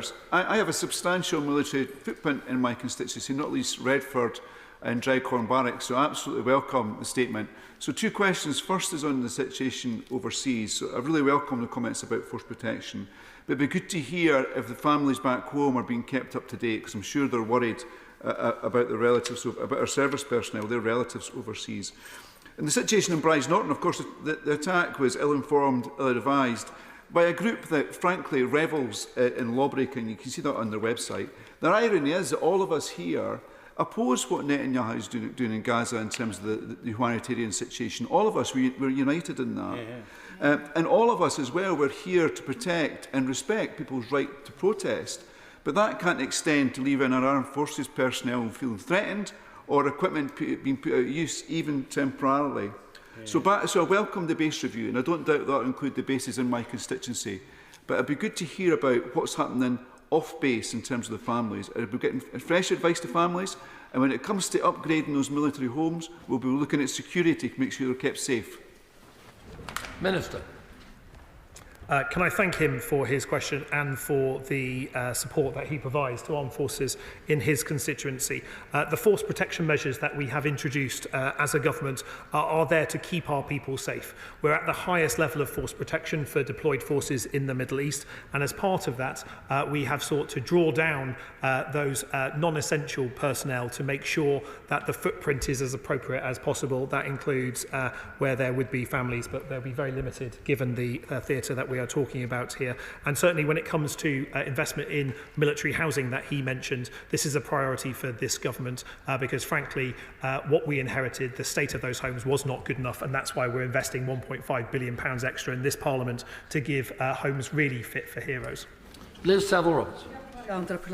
Direct action at military bases is nothing new. We remember with respect the women who marched from Wales to Greenham Common and the thousands of women who joined them. They didn't just march, they pulled down fences, they criminally damaged infrastructure. So does the Minister recognise the risk implicit in prescribing protest groups calling out war as terrorist organisations?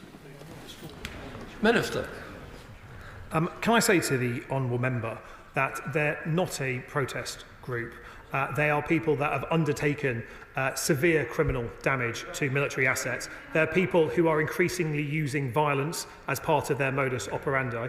The decision that the Home Secretary has taken has not been taken lightly and reflects the seriousness of the intent of that organisation. I welcome free speech, I welcome debate and challenge, but vandalising RAF jets is not free speech. That is criminal damage, that is interventions on a military base, that is, as I say in my statement, not only epically stupid, but also a threat to our national security, and the Home Secretary was right to prescribe them. Alan Strickland. Thank you, Mr Deputy Speaker. Can I thank the Defence Secretary for the urgent review he's launched and the Minister for the leadership he's showing. I join members from across his House in condemning the appalling attack at Bryce Norton, which I was privileged to visit earlier this year with the RAF parliamentary scheme. But as well as attacking military installations, Palestine Action have launched violent assaults on defence businesses, including in my constituency. So as well as this rightful review of military base protection, will ministers from the Ministry of Defence and the Home Office be also reviewing what additional security measures and advice through the MOD, the police and other bodies our defence manufacturers may need in the coming years as we ramp up defence production? Minister. Can I thank him for the championing of defence that he undertakes as a Member of Parliament for his constituency? And he's exactly right to highlight it's not just the military bases that Palestine Action have targeted. It is defence businesses, businesses employing people up and down the country, contributing to our national defence. He's right to do so. I can reassure the honourable gentleman that conversations between the Ministry of Defence, the Home Office and police forces and those in our defence supply chain happen regularly, and we will continue to keep them abreast of developments and concerns that as we may have them. Sir Simon Hall. Thank you, Mr Deputy Speaker. And with a female officer commanding Blandford Camp, I echo totally the comments made by the Honourable Lady for North East Derbyshire. Could I invite the Minister? There will be a lot of concern from personnel within the camp and those who live in the communities around them, that they are now targets for either homegrown domestic terror or potentially for those who may be described as sleepers in our country from countries that do, and regimes that do not wish us well. Could he find a way to confidentially ensure that members of Parliament across the House that have military bases within their constituencies, such as I do in North Dorset, are advised whether those installations are, whether they pass the test of security, whether work needs to be done and in what time frame as to what it is, because there will be a lot of anxiety amongst those communities, and MPs across the House can play a very important part in allaying those concerns within their communities. Minister. Well, can I thank the right honourable gentleman for the way that he has approached his question. I share his concerns to make sure that members of Parliament are adequately informed about defence. Indeed, it is the Defence Secretary's intent when we took office to renew and refresh the relationship between the Ministry of Defence and Parliament with a more open conversation. We are endeavouring to do that with further briefings, and I will take his suggestion on board as we look at how we implement the review. Amanda Martin. Thank you, Mr Deputy Speaker. Firstly, on Armed Forces Day, I want to thank all who serve and have served, including my own son, and recognise the huge contribution made by our armed forces alongside all service families in Portsmouth, the very proud home of the Royal Navy. And secondly, I'd like to say a huge thank you for the Armed Forces Day on Saturday and for being able to take part in the flag raising in my city to show my gratitude and respect to all those serving. Mr Deputy Speaker, given the fast-changing landscape alongside the recent disrespectful incident at RAF Bryce Norton, with so many armed forces personnel based in Portsmouth and personnel from Portsmouth based around the globe, can the Minister confirm whether wider action is being taken to review and strengthen security across all of our UK and abroad military bases, and therefore what force protection measures are in place to keep our personnel and their families safe both here and abroad and in my city? Well, as the MP for Devonport, can I say to the MP for one of the Portsmouth seats just how proud we are of our Royal Navy, no matter where those ships or capabilities are based. It is certainly true that the review commissioned by the Defence Secretary looks not just at what happened at RAF Bryce Norton, but will look at application of that lesson across the defence estate, because the force protection of our people, both home and abroad, is a priority for this government, and we'll be undertaking that review at pace. And I believe I will be back in front of the House in due course to announce the further measures, I suspect. Sean Berry. Thank you, Mr Deputy Speaker. On the prescription of Palestine action, I would like to remind the Minister there are a number of recent examples of juries finding defendants in similar cases to the Bryce Norton incident not guilty based on a necessity defence, as people believe they were acting from a desire to prevent war crimes. Now, given these juries were clearly able to draw a proportionate line between direct action protest and serious crime, would the Minister agree that use of the Terrorism Act in this case in fact sets a dangerous and worrying precedent? Minister.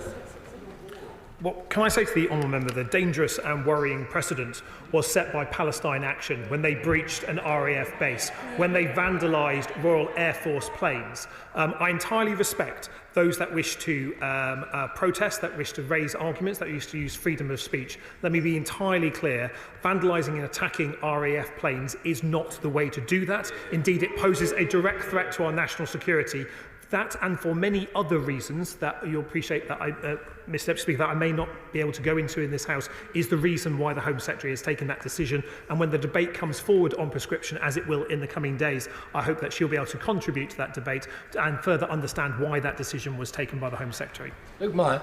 Thank you, Mr Deputy Speaker. I think given the gravity of the emerging situation, I don't think there's anyone in this House who would begrudge the Minister for needing to return to be fully briefed on what is happening. But while he is here, can I just confirm whether wider action will be taken to review security across all our bases in the UK from extremist threats in the light of last week's incident? Minister. Can I thank him for the encouragement to head back to the Ministry of Defence. I will be hightailing it back there as soon as this statement is over, Mr Deputy Speaker. The review commissioned by the Defence Secretary will look at what happened at RAF Bryce Norton, but also what lessons can be applied to our military bases and the defence estate across the UK and for our overseas bases, and keeping our people safe, keeping our ability to protect our country safe and free from interference is vital for this country, and that is the reason why we've undertaken that review. Dr Neil Shastri-Hurst. Thank you very much. When organisations such as Palestine Action break into military bases, damage secure facilities and put our personnel at risk, they aren't just protesting, they are sabotaging. With that in mind, if there were any other extremists that carried out this task, they would be rightly described as domestic terrorists. Does the Minister agree with me this isn't legitimate protest, it is domestic terrorism, and that any attack on our armed forces infrastructure should be seen as thus? Minister. Well, can I thank him for those comments? I often find the phrase "flip it to see it" is a useful one to identify whether there is inbuilt bias in how we approach a topic. As the honourable gentleman has suggested, if you were to flip Palestine Action to a number of other groups, it would clearly be regarded with the same seriousness as we are approaching it as this government. And I'm very glad that the strong message on a cross-party basis has gone out today that what we saw in Bryce Norton is unacceptable and that it is right that we take measures to keep our national security safe. Jeremy Corbyn. Could I ask the Minister if he would think carefully of the contributions made today by the member for New Forest East, Liverpool, Riverside and Brighton concerning naming somebody as a terrorist when they're in fact people that are protesting about the appalling events that are going on in Gaza and the treatment of children by the Israeli forces. And it's surprising that in the Minister's statement describing a lot about the military situation all over the Middle East, he said not one word about the illegal occupation of the West Bank, the illegal occupation of Gaza, and the deliberate starvation, contrary to all aspects of international law, of the civilian population of Gaza. Can't we deal with the fundamental issue, which is the illegal activities of the Israeli Defence Force in both those scenarios? Minister. Well, the right honourable gentleman speaks passionately for the Palestinian people and has done for a very long time. This statement was not about Gaza, it was about the forced protection of our military units in the Middle East. But as he has given me the opportunity to do so, let me say very clearly that it is this government's position that what we see in Gaza is intolerable. We need to see a restoration of the ceasefire. We need to see Hamas release all the remaining hostages, and we need to see aid at scale delivered to the Palestinian people on a step towards the lasting peace that comes with a two-state solution. There is a lot of work to do in that respect. But may I also, on the point of when he uses the word terrorists, I was very careful with the language that I used in this statement. It is powers under the Terrorism Act of 2000 that are being used. And when the Home Secretary issued the written ministerial statement, she was also very careful about the language she used in the fact that the actions of Palestine Action has now crossed the threshold under provisions of that act, and that is why she is taking action today. Thank you, Mr Deputy Speaker. The Armed Forces Minister was asked a direct question by the Shadow Secretary of State for Defence, and it was simply this: does the government support the United States' actions in Iran over the weekend?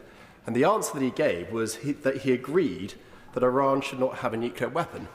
Well, that's not the answer to the question that he was asked. So what is the answer? Does the government actually know whether or not it supports the US action? And if it does know its own mind, why won't he tell us? Minister.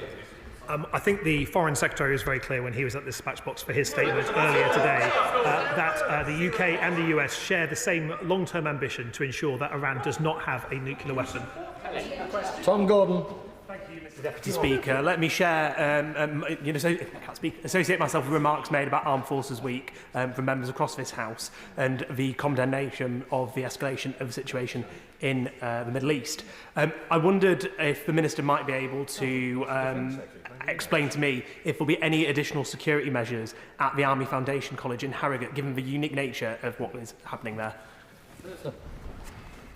Can I thank him for raising the college at Harrogate? It is a really important part of the defence family, and I certainly know that the Minister for Veterans, sat next to me on the front bench here, takes a special keen interest in the affairs of Harrogate. As this review is conducted, and we'll see what lessons can be learnt from the incident at Bryce Norton, we'll be taking measures possibly on all military installations, including training establishments across the country, if that is suitable. But I'm certain that the Minister for Veterans would welcome a further conversation with the honourable gentleman in relation to Harrogate in particular. Mike Wood. Thank you, Mr Deputy Speaker. Mr Deputy Speaker, you will remember that Willie Whitelaw famously offers his resignation after an intruder made his way into Buckingham Palace. Has the Minister considered his own position? Yeah. Minister. Given the seriousness of the issues that we are talking about today, my focus, as the focus of every defence minister is ensuring the protection of our people. I understand that the honourable gentleman is looking for a soundbite on this matter, but I believe he may have wasted a question where he should have been talking about how we can look at protecting our people, both in the Middle East and back home, in a secure way. Charlie Maynard. Mr Deputy Speaker, I would like to join with all the members in this House in thanking everyone who worked so hard at RAF Bryce Norton in my Witney constituency, led very effectively by Group Captain Lou Henton, who is really an example to all of us. I also very much respect and admire how the community in Carterton, right next to RAF Bryce Norton, has really pulled together at this stressful time. They've done a fantastic job. Security at the base has been really underinvested for a long time. Like many Carterton residents, I've walked the perimeter quite a few times, and that fence is not formidable. What assurance can the Minister give that this airbase and other defence facilities around the country and internationally will have their defences strengthened for air, sea and land attack? Can I thank him for raising the concerns of the local community around Bryce Norton? I would be very happy to meet him to discuss the details of what occurred from our point of view and what measures can be put in place. The initial actions taken by the Defence Secretary has helped identify a number of immediate steps that we are taking to secure that base further, but I'd be very happy speaking to him about it further. He is right that much of our armed forces estate and our armed forces have been hollowed out and underfunded for far too long. It's precisely for that reason that I welcome the increase in defence spending to 2.5% of GDP by April 2027. Our armed forces are brilliant, but it's time they had first-class facilities. John Cooper. Thank Mr Deputy Speaker. Mr Hamza Yousaf, the former First Minister of Scotland, invited people in this place to check their moral compass over the prescription of Palestine action, but I think we've heard here today that no one really is seriously suggesting that these people are anything other than saboteurs, and anyone who expresses sympathy for them has their moral compass, as we would say in Scotland, spinning like a peary. Mr Yousaf further suggested that American aircraft using Prestwick in Scotland could leave us open to charges of war crimes. I think this is absolutely nonsense. I wonder if the Minister agrees with me on that point. But Prestwick Airport is owned by the Scottish Government. In fact, it's a civilian airport, although it is heavily used by our allies, America and Canada particularly. What can we do to protect those aircraft at that civilian airbase? Minister. Well, can I thank him for raising the base in question and the airfield in question, sorry. It is a model that we may look to develop further civil-military cooperation using civilian infrastructure for military purposes, especially as we look to increase our war-fighting readiness in the future. So the lessons about security need to be applied. Luckily, many of our European allies operate civil-military airfields, and so there's good models that we can look to as to how we do that. But let me say clearly, in relation to the accusation that he raised on behalf of a member of the Scottish Parliament, the UK military only operates in compliance with international humanitarian law. It is absolutely vital. If an order is given that is contrary to international humanitarian law, our armed forces are not required to follow it. It is that high standard that means our armed forces are respected worldwide. Robin Swan. Thank you very much, Mr Deputy Speaker. The statement speaks of enhanced security measures across the whole of the defence. Can I ask the Minister, in that case, will he review the recent decision to downgrade some of the security measures in Northern Ireland bases and moving it away from the permanent base in regards to that, but also can he look through this strategic defence review and what we're actually working up to allow our RAF and our personnel to respond quickly and effectively, the further utilisation of Aldergrove? Minister. Can I thank him for raising the security changes that we've introduced in bases in reserve centres in Northern Ireland?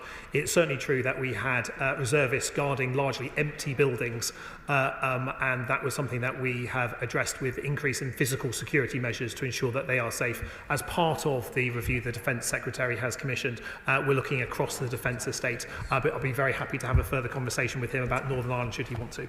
Dr Ben Spencer. Thank you, Mr Deputy Speaker. When an extremist minority spread division and intimidation, and now even attack our military, prioritising foreign regions and their interests above our own, it is an attack on our country, it is treason. The primary job of our government is to protect the UK, and I welcome the announcement today that the government is taking action to do just that. I was proud to celebrate Armed Forces Week at the flag-raising ceremony in Runnymede this morning. Will he pay tribute with me, join me in paying tribute to all our Armed Forces staff and the work they do for all of us? Yeah. Minister. Well, can I thank him for the support he has provided to our armed forces in Armed Forces Week. This is a week to thank those people who serve and to celebrate their service. And it seems only appropriate on a day where I am at the dispatch box talking about the necessary force protection of our people that we take that responsibility doubly seriously this week. Certainly it is true that the shared British values that I believe, even though there may be party political differences between members across this House, that we all share. One of those is respect for the rule of law, and one of those is respect for our armed forces. The pride that I have in our armed forces as the Armed Forces Minister is the same pride that I see on a cross-party basis towards those men and women who serve in our forces. And let's hope that across the country in Armed Forces Week, we can all join in thanking everyone who serve and the families that stand behind those in uniform. Dr Al Pinkerton. Mr Deputy Speaker, as the MP for Surrey Heath, I'm very proudly also the MP for all of the recruits, the cadets, the staff and officers at ATC Purbright and also RMA Santa. It's a privilege that I share with my honourable friend, the member for Bracknell. I'm sure everyone on those bases will be very reassured to hear of the work that's being done to look at the security of bases. And I think that's particularly the case when bases are highly integrated into local communities. And I wonder whether he might also be able to offer some reassurance to local cadet forces as well, who wear uniform on our behalf. But if I could perhaps focus my question on our forces in Cyprus. The honourable gentleman mentioned the fact that Akrotiri had not in any way been infiltrated, but can he also offer the same assurance of Decalia, but also our other sites on Cyprus as well? And what is being done by the government to ensure that all of those people in uniform on Cyprus, whether they wear blue berets or not, are being properly briefed and properly secured on our behalf? Minister.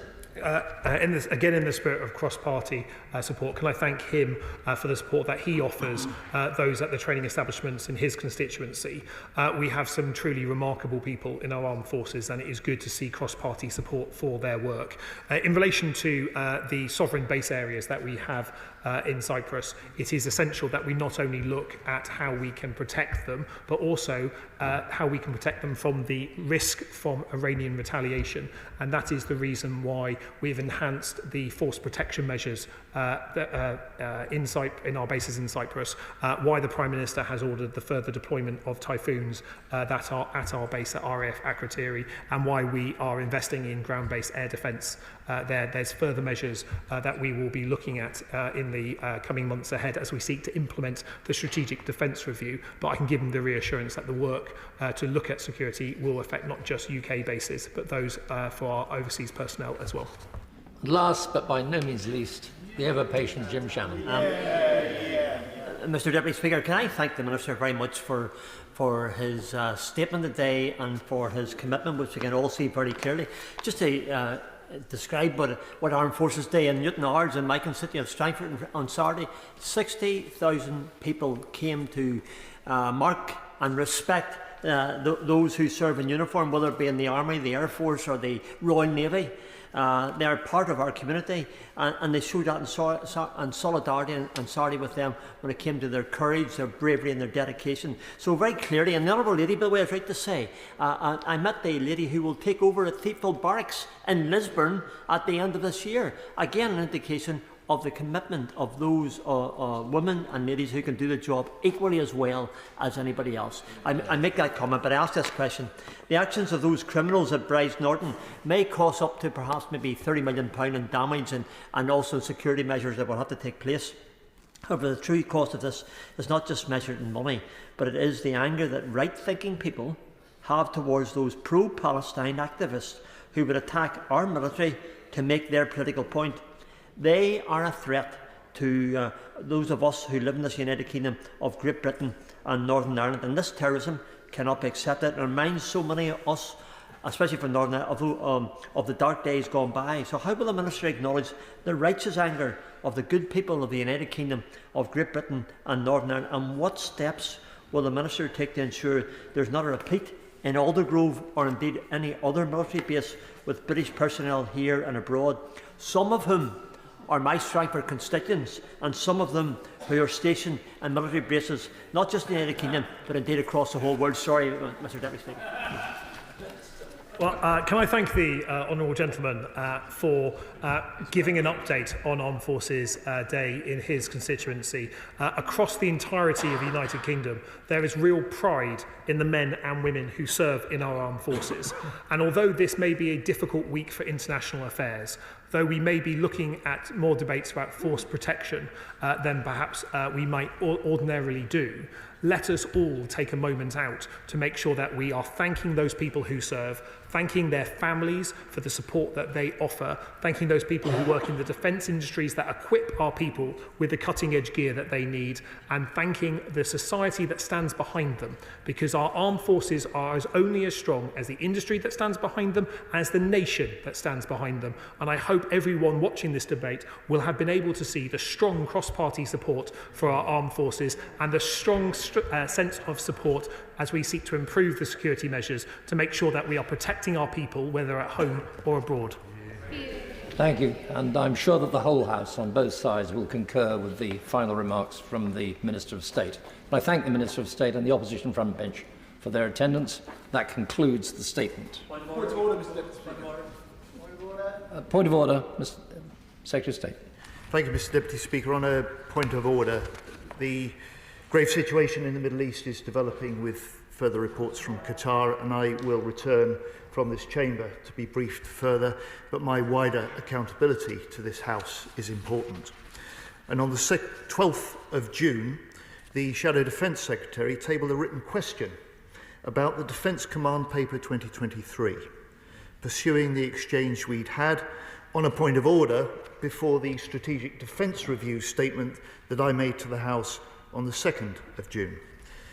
Mr. Deputy Speaker, as we prepared to publish our SDR, it became clear that there were no established departmental procedures for sharing major defence publications with the opposition front bench ahead of publication. And I asked defence officials before the 2nd of June and since the Shadow Defence Secretary's question, but they have still been unable to find any departmental record of a copy of DCP 23 being shared with me as Shadow Defence Secretary. However, having now checked my opposition staff records from July 2023, I can confirm that an embargoed copy of DCP 23 was dropped off at my office, along with the conventional check against delivery advance copy of the Defence Secretary's statement. And we took a similar approach, Mr. Deputy Speaker, with the SDR. The Shadow Defence Secretary received a hand-delivered, embargoed copy of the SDR with my draft statement around 90 minutes before the statement began. However, unlike 2023, we also offered the Shadow Defence Secretary an advanced ministerial briefing on the SDR, which he declined. So I welcome, Mr. Deputy Speaker, the chance today to correct the record from my point of order on the 2nd of June, and the House will also wish to know that I've now established a formal procedure for sharing defence strategies in advance of publication with the opposition, with the Select Committee and with other key parliamentarians, something, Mr. Deputy Speaker, that I have also discussed with Mr. Speaker. State for his point. Can I thank the Secretary of State for his point of order and for placing that on the record? Further to that point of order, Mr. Cartledge. Thank you, Mr. Deputy Speaker, and I am very grateful to the Secretary of State and for advance notice that he would be giving a point of order, though not the exact detail. Now, this is extremely important, Mr. Deputy Speaker, because while there is no set process, there is a ministerial code which clearly states that commercially sensitive information should not be given out to the media prior to being given to Parliament. To reiterate, on that day, yes, we were given a hard copy of the SDR 90 minutes before the statement, but I was already in here for the UQs arising from that situation and was unable to read it, and officials would have known we would have been in the chamber. But at 8 a.m. that morning, senior people from the biggest defence companies in the land received a hard copy of that statement, the SDR. And the key thing is, when we had the point of order, I said to the Secretary of State that this was unacceptable, and he justified that procedure, Mr. Deputy Speaker, on the fact at the time when I was a minister, and I quote from him, we had no advance copy of the Defence Review. His justification was something which is not the case, and I said that in the immediate response to him. So 3 weeks later, I am glad he has corrected the record. And what I would say is this, Mr. Deputy Speaker, we have war in Ukraine. We've got all the instability in the Middle East. There should be consensus on matters of national security, and we shouldn't have game playing on the most important strategic defence review for many, many years. I hope we can now draw a line under this, but to enable that, I do hope he will say to his special advisers and to his officials that they will be as transparent as possible in all remaining and outstanding pursuant and written questions that we still await on this matter and in relation to freedom of information requests. Thank you, sir. Point of order. Order, one moment. The Shadow Secretary of State has placed his view on the record, and he'll understand that that is not a matter for the Chair any further. But I hope that whatever lessons need to be learnt from this will have been learnt, and I'm sure that on both sides of the House that is correct. Mr. Ben objecting. Point of order, Mr. Deputy Speaker. Mr. Deputy Speaker, during the Middle East statement earlier today, I asked the Foreign Secretary, in the event that Iran does launch a retaliatory military strike against the US, what does the government believe our Article 5 obligations would be with regards to military support for the US, and how would that change if the location of the attack was in the region? Just a few minutes after asking this question, Iran launched an air attack against US bases in Qatar and Iraq. The Foreign Secretary evaded providing a coherent response by referring me to 213 of the Ministerial Code. In the current version of the Ministerial Code, published on the 6th of November 2024, there is no 213 of the Ministerial Code. Chapter 2 finishes at 27. Could I seek the Deputy Speaker's advice in understanding why the Foreign Secretary is misleading the House by quoting made-up references to the Ministerial Code to avoid scrutiny? And should he, as one of the great officers of state, return to this place and clarify why he isn't on top of his brief? First, I'm sure that the honourable gentleman didn't wish to imply that the Foreign Secretary was deliberately misleading the House. But that said, order! Order! That said, I don't know whether the honourable gentleman has given the Foreign Secretary notice of his intended point of order, but I think that that is a matter that he will have to raise with the Foreign Secretary himself. The honourable gentleman will understand that the Chair cannot answer for ministers, but he has made his point. Robin Swan. Point of order, Mr. Deputy Speaker. On Friday, many colleagues in this House spoke of compassion, sympathy and understanding. Unfortunately, Mr. Deputy Speaker, the same compassion, sympathy nor understanding was extended to my honourable friend, the member for Newcastle under Lyme. Mr. Deputy Speaker, his father-in-law, my constituent, Mr. Adrian Lawler, was nearing the end of a very full life, and the honourable member rightly wanted to be with his wife and her family at that time. The honourable member sought a pairing from the third reading from the sponsor of the bill, the Government Chief Whip, as well as seeking advice and support from the Speaker's office. Mr. Deputy Speaker, I was with my honourable friend at the departure gate, waiting to return to Northern Ireland, when his wife called to tell him of her father's passing. Mr. Deputy Speaker, it now appears other members were able to avail of proxies in the hands of government whips. The member for Newcastle under Lyme should not have been forced to travel to this place to have his vote recorded. So, sir, can I seek your advice as my best approach to seek a remedy to ensure that we in this place can support each other to the best of our ability and at times of great personal need? I'm grateful to the honourable member for giving notice of his point of order. And can I first express my sympathy to the honourable member for Newcastle under Lyme and to his family. I take it he's notified the honourable member that he intended to raise the matter in the chamber today. Thank you. As order. As the honourable gentleman will know, pairing is not a matter for the chair. It's an arrangement between honourable members individually and their whips. And I, of course, couldn't possibly comment any further upon that. However, the circumstances under which a member is eligible for a proxy vote don't at present include family bereavement. If you wish to do so, the House could change this, but I'm not able to do so on my own account. I understand, however, that the Procedure Committee has been conducting a review of these arrangements, which might include matters such as pairing. Point of order, Mr. Byrne. Thank you, Mr. Deputy Speaker. In 2022, speaking at Labour Party conference in Liverpool, the Prime Minister said, and I quote, "One of my first acts as Prime Minister will to be put the Hillsborough Law on a statute book." The Prime Minister said the Hillsborough Law, not a Hillsborough Law. It's an actual, we knew, which is an actual bill that in its first reading in March 2017, tabled by Andy Byrne and written by expert lawyers. Mr. Deputy Speaker, as the parliamentary leader of the Hillsborough Law Now campaign and the Hillsborough Survivor, I want to put on record the campaign's grave concern about the status of the Hillsborough Law.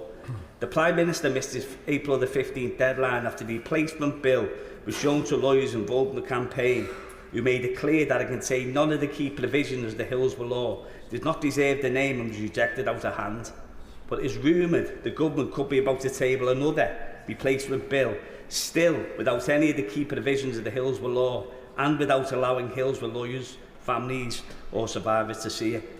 Government officials have even suggested that parliamentary procedure means they are not permitted to fair share it, despite the fact that that is what they did with the previous draft in March.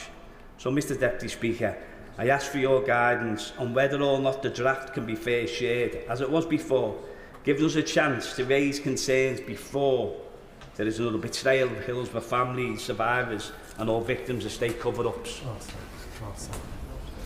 I'm grateful to the honourable member for giving notice of his point of order. As it won't surprise him to know, I did not actually attend the Labour Party conference in 2022.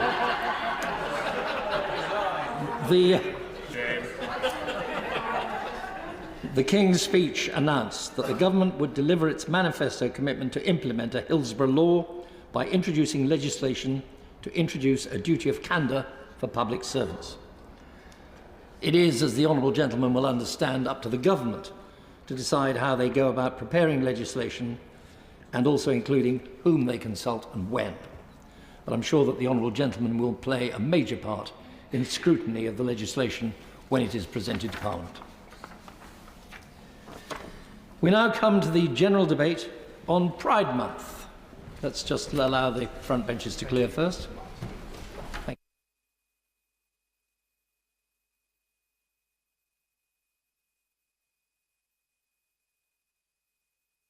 We now come to the general debate on Pride Month. Secretary of State to move. Not Secretary of State, I don't think, Sir Roger, but...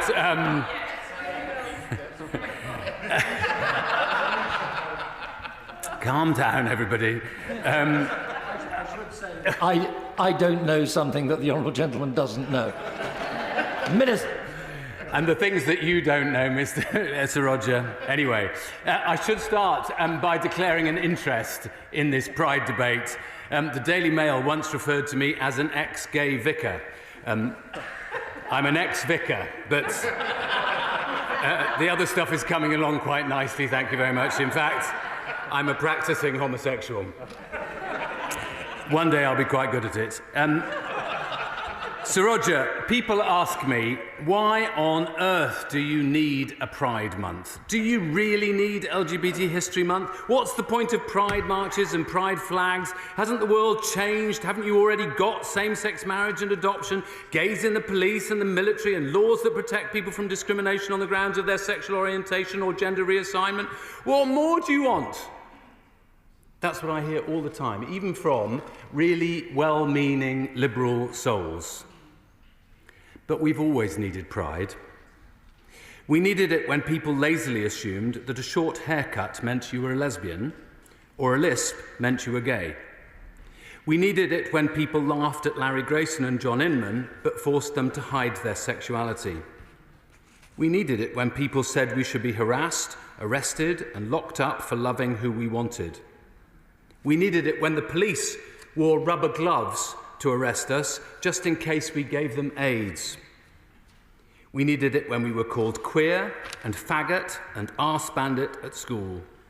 We needed it when we were sneered at, spat at, punched, kicked and beaten up. And we need it now, when kids are still bullied because they're camp or butch, when families still throw their LGBT children out of the home, when many are so worn down by abuse that they take their own lives, when so many are so terrified of coming out that they live lives of terrible, crushing loneliness, when people are abused for wanting to transition, when our cousins in Hungary are denied the right to demonstrate, when the state police in many countries deliberately entrap homosexuals, when trans people are treated as less than human, when homosexuality is still illegal in 63 countries, including 38 that apply those rules to women, and including more than half of the Commonwealth. Yes, we still need pride.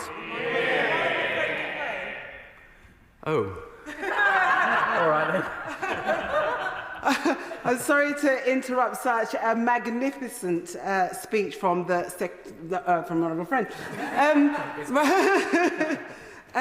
Does my honourable friend agree with me? The first Pride March, I think, in London was in 1972, and there's many people I've met who was on that first Pride March who thought they would never need to march again and still need to march more now. But does my honourable friend feel sorry that they've now said that no political parties are allowed to march because of how the LGBTQI plus community has been treated. I will still be marching because I don't normally I march with groups. But does my honourable friend agree with me that this is a sad state of affairs?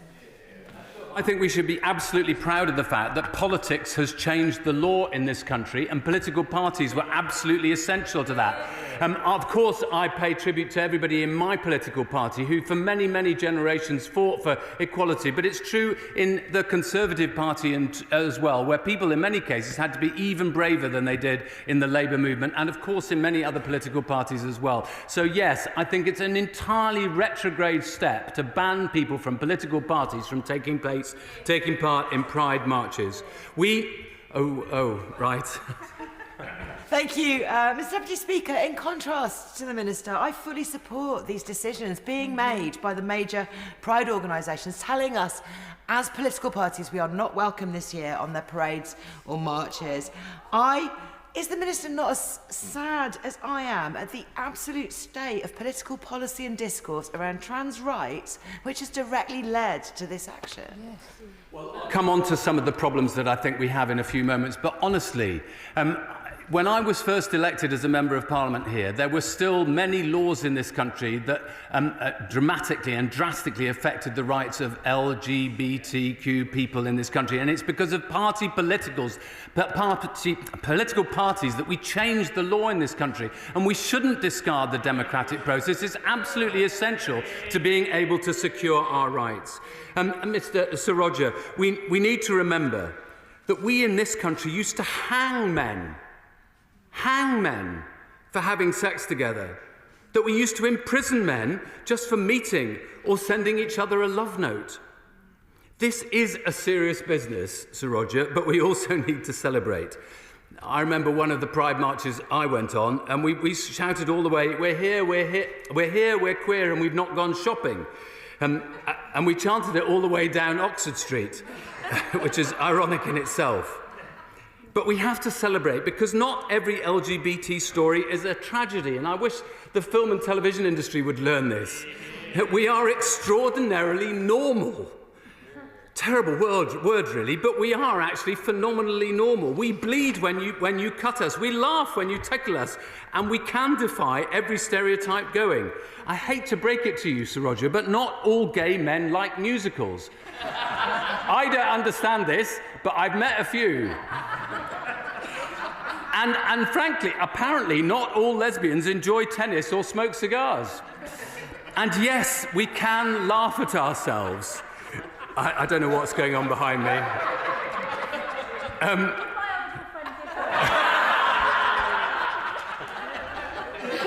Thank my honourable friend for giving way, and I would like to put it on the record that I've never enjoyed a cigar, but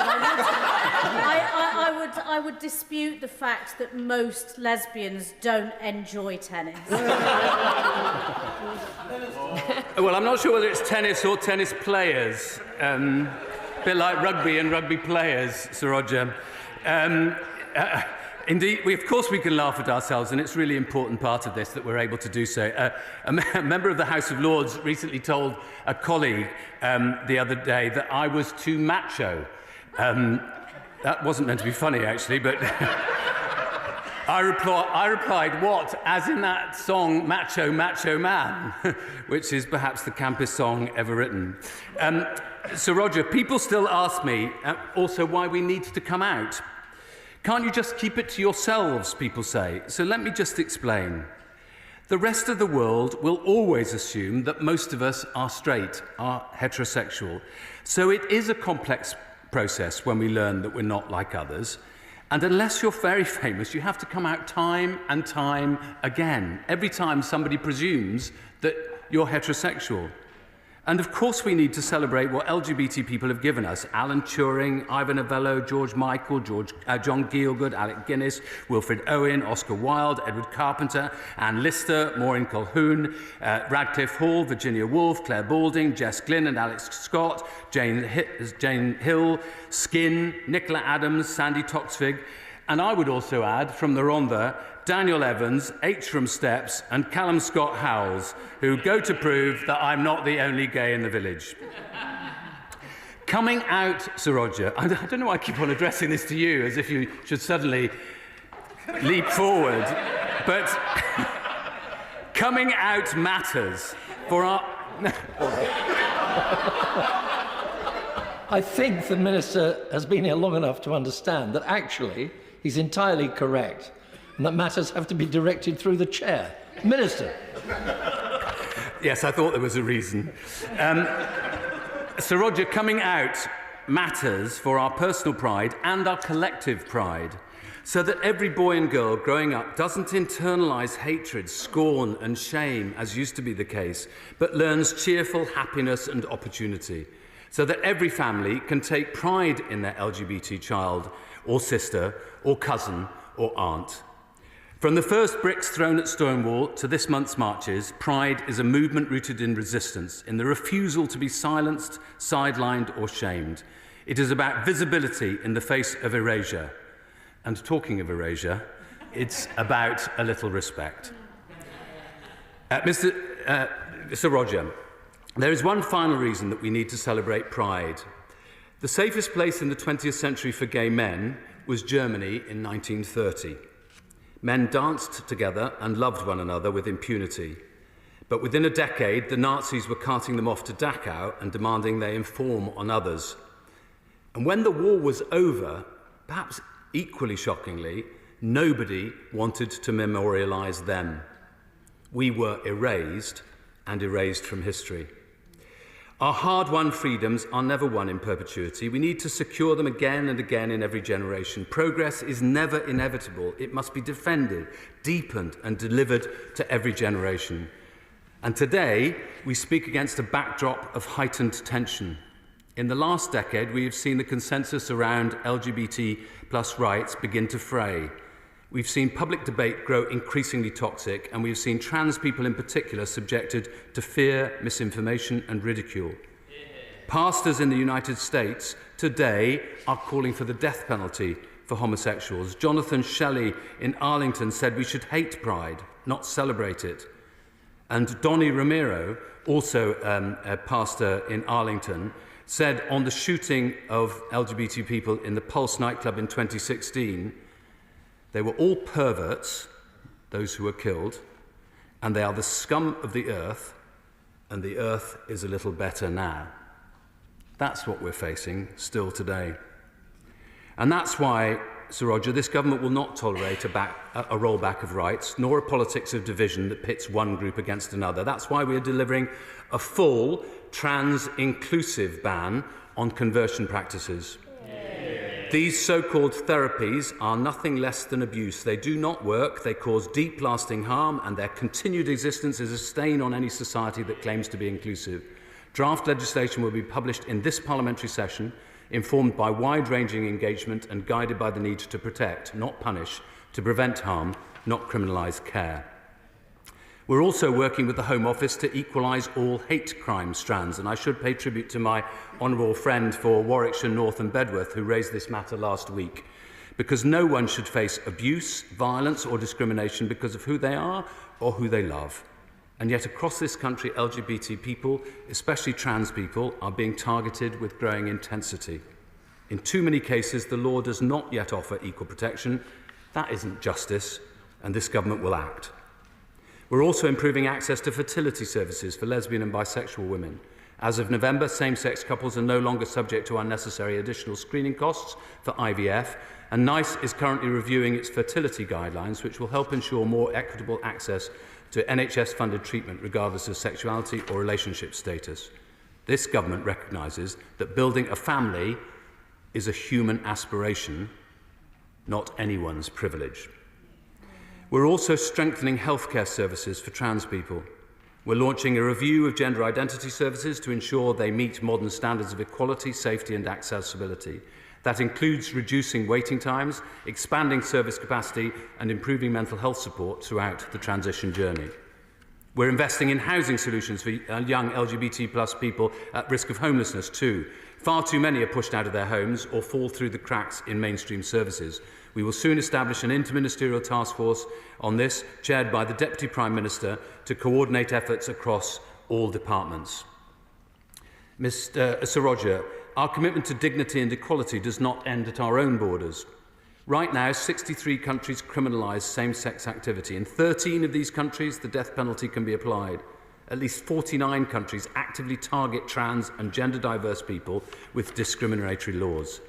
Many of these, shamefully, are a direct legacy of British colonial rule, legislation we imposed and which continues to harm people.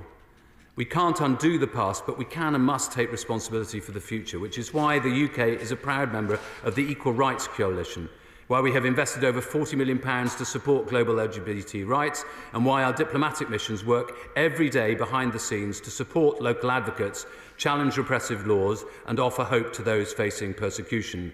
And if there were any members of Reform here today, I would point out that sometimes means putting up a pride flag. We are seeing a backlash, as the Honourable Member for Brighton said earlier, but we're also seeing breakthroughs. This year, Thailand became the first Southeast Asian country to legalise same-sex marriage. Hurrah! In Namibia and Dominica, consensual same-sex acts were decriminalised. In India, the Supreme Court is reviewing discriminatory blood donation policies. There is light in this tunnel. I also want to address the recent Supreme Court ruling, because I know this matters to a large number of people in this country. This was, of course, a significant legal judgment and one that has understandably prompted discussion and, in some cases, fear. Let me be absolutely clear.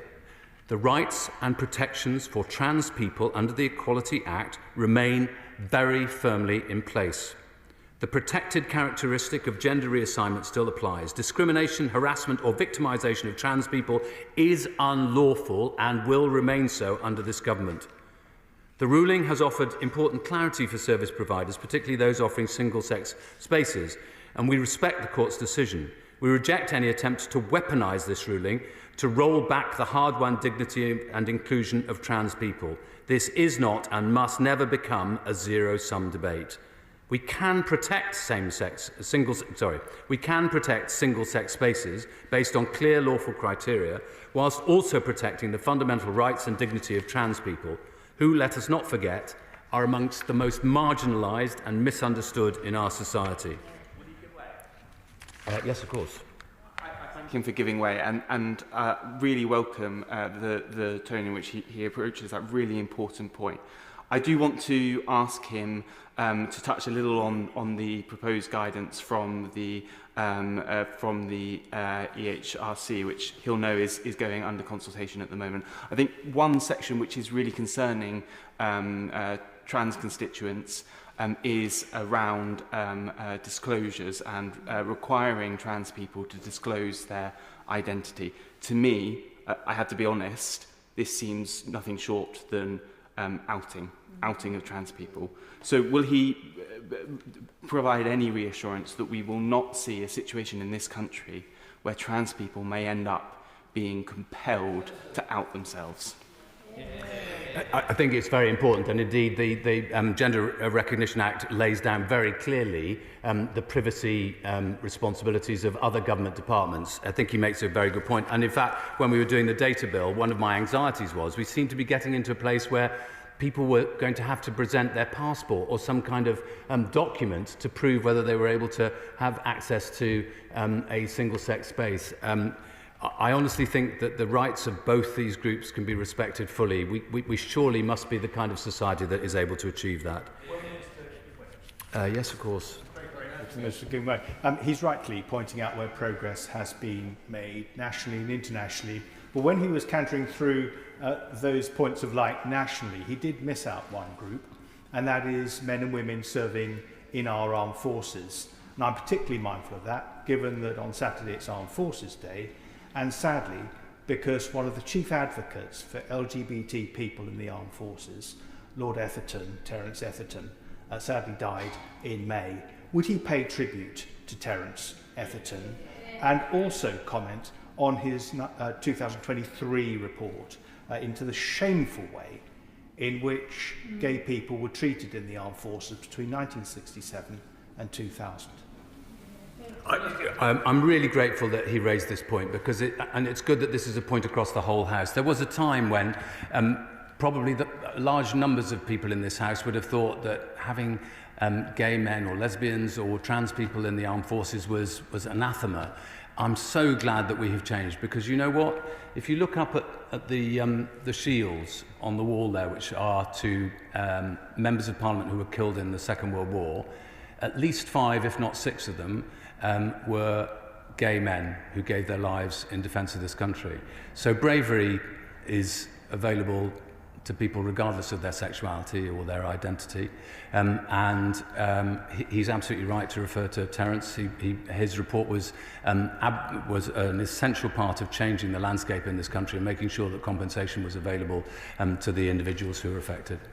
Sir Roger, we should also acknowledge a fundamental truth that trans people have always been at the forefront of our movement. From Marsha P. Johnson in New York to Mark Ashton here in the UK, trans people and gender non-conforming people have led protests, shaped policy and built community, often with little recognition or safety in return.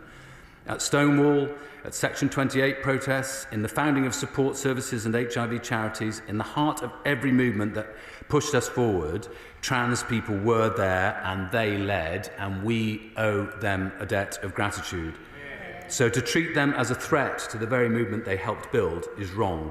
We will not forget their role and we will not leave them behind. Trans people deserve safety, dignity and the same freedom to live their lives as anyone else, and under this government they will have it. Sir Roger, the 29th of August 1924 was the 80th birthday of Edward Carpenter. He had famously campaigned for our rights and lived with his lover, George Merrill. Indeed, he was probably the model for E.M. Forster's novel Morris, which was only published, I think, after E.M. Forster's death. He was a brave campaigner at a time when it was impossible to be brave. Men were still being imprisoned with hard labour for homosexuality in 1924 when he came to his 80th birthday. So it was a phenomenal act of bravery when every single member of the Labour cabinet, there was a Labour government in 1924, signed a letter to Carpenter wishing him a happy birthday. That kind of magnanimity should be the hallmark of our politics today.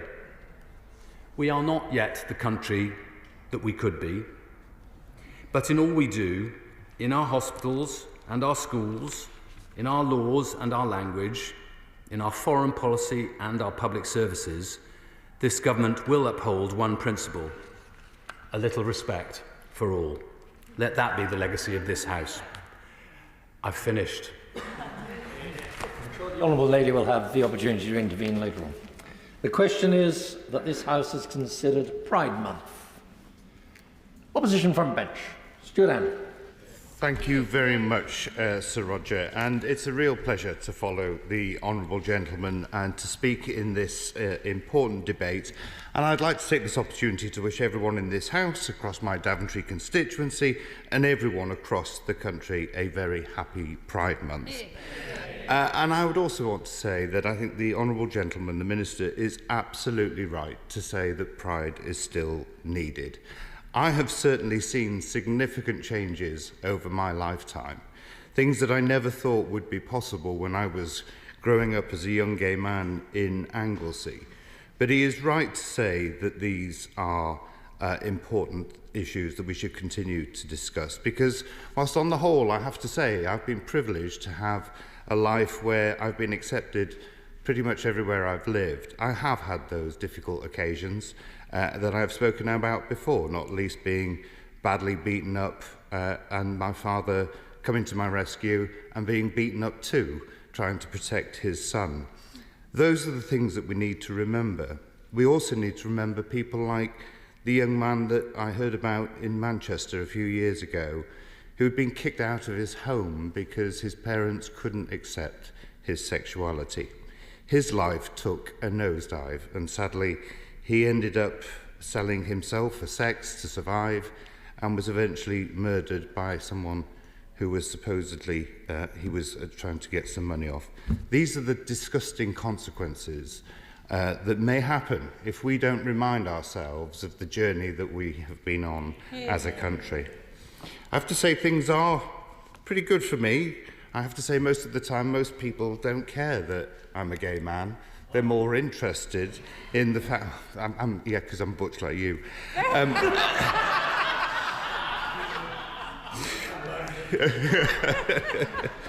As I was saying, most people don't really comment on the fact that I live with a man. They're actually more interested in the fact that he works for Marks and Spencer and we get 20% off.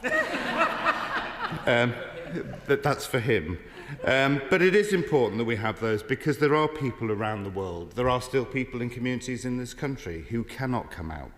There are people in communities in our country who live a different life to the one that they want to. And there are people, as he rightly says, around the world who will be put to death if they just love the person they really, really want to love. And that is why Pride Month is important, and that is why its theme of activism and social change, which emphasises a reflection on the contributions of LGBT individuals and communities have done in creating a better world for us all.